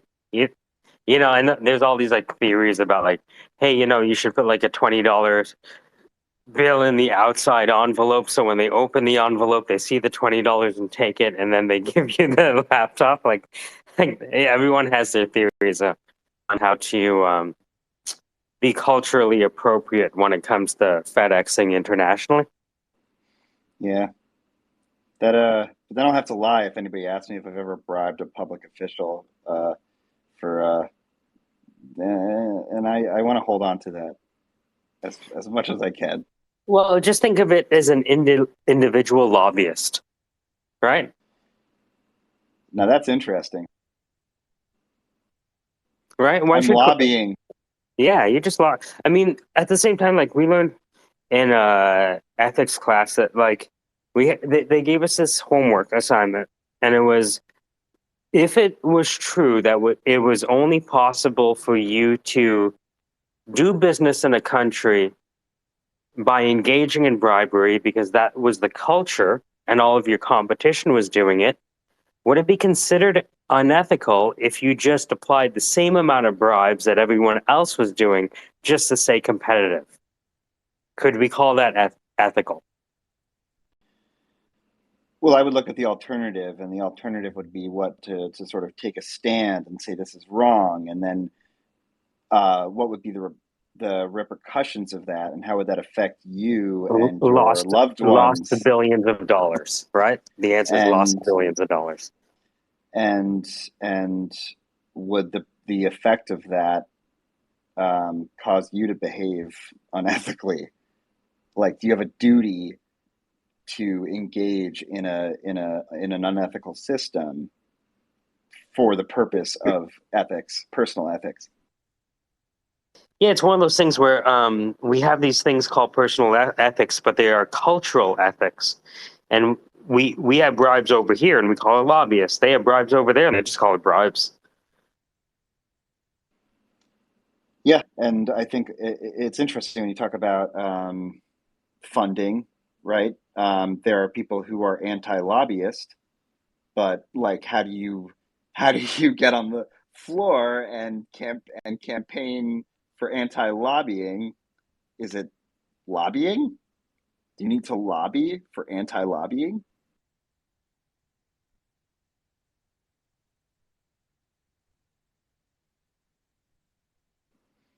I would say perhaps. Is lobbying when you just wait inside somebody else's lobby until they show up? Is that how it works? I think you can wait in your own lobby. I don't know why you would, but I would say that falls under the. But that is, why would you wait in your own lobby? You could be waiting for someone to come down from your house.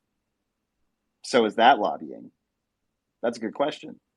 Or maybe it's like low buying and we're just chopping up the word wrong.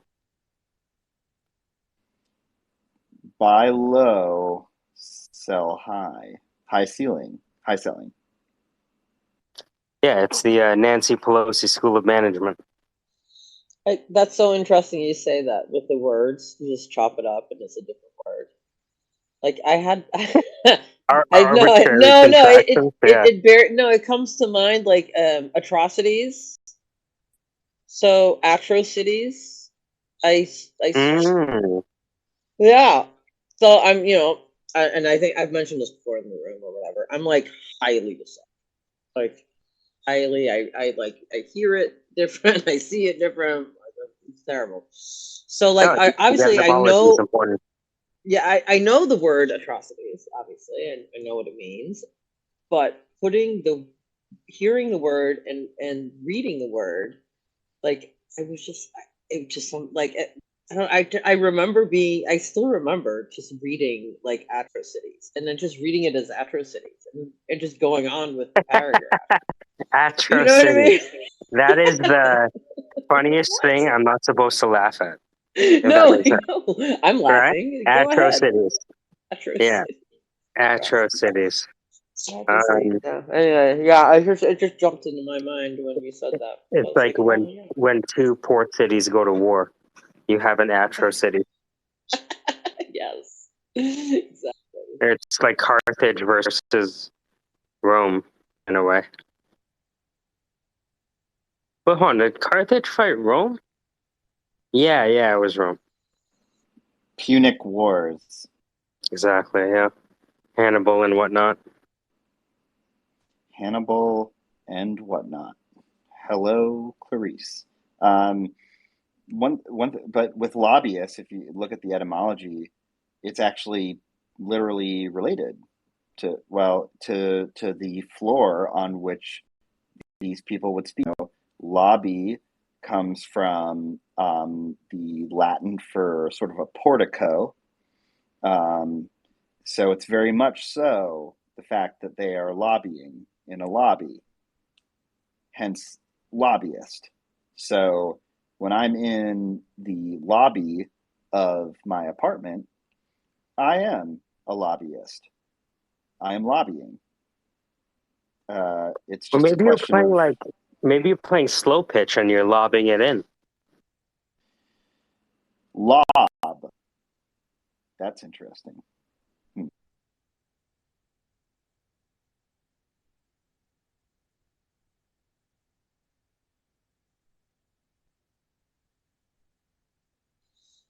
I remember having someone introduce themselves to me as a lobbyist, and I'm like, ew.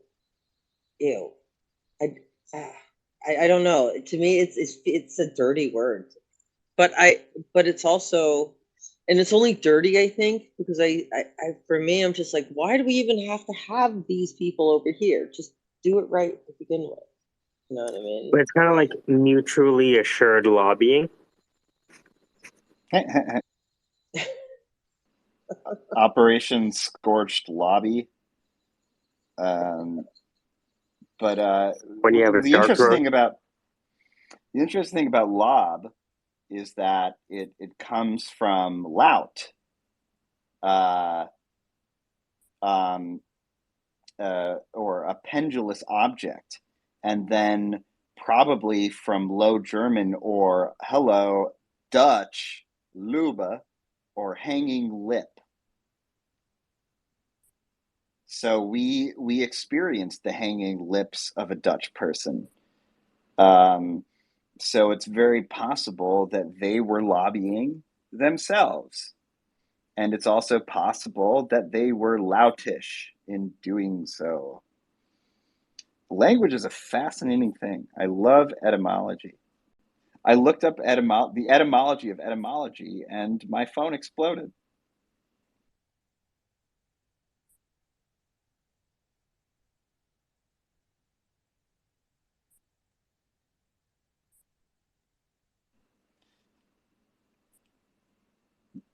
John Poppenlock.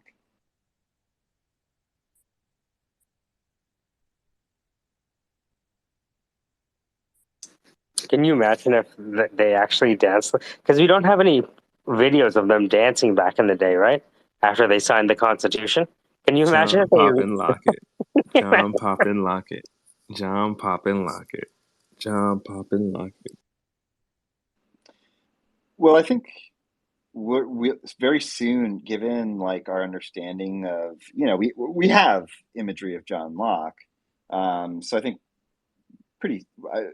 I mean, right now we could have a photorealistic interpretation of John Locke and animate him in such a way that maps to the mechanics of the Poppenlock as it was ordained. So I don't see why we don't have a John Poppenlock. It seems like a no-brainer in an epistemological sense. Maybe it's like when Dad throws his back out. A Poppenlock. Pops. It's almost like a snap, crackle, pop, and lock.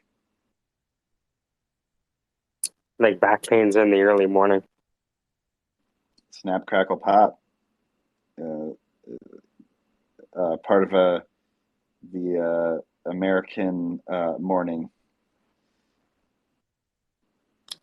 Mourning.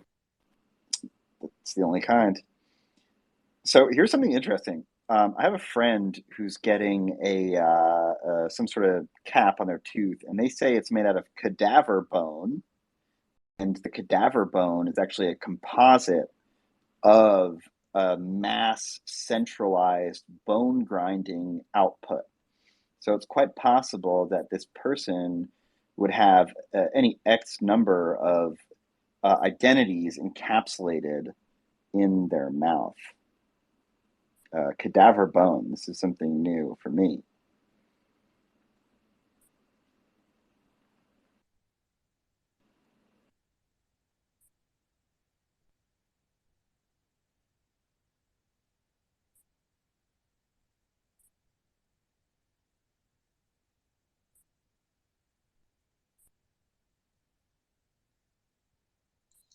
Ooh, my apologies. I was just replying.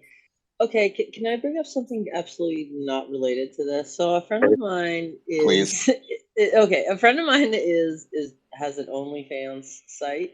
She's very lovely.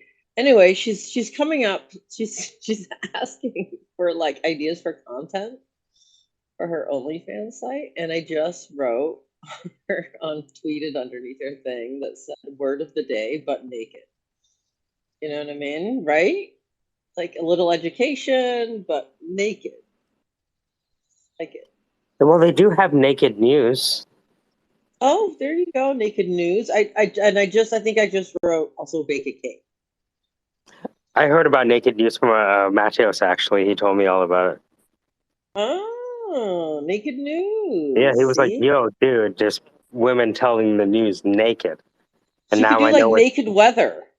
She Yeah. could be like the naked weather girl. Oh, dude, okay, I'm gonna write that right underneath her shit right now. Well, Yeah, with like a green screen, right? It's gonna be hot outside today, boys. You know, sure that. Exactly. Oh my god. The only thing you want to be aware of, in my opinion, is what they call in the sort of education and gaming space, chocolate covered broccoli. The idea being that broccoli's okay, chocolate is awesome, but putting chocolate on broccoli is gross. I don't want that. So I think a sexy meteorologist is good, but if it's actual, I wonder if it's actual reporting on the weather, if that might be frustrating to people. I don't know. I don't know the answer to Or that, but it's you know what?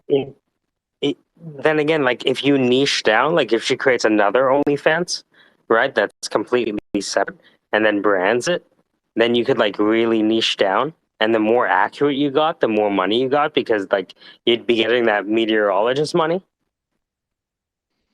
I mean, she could be a meteorologist. That's one. That's interesting, because I think like the sexy meteorologist is, I think, well established, right? We have broadcasters that are sexy I mean, they on are news literally channels. hired. Yeah, they're hired because of their sex. I mean, have you seen the Yes. weather reporting? And then they Yeah. force them to stand sideways in front of the map. Here, can you just stand a little more sideways? Thank you. A little more, a little. Yeah, that's perfect. That's a perfect sideways. Yeah, you ever see like the weather show from Matthios' country? It's crazy. No. So one thing that's very popular in pornography is establishing the broccoli, and then it turns into chocolate, right? So you have, this is the news. Wow, that was awesome. Hey, let's have sex. There's that divide. So I don't know. I'm second guessing my own thesis about chocolate covered broccoli, because if you had a meteorologist who was stripping in the middle of the report, that sounds titillating to me. That's exactly what naked news kind of becomes. It just someone sometimes either they start naked or they just tell the news like just straight while the clothes are just coming off. Yeah, there's something about starting naked that feels more like performance art, like maybe some sort of commentary or something. But stripping feels different for some But reason. imagine not like a sexy stripping, just like matter of fact taking off the jacket, undoing the button on the dress shirt. Almost sexier somehow. Yes, exactly. Definitively sexier somehow. We haven't done enough user experience with the prototype focus group. We'll have to find out.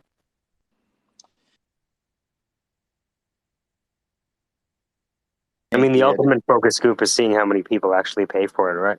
I think we should do like a pilot,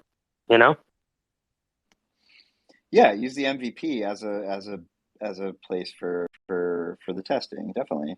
But minimum viable Panani. I like it. Yeah. Yep, but if you have three different ones, one is Three starting different naked. bananas. I got it. Yep. Yeah. Starting Absolutely. naked and then test. Yep. stripping in a typically sexy manner and stripping in a matter of fact way. I'd be interested in what sort of biosensors, the technology they use to monitor things for folks who are registered for things. You could use that technology to measure interest in those three modes and see which is most effective.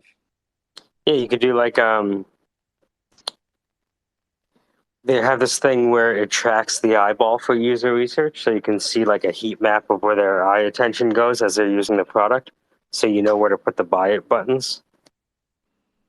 Yes, eyeballs. That's what I was thinking about too. Eyeballs is a different OnlyFans. That you have to use Monero for. So sex tech. This is not so they call it the oldest profession in the world, right? Particularly sex work. Now, sex tech is a burgeoning field. It's one of the next panels for my podcast. It's actually a pretty burgeoning space, it seems, because it encompasses Internet of Things as well as extended reality. A lot of different things, actually. And there's also sort of the corollary, which is femtech. And one of the key things is to reduce the stigma, because America, we're great on the free market side, but I think we're still operating in this sort of two sides of a coin in the sort of puritanical hand-me-downs, so to speak. The puritanical hand-me-downs and the proliferations of that. So I think sex tech is an interesting lens, because it seems like if you put tech at the end of stuff, that's when it's like you're allowed to talk about it. So I'd be interested in this style of user research. How does it reduce the stigma if you can look at it from a viability perspective, from a clinical perspective? It's very interesting when we're talking about, okay, we know that there's a male gaze that's embedded in broadcasting. We've known this. How do we flip that and just say there's a market for sexy meteorologists? And what is that? How do you shape that market? What is the most effective MVP for it? And then we can say, from now on, if you want a sexy meteorologist, your product must be a sexy meteorologist. You can just short circuit the whole thing and just develop the AI to take the woman's clothes off, and you can watch news with the clothes on or clothes off with a click of the remote. Yes, you could. Very much so. The question is consent. Has the meteorologist consented? There is no consent in decentralization. There must be. If we're talking about someone's naked body. But at that point, real quick. But at that point, wouldn't the meteorologist just be an AI? So consent wouldn't be needed. There you go, because the body is artificial.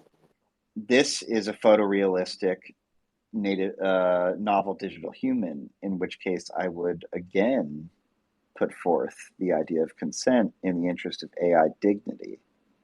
There is no AI dignity. There's only profit. We must change that. Yeah, yes, but it won't, right? Yeah. So that's why the AI, will eventually, it's kind of daunting to think about it in the future, but that's why, a lot of people will be replaced by AI because of consent. Yeah, I think when we talk about ethics and the idea of AI, ethics has already died. We just haven't realized it yet. Anne Rand was right. When you say that ethics has died, what does that look like? Because in the future, people get to decide if they want to watch their favorite newscaster with the clothes on or clothes off. And eventually, if they want to move to, like we can see in the way that they swap character models with Batman and Catwoman. That essentially, if you want to see, your favorite politician naked, you're going to have that choice. Yes, through deep fakes, all of this is possible. Mm-hmm. Mm-hmm. And there's no way to regulate out deep fakes. There's no way to regulate what happens on somebody's private Linux distribution, right?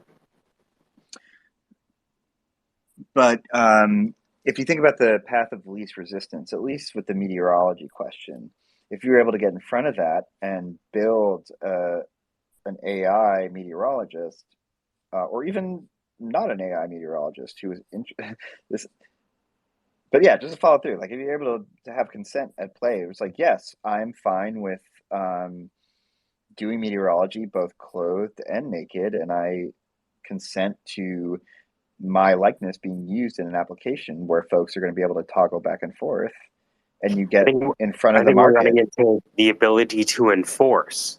Sure, we can create rules, laws, and regulations, but the enforceability of it is non-existent. Well, I'm not talking about rules and regulations. I'm talking about product, right? If Mr. I like naked meteorologists already has access to a naked meteorologist, why would they go on a Linux server and make one by themselves? Yeah, because they want to see their favorite one on TV from the 90s. That is a good point. And they probably, to be honest, I think we'll see sort of no code, low code, deep fake consumer technology. By the way, I'm not happy about a lot of the opinions that I express. I don't even want to agree with them. I know. Right?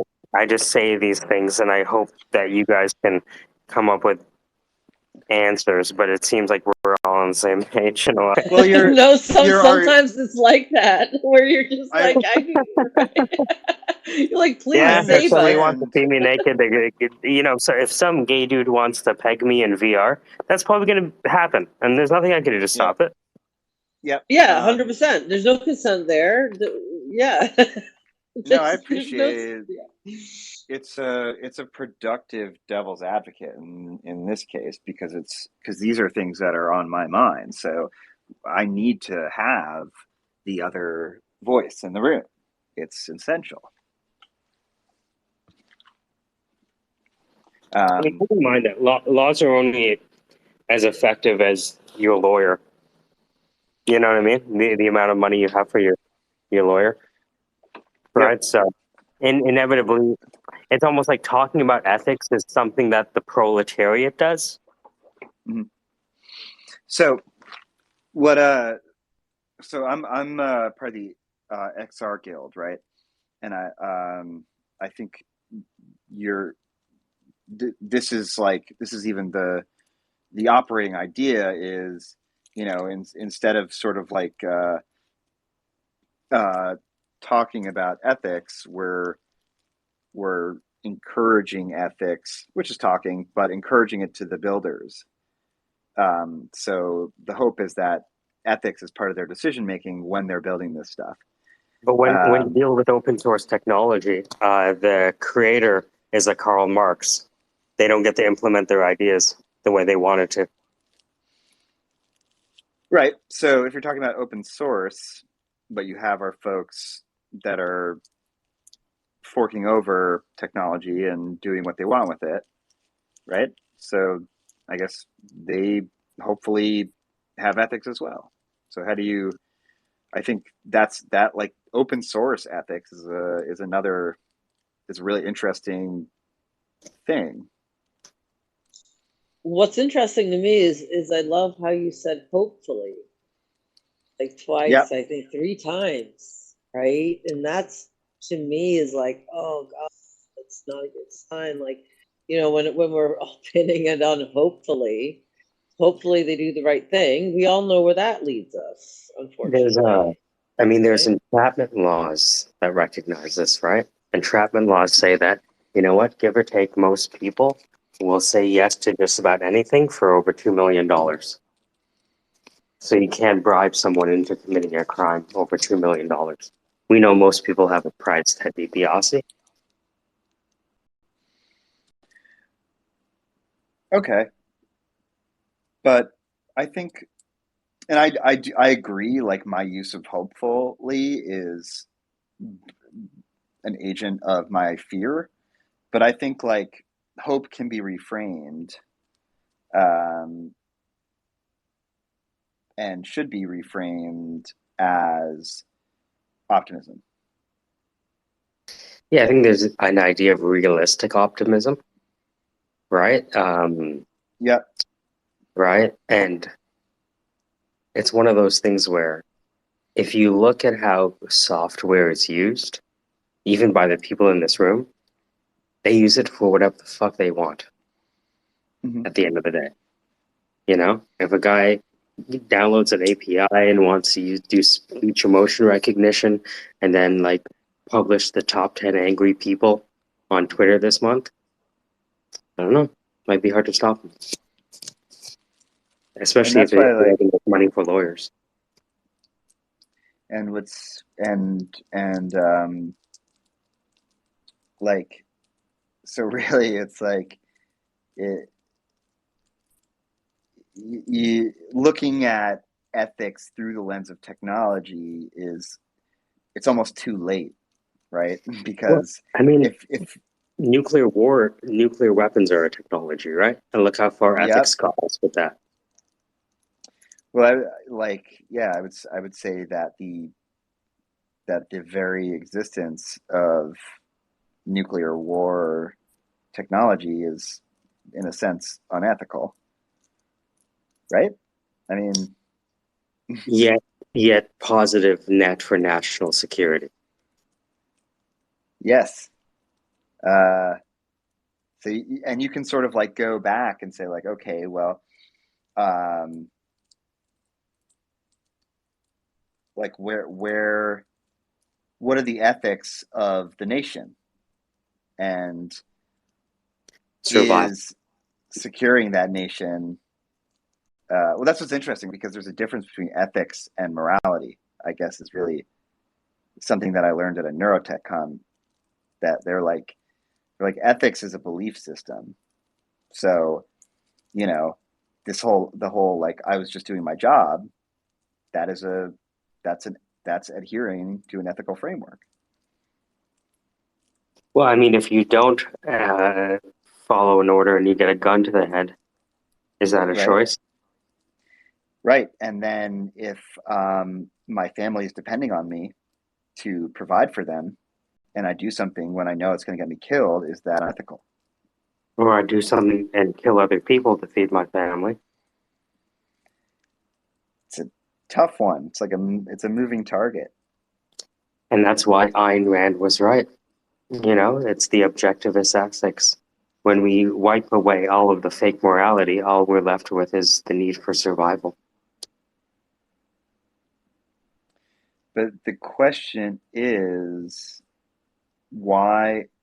Well, I guess you could look at nature, right? If you talk about survival of the fittest, that is not that's not an there's is there a natural ethics, a universal ethics that plays out in even the like a single celled organism, right? Is there an atomic ethics? You know, Yeah, I mean, even mothers will kill kids to make sure that the other kids can eat. so where do you go from there? My mother-in-law says, "Don't be mad, just know it."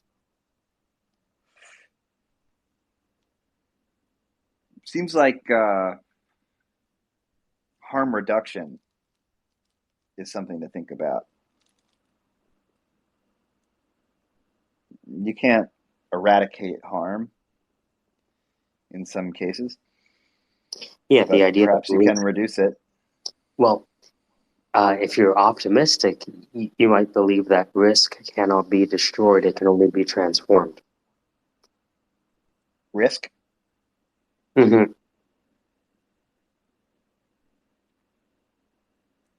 Transformed. And that's the idea of investors, right? They say, yes, things are going down. Yes, things are going up. And we know that things going down and up might mean we lose money. But if numbers are going to go up and numbers are going to go down, then we can transform that risk. I was talking to like a Bitcoin trader today, and he says, to be honest with you, Bitcoin doesn't solve shit. Solves nothing, right? But I know it's there, and I can make money from it going up and down. And so that's what I do. Volatility. Right. So he knows he's making a lot of money off Bitcoin, and at the same time does not believe in any of the mythology about Bitcoin. In fact, he doesn't really care. The fact that it could be a tool for some sort of democratization or creator empowerment, these things. Yeah. He thinks that's all a farce. I agree. I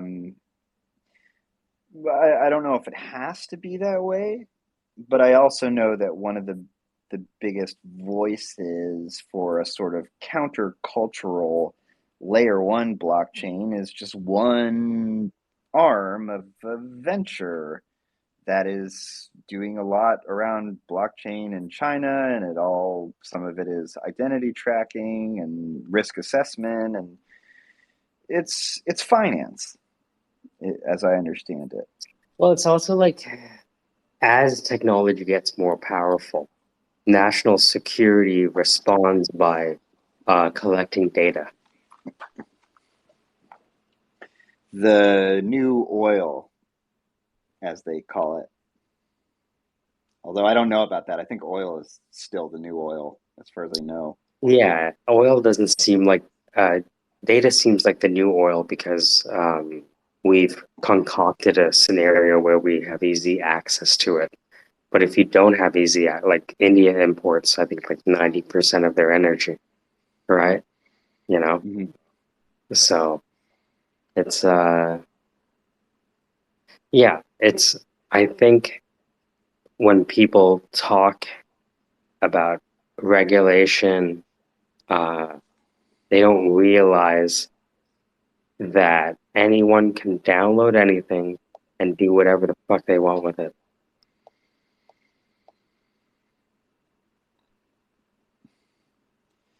So maybe what is needed is a universal spiritual awakening. To what end?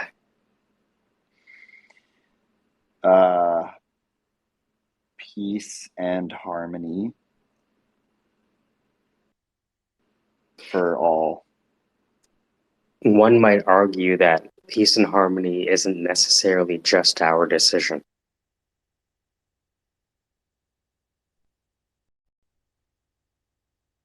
When you say our, do you mean Homo Globally speaking. sapiens? Just globally speaking. Right? The idea that if you want peace, prepare for war, and that's what all of the superpowers did with nuclear weapons. They made it such that it would be too costly for anyone to attack.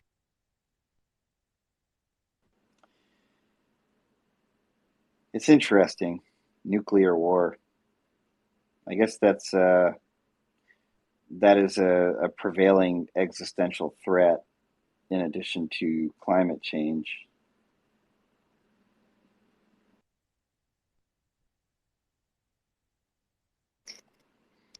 Yeah, small risks, right? Like people send me videos of like, hey, we got flooded today, you know? But there's nothing we can do about that.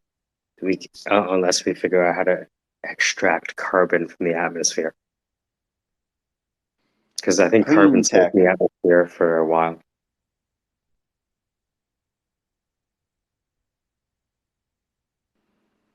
Yeah, oil is the new oil. It's also the old oil. I saw that.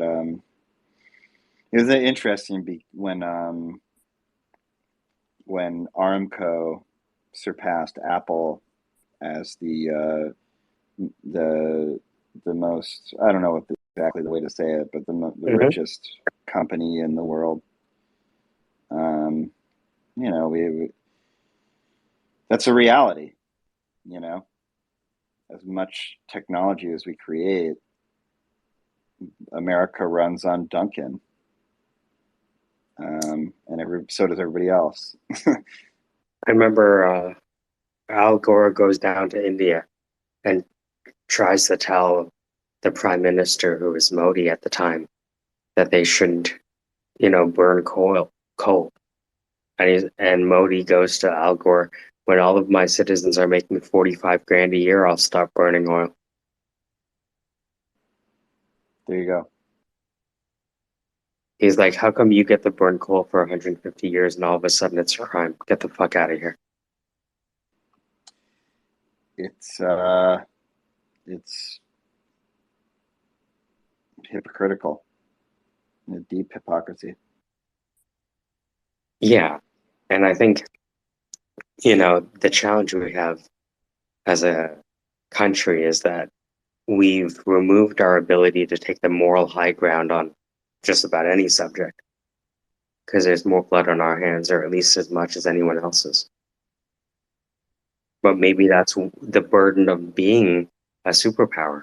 I don't know. Yeah, the Batman thing, right? You die a hero, or I don't know what dying a hero would look like. I don't know what that would mean. I mean, it's a line from a movie script. It's like Achilles, right? Imagine Achilles survived, and then he became an enemy of the Greeks. And he technically was not a fan of Agamemnon, right? Lot of organizational friction in there. A lot of friction. Troy in our weakness stands.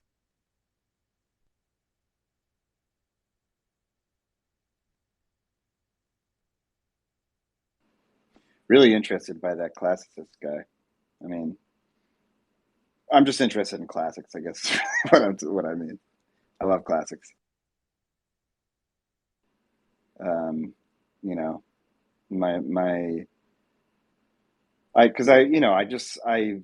love metaphors and looking at not just the war itself, but the aftermath. Specifically, you have the Odyssey, and you also have the Oresteia. The Oresteia is my favorite, because what you have is Agamemnon, who, in order to sail to Troy, had to sacrifice his daughter with the wind god. And then Agamemnon comes home and his wife kills him to avenge her daughter. And then Orestes comes home and kills her to avenge his father. And at that point, he is pursued by Furies, these unspeakably hideous, tormenting, divine creatures that pursue him, at which point he seeks absolution in Athens in a court of Athena, and he's granted that absolution. I think. Yeah. That's sort of where the story ends. And I think about the US. I think about Agamemnon, who did we have to sacrifice to sail to Troy? And in winning Troy, what do we come back to? These are fun things for me to ponder as I try to make sense of the fact that I decided to major in English and classics. I mean, keep in mind that the Greeks didn't have a choice, right? You can't let somebody steal your crown jewel and still remain a superpower. You can't get punked, right? So, Helen. Mm-hmm. Do we have a Helen? Is there a Helen out there? A Paris? A Troilus and a Cressida. You ever read that play, Troilus and Cressida? I take today a wife, and my election is led on in the conduct of my will. My will enkindled by mine eyes and ears, two traded pilots twixt the dangerous shores of will and judgment. How may I avoid, although my will distaste what it elected the wife I chose? We cannot stand firm by honor and blanch from this. We turn not back the silks upon the merchant when we have soiled them, nor remainder viands we do not throw in unrespected sieve because we now are full. It was this idea that like the Greeks had no choice but to attack Troy because they stole the crown jewel, and the Trojans had no choice. They couldn't just give up Helen because they took it. So they were either going to fight to the death and die, or fight to the death and live. The choice was made the moment they left for Greece. Shakespeare. I haven't read this one. Oh man, Troilus and Cressida is dangerous. It's so fun. It's really good. 1602. It's a problem play. Yeah. Great play. Really funny. The only problem plays I know sort of well are Measure for Measure and, of course, The Merchant. I'm surprised you haven't come across Troilus and Cressida because it's like it's the classics interpreted by Shakespeare. Yeah, it's interesting that I haven't. I'm going to read it. Yeah, if you look up especially look up the Ulysses speech from Troilus and Cressida. That's where I got the Troy in our weakness stands. Yeah, it's a famous speech. He basically blames the Greeks for not winning the war. He's like, no, it's not the Trojans' fault. It's our fault. We're weak, and that's why their walls are still standing. It's for us to change ourselves. If only Nederland had read this. They couldn't understand English, right? The fucking whatever they speak out there. Where they speak? Dutch? Arabi. How come they're called the Dutch, but then Deutschland is Germany? You ever think about that? They're the lesser. Yeah, they don't have the E, right? Deutsch the lesser, like Ajax. Right. You know, there's a theory that Achilles was gay and he was having sex with Patroclus. Oh, yeah. I like it. Some fanfic. And not even, I mean, fanfic that is, there's a basis for it. So that's what Troilus and Cressida is. It's Shakespeare's fan fiction of the Trojan War. Nice. Dude, I used to be writing on fanfic.net as a kid. Where did those Fun things place go? for a kid. As a writer, I wasn't reading. Like for real, I thought, hey, I'm a writer. Fuck this. I'll do this shit. I'm 9 years old. This is what I think happened in Dragon Ball Z. Actually, you stupid motherfuckers. I'm about to educate. Wild times. And looking at that speech from Ulysses, I like how Nestor, he says the first sentence and Nestor's like, yo, this guy knows what he's talking about. Yeah, if you get a chance, there's this 9-part documentary called Playing Shakespeare. And it's like when when David Suchet and Patrick Stewart and the chick that plays M from James Bond, I think they're passed away, right? They're all Judy Garland. Yeah. No. Judy Garland. Dame Judy Garland. Judy Garland. I love Judy Garland. So imagine all of them being really young and getting like their ass handed to them in acting class by this old man called John Barton. Yeah. And so it's like, yeah, stop that. That's completely wrong. And then Patrick Stewart's like, what? He's like, yeah, stop that. He's like, this is the way you're supposed to read it. Yeah, so it looks like Ulysses says this, and Agamemnon agrees too. He's like, yeah, So what do we do about it? YOLO. Oh, and then he's talking about Achilles. He's saying he's getting weak, grows dainty of his worth, and mocking our designs. Yeah. With him, Patroclus upon a lazy bed the livelong day. You understand now. See the fan fiction. Nice. Yeah. Well, I think a lot, like, basically Shakespeare was, that's all he wrote, because all the stories were, he didn't write a lot of like original stories. Shakespeare is the Akira Toriyama of Minor Britain. I have to look into that, what that is. Akira Toriyama, the writer and creator of Dragon Ball. Sorry. So I guess, well, there's some, right? But I guess the history stuff, those are kind of fan fiction-y, right? I mean, one might argue that history is fan fiction written by the conqueror.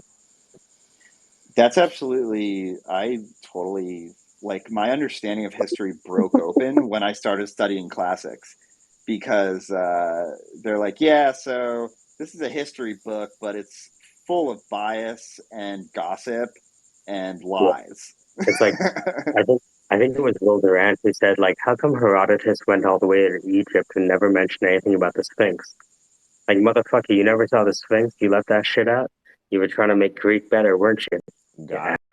Yeah. Competitive analysis. That's that should be called. They made us, I think it was medieval history, where we had to look at a single event from the perspective of, like, the French, the Germans, the Arabs, the English, and they all told the story differently. Nice. And it's like, whoa, wait a minute. So you mean the truth is a weighted average of everything these people said? Never mind, we don't know shit. Well, we didn't have America yet. We didn't have America yet to filter the truth through. Right? We didn't have the oracle of North America to tell us what the one true north was. That part. Is that where the oracle lives? I would argue yes. Right now? Yeah. It is. North America. Sorry. What is the Delphi of the United States of America? Memphis, or is it Tennessee. Decentralized? Memphis. Or Atlanta. The lobbyist office. A lobbyist office. Mm-hmm. Ooh, you go there to give your indulgences, and if you pay enough money, you can sniff the ass of a person that will get you what you want from society. AKA Memphis or Atlanta. I don't think lobbyists should have offices. I think they should just have lobbies. Just porticos. Just porticos for their loutish, hanging lips. The Dutch bastards. Oh man, there's so much I could add to that, but I just want to wait until we're with more Netherlands, because it's just it's good. Yeah, it's funny. I've never thought about the Dutch until today. I don't know anything about the Dutch. You know what I mean? Camus? You never read The Fall? I have read very little. Camus. Albert Camus. Nah. Oh, I read The Stranger. The Stranger. Les Stranger, as we say on Francaise. Yeah. I like it. Les Stranger. I finished Les Stranger. Sorry. I read that and I was like, what do don't say that. Oh yeah, you can say it. Sorry, go ahead. I read The Stranger and I was like, what do I do with this information?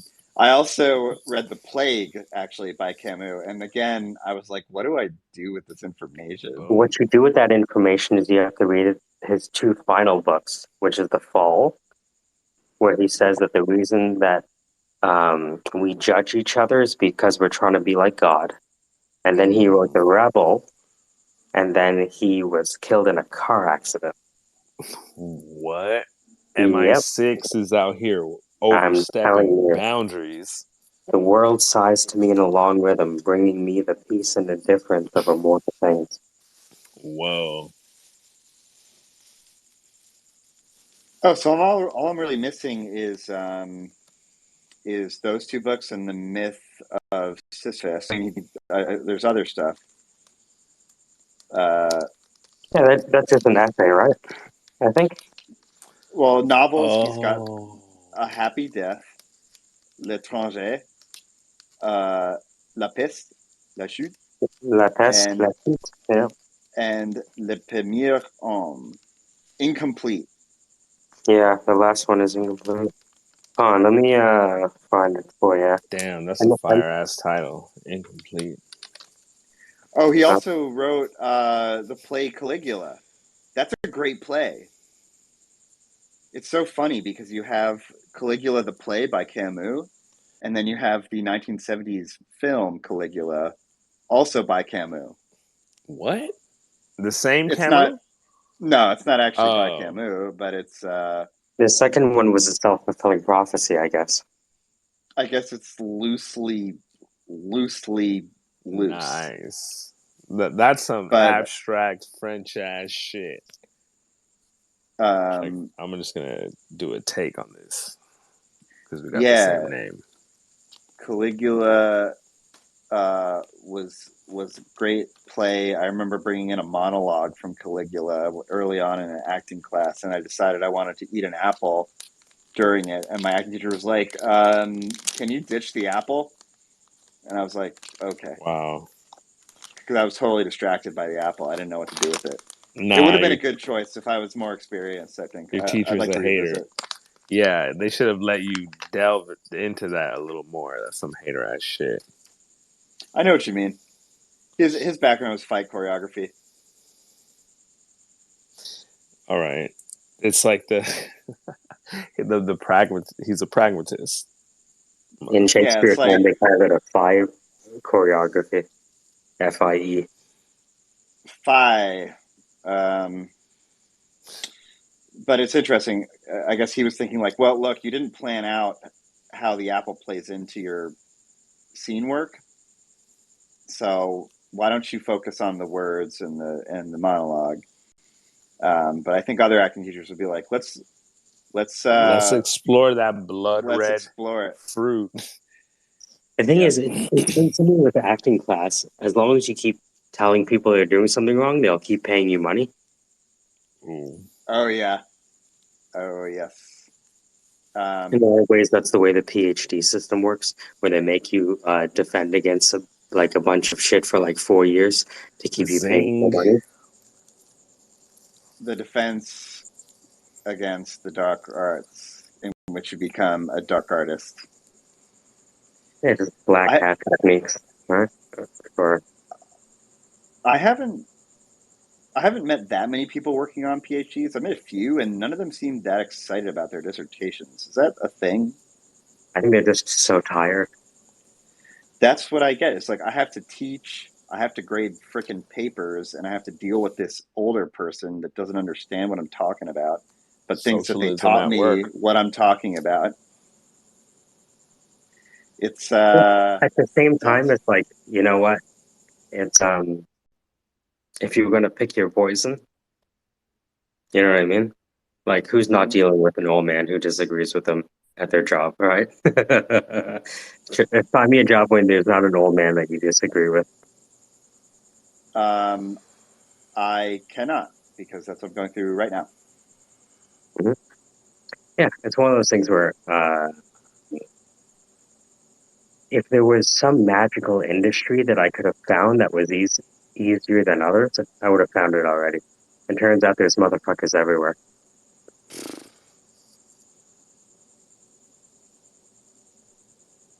I'm about to stop quitting jobs. No, don't get me wrong. I think you just quit them quicker. I've been quitting jobs quicker. Although I'm about to keep quitting jobs. It's possible that I might become a teacher in the charter school system in Brooklyn. Nice. Hey, where it matters. Let's fucking go. You know what? Malcolm X would agree with you, for the record. Yeah, So so would Dr. Umar. don't let these haters tell you any different. You are doing God's work. Maxios, where do you stand on Dr. Umar? You a fan? Not a fan? You know, I've never heard his stuff.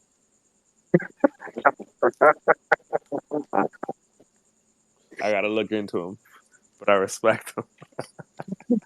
He's my favorite. Honestly, he's my fucking favorite. Dr. Omar? Dr. Have you seen? I'm not sure if you're allowed to follow the account because it says black people only.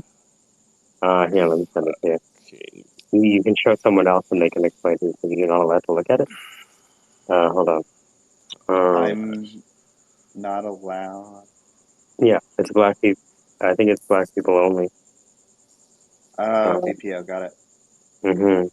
But no, I can let you in because Matthews is here, so we can give you the token. The token lets you open the blockchain of racial possibility. I'll send it to you in DM. It's probably one of the most popular black accounts. Hey man, Dr. Umar, he you know, it's just one of those things, man. When he's telling you to take over the means of production, I can't be mad at anybody that says that. And I like the scope and scale that he's talking at. It's just it's almost a like he's complicated. It's almost like Cornell West's son that disagrees with him about everything.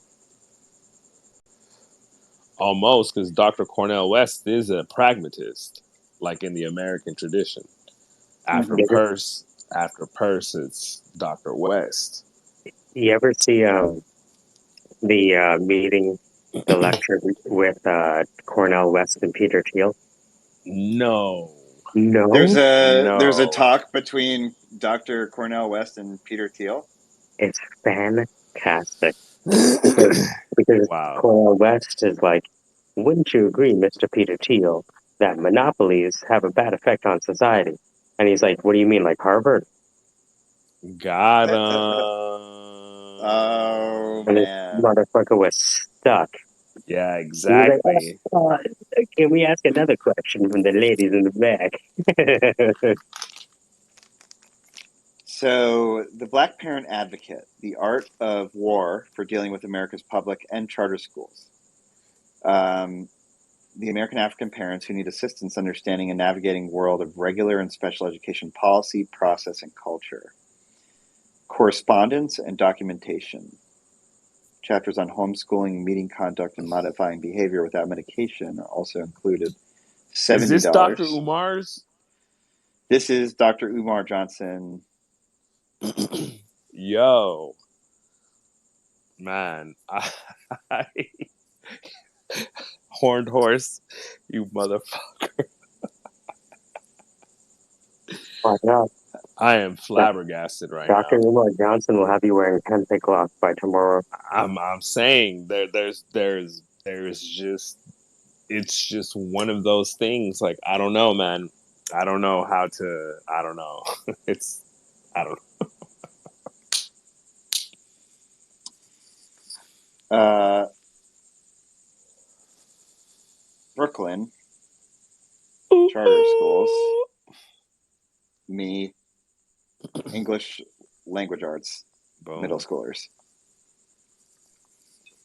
You are my Malcolm X.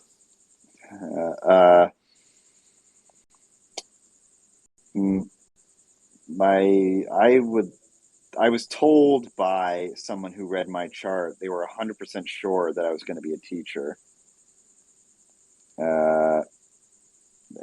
They felt that I would help people survive their 20s.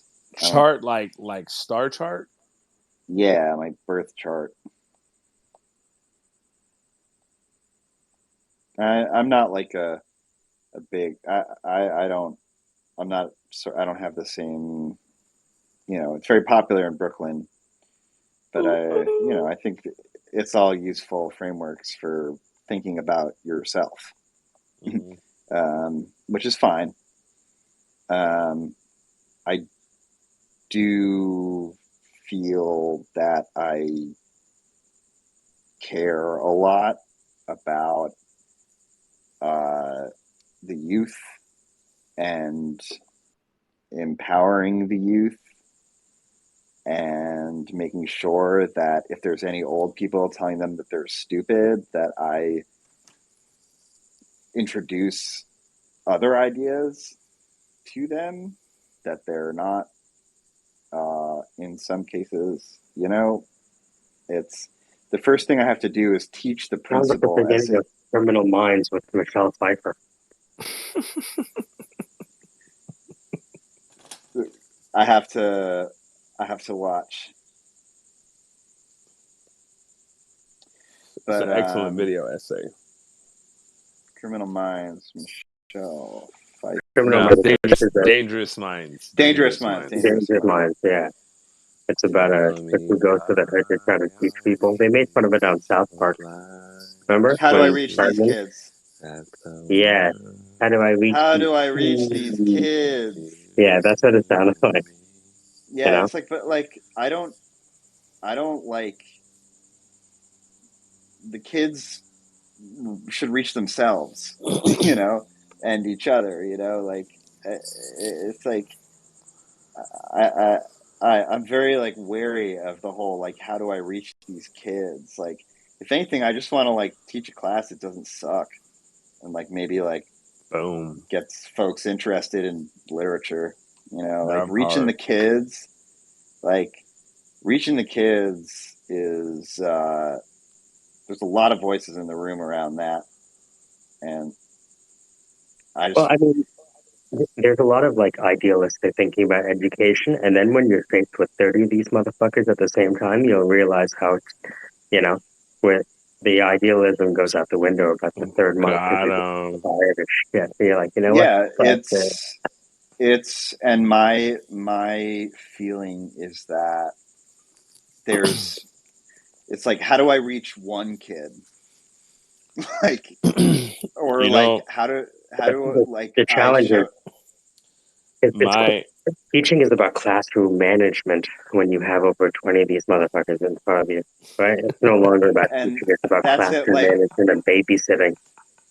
That's what I'm saying. It's like, how do I say, like, I almost want to say, like, hey, who doesn't give a shit about any of this and wants to look at their phone and like talk to each other and bullshit? So like, you do that, and then like, who wants to do something else? The problem is you get fired based on your class's EQAO scores. So if they're not able to answer those math tests, it looks bad on the school, and the school loses the funding. So this is all season 5 of The Wire, I think, isn't it? Is it season 4 or season 5? Season 5, or no, season 4 is the schools. Season 4, yeah. So I wouldn't be teaching math unless they're like, you need to teach math. So then, but ELA, I'm sure, has the same issue, right? Where it has to be no child left behind type of stuff. My dad, Emmy, you and him would get along, in terms of like your French bullshit, and I say that with all due respect. But my dad, his recommendation for anyone who went into education, because he read Foucault and he was a fucking tree hugger, he was like, you never impose, because every action has an opposite and equal reaction. So when you end up with a person who is resistant, you give way. Okay, fine then. Like, you do you then. And if you have nothing to offer, well, we have this receptacle to embrace you with, or whatever. So yeah, I commend you for the fact that you're going into education. I think that's fucking fire. I think even if you have 1 year, 10 years to give, you know what I mean? And like, you're interested in the content, kids do respond to that. Because when I was younger and I was talking to people, when they told me, like, I read the Iliad within the last 3 or 4 years, and it blew my mind. I couldn't believe it was the Odyssey. I haven't got to the Iliad yet. But either way, it was never exposed to me in that way. But the picture of Dorian Gray was, by my Mm-hmm. 12th grade AP English teacher, who was the, I don't know, defensive line coach of the football team. Like, he was a Amazing. monster. Yeah, but he was all about literature and all this kind of shit. And then you saw it in his coaching. And then our teams went to championships and shit. And it wasn't just that he could tell a story or any of that, you know, but he was like really delving into classics and pulling things out for you to see in front of you. And we weren't thinking about, when we were in that classroom with him, like, it wasn't about race. And honestly, the Yep. moment you stepped out of that class, it probably was, honestly. But when you were in there and you were hearing about this shit that somebody's talking about, it was like, damn, I see myself in that. Or I see where I Yeah. could apply that to my own life, or all that kind of shit, you know? So anyway, Yeah. I think that's fire. Yeah, you know, I'm sure they're going to have their own sort of training or, you know, modules and literature to read. But like, I don't know if you recommend anything, or maybe there's a I would make sure that you work out for 6 months before you take the job. that is a really Hey, that's good point. dope. Hell yeah. It's a really good point. You know, Start squatting, dude. Squats. Mm-hmm. So I probably don't have that much time because I think they're trying to hire ASAP for this year.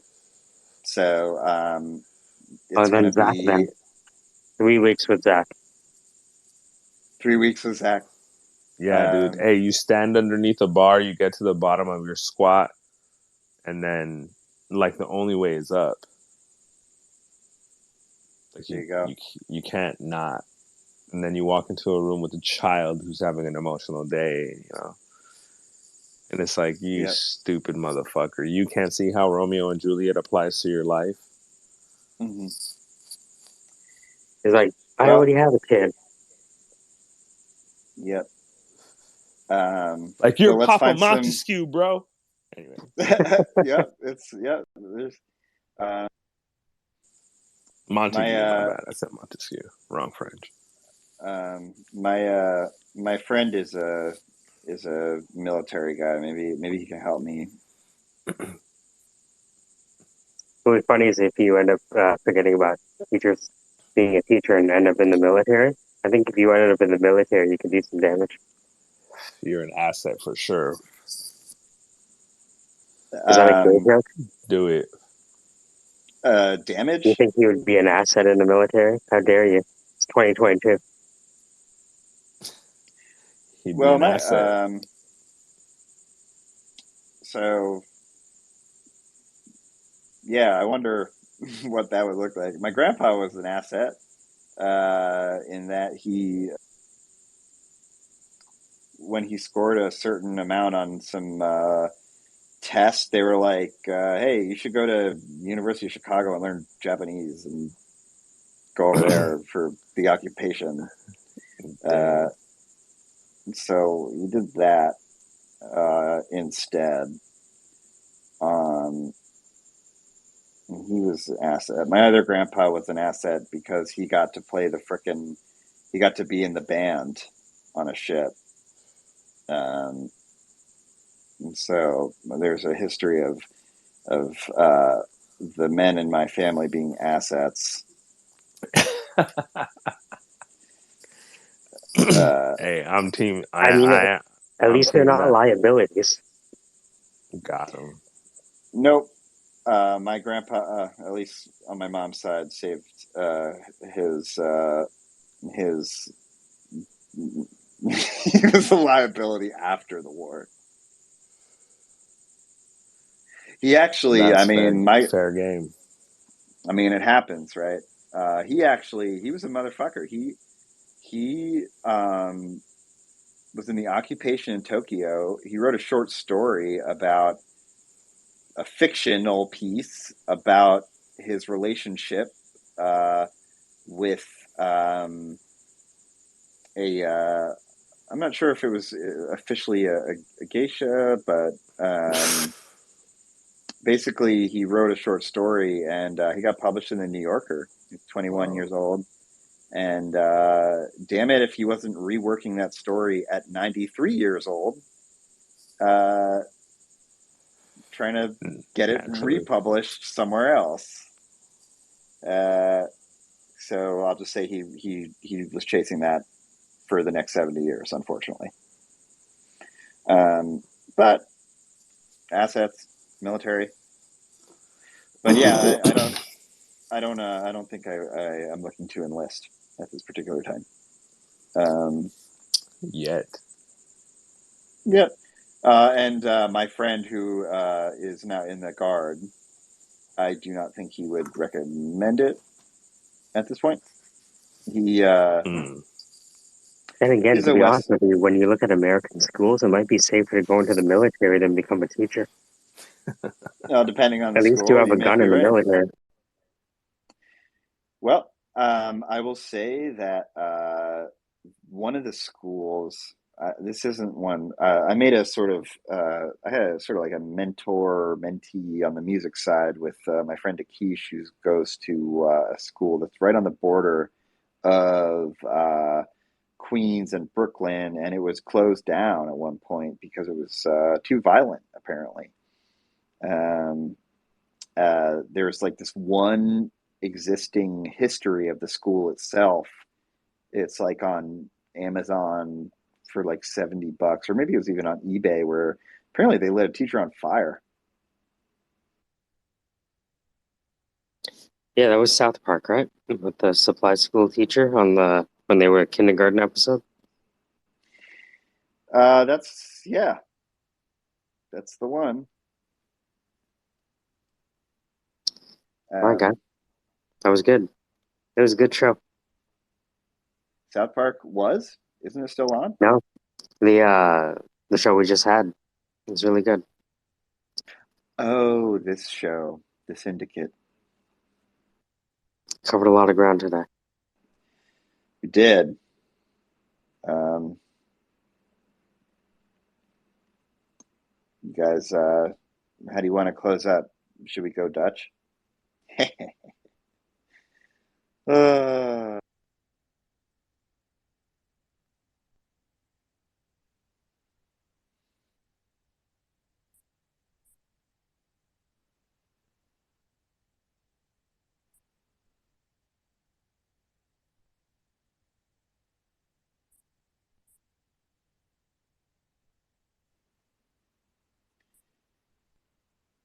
well, I'll say I do really I like this space tonight. Good to hear from Zach. I think in terms of mainstays, I guess Zach. I know I see Zach all the time. Matthias, I've started to see you more. It's cool.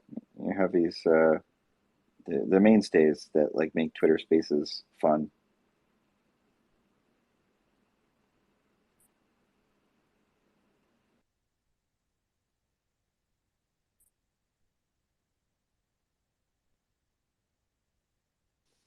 Yeah, these are crazy. This is crazy. It is.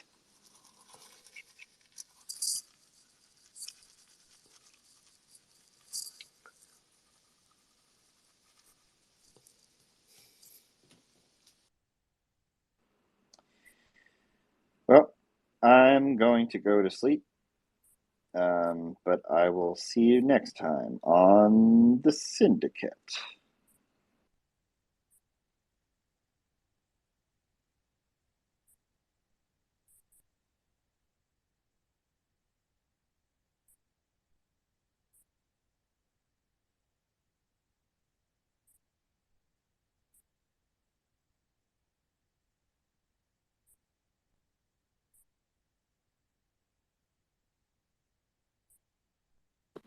You know, mostly I blame you two.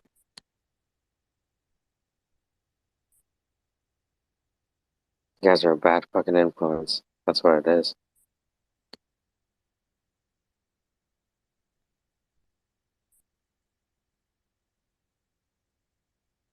To be honest with you, I just wanted to talk to you about fucking Karl Popper.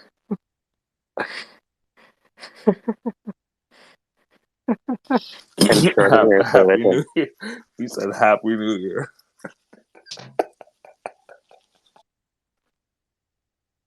And then this whole thing got popping. It's like Twitter Spaces is where we get a chance to get together. It's almost like deciding to, hey, you want to go have a long conversation? Sure. Where do you want to go? Oh, let's go to the club.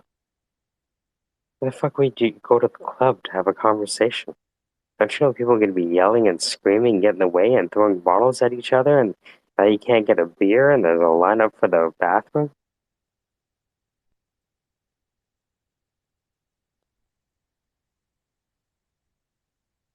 Yo, do me a favor. You see that video at the top?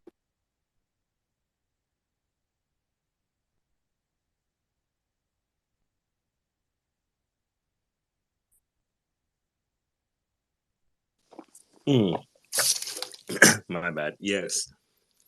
Yeah, do me a favor. See if you can just, it's only 15 seconds long. At 1:55:45, when you see Cornell West's reaction, you're going to throw your phone into the ocean.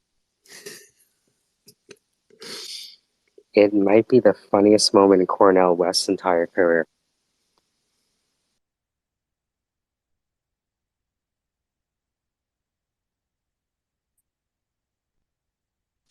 Well, 55:45. All right.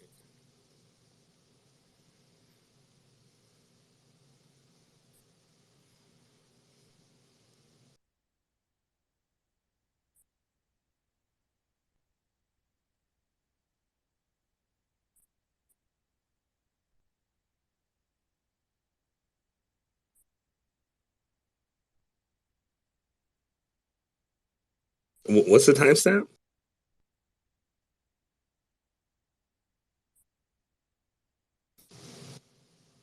Sorry, it's 1:55:43. 1:55.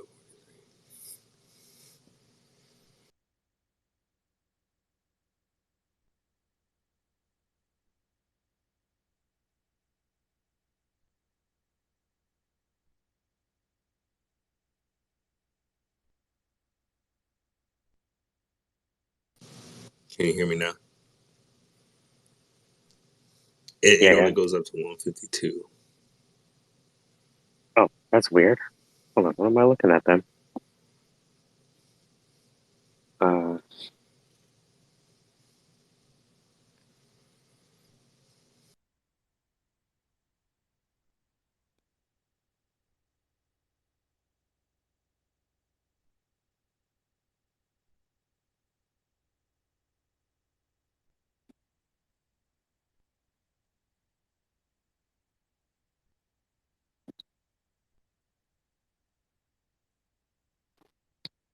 1:44:47. Got it. 1:44:47.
never really get a chance to talk to, man.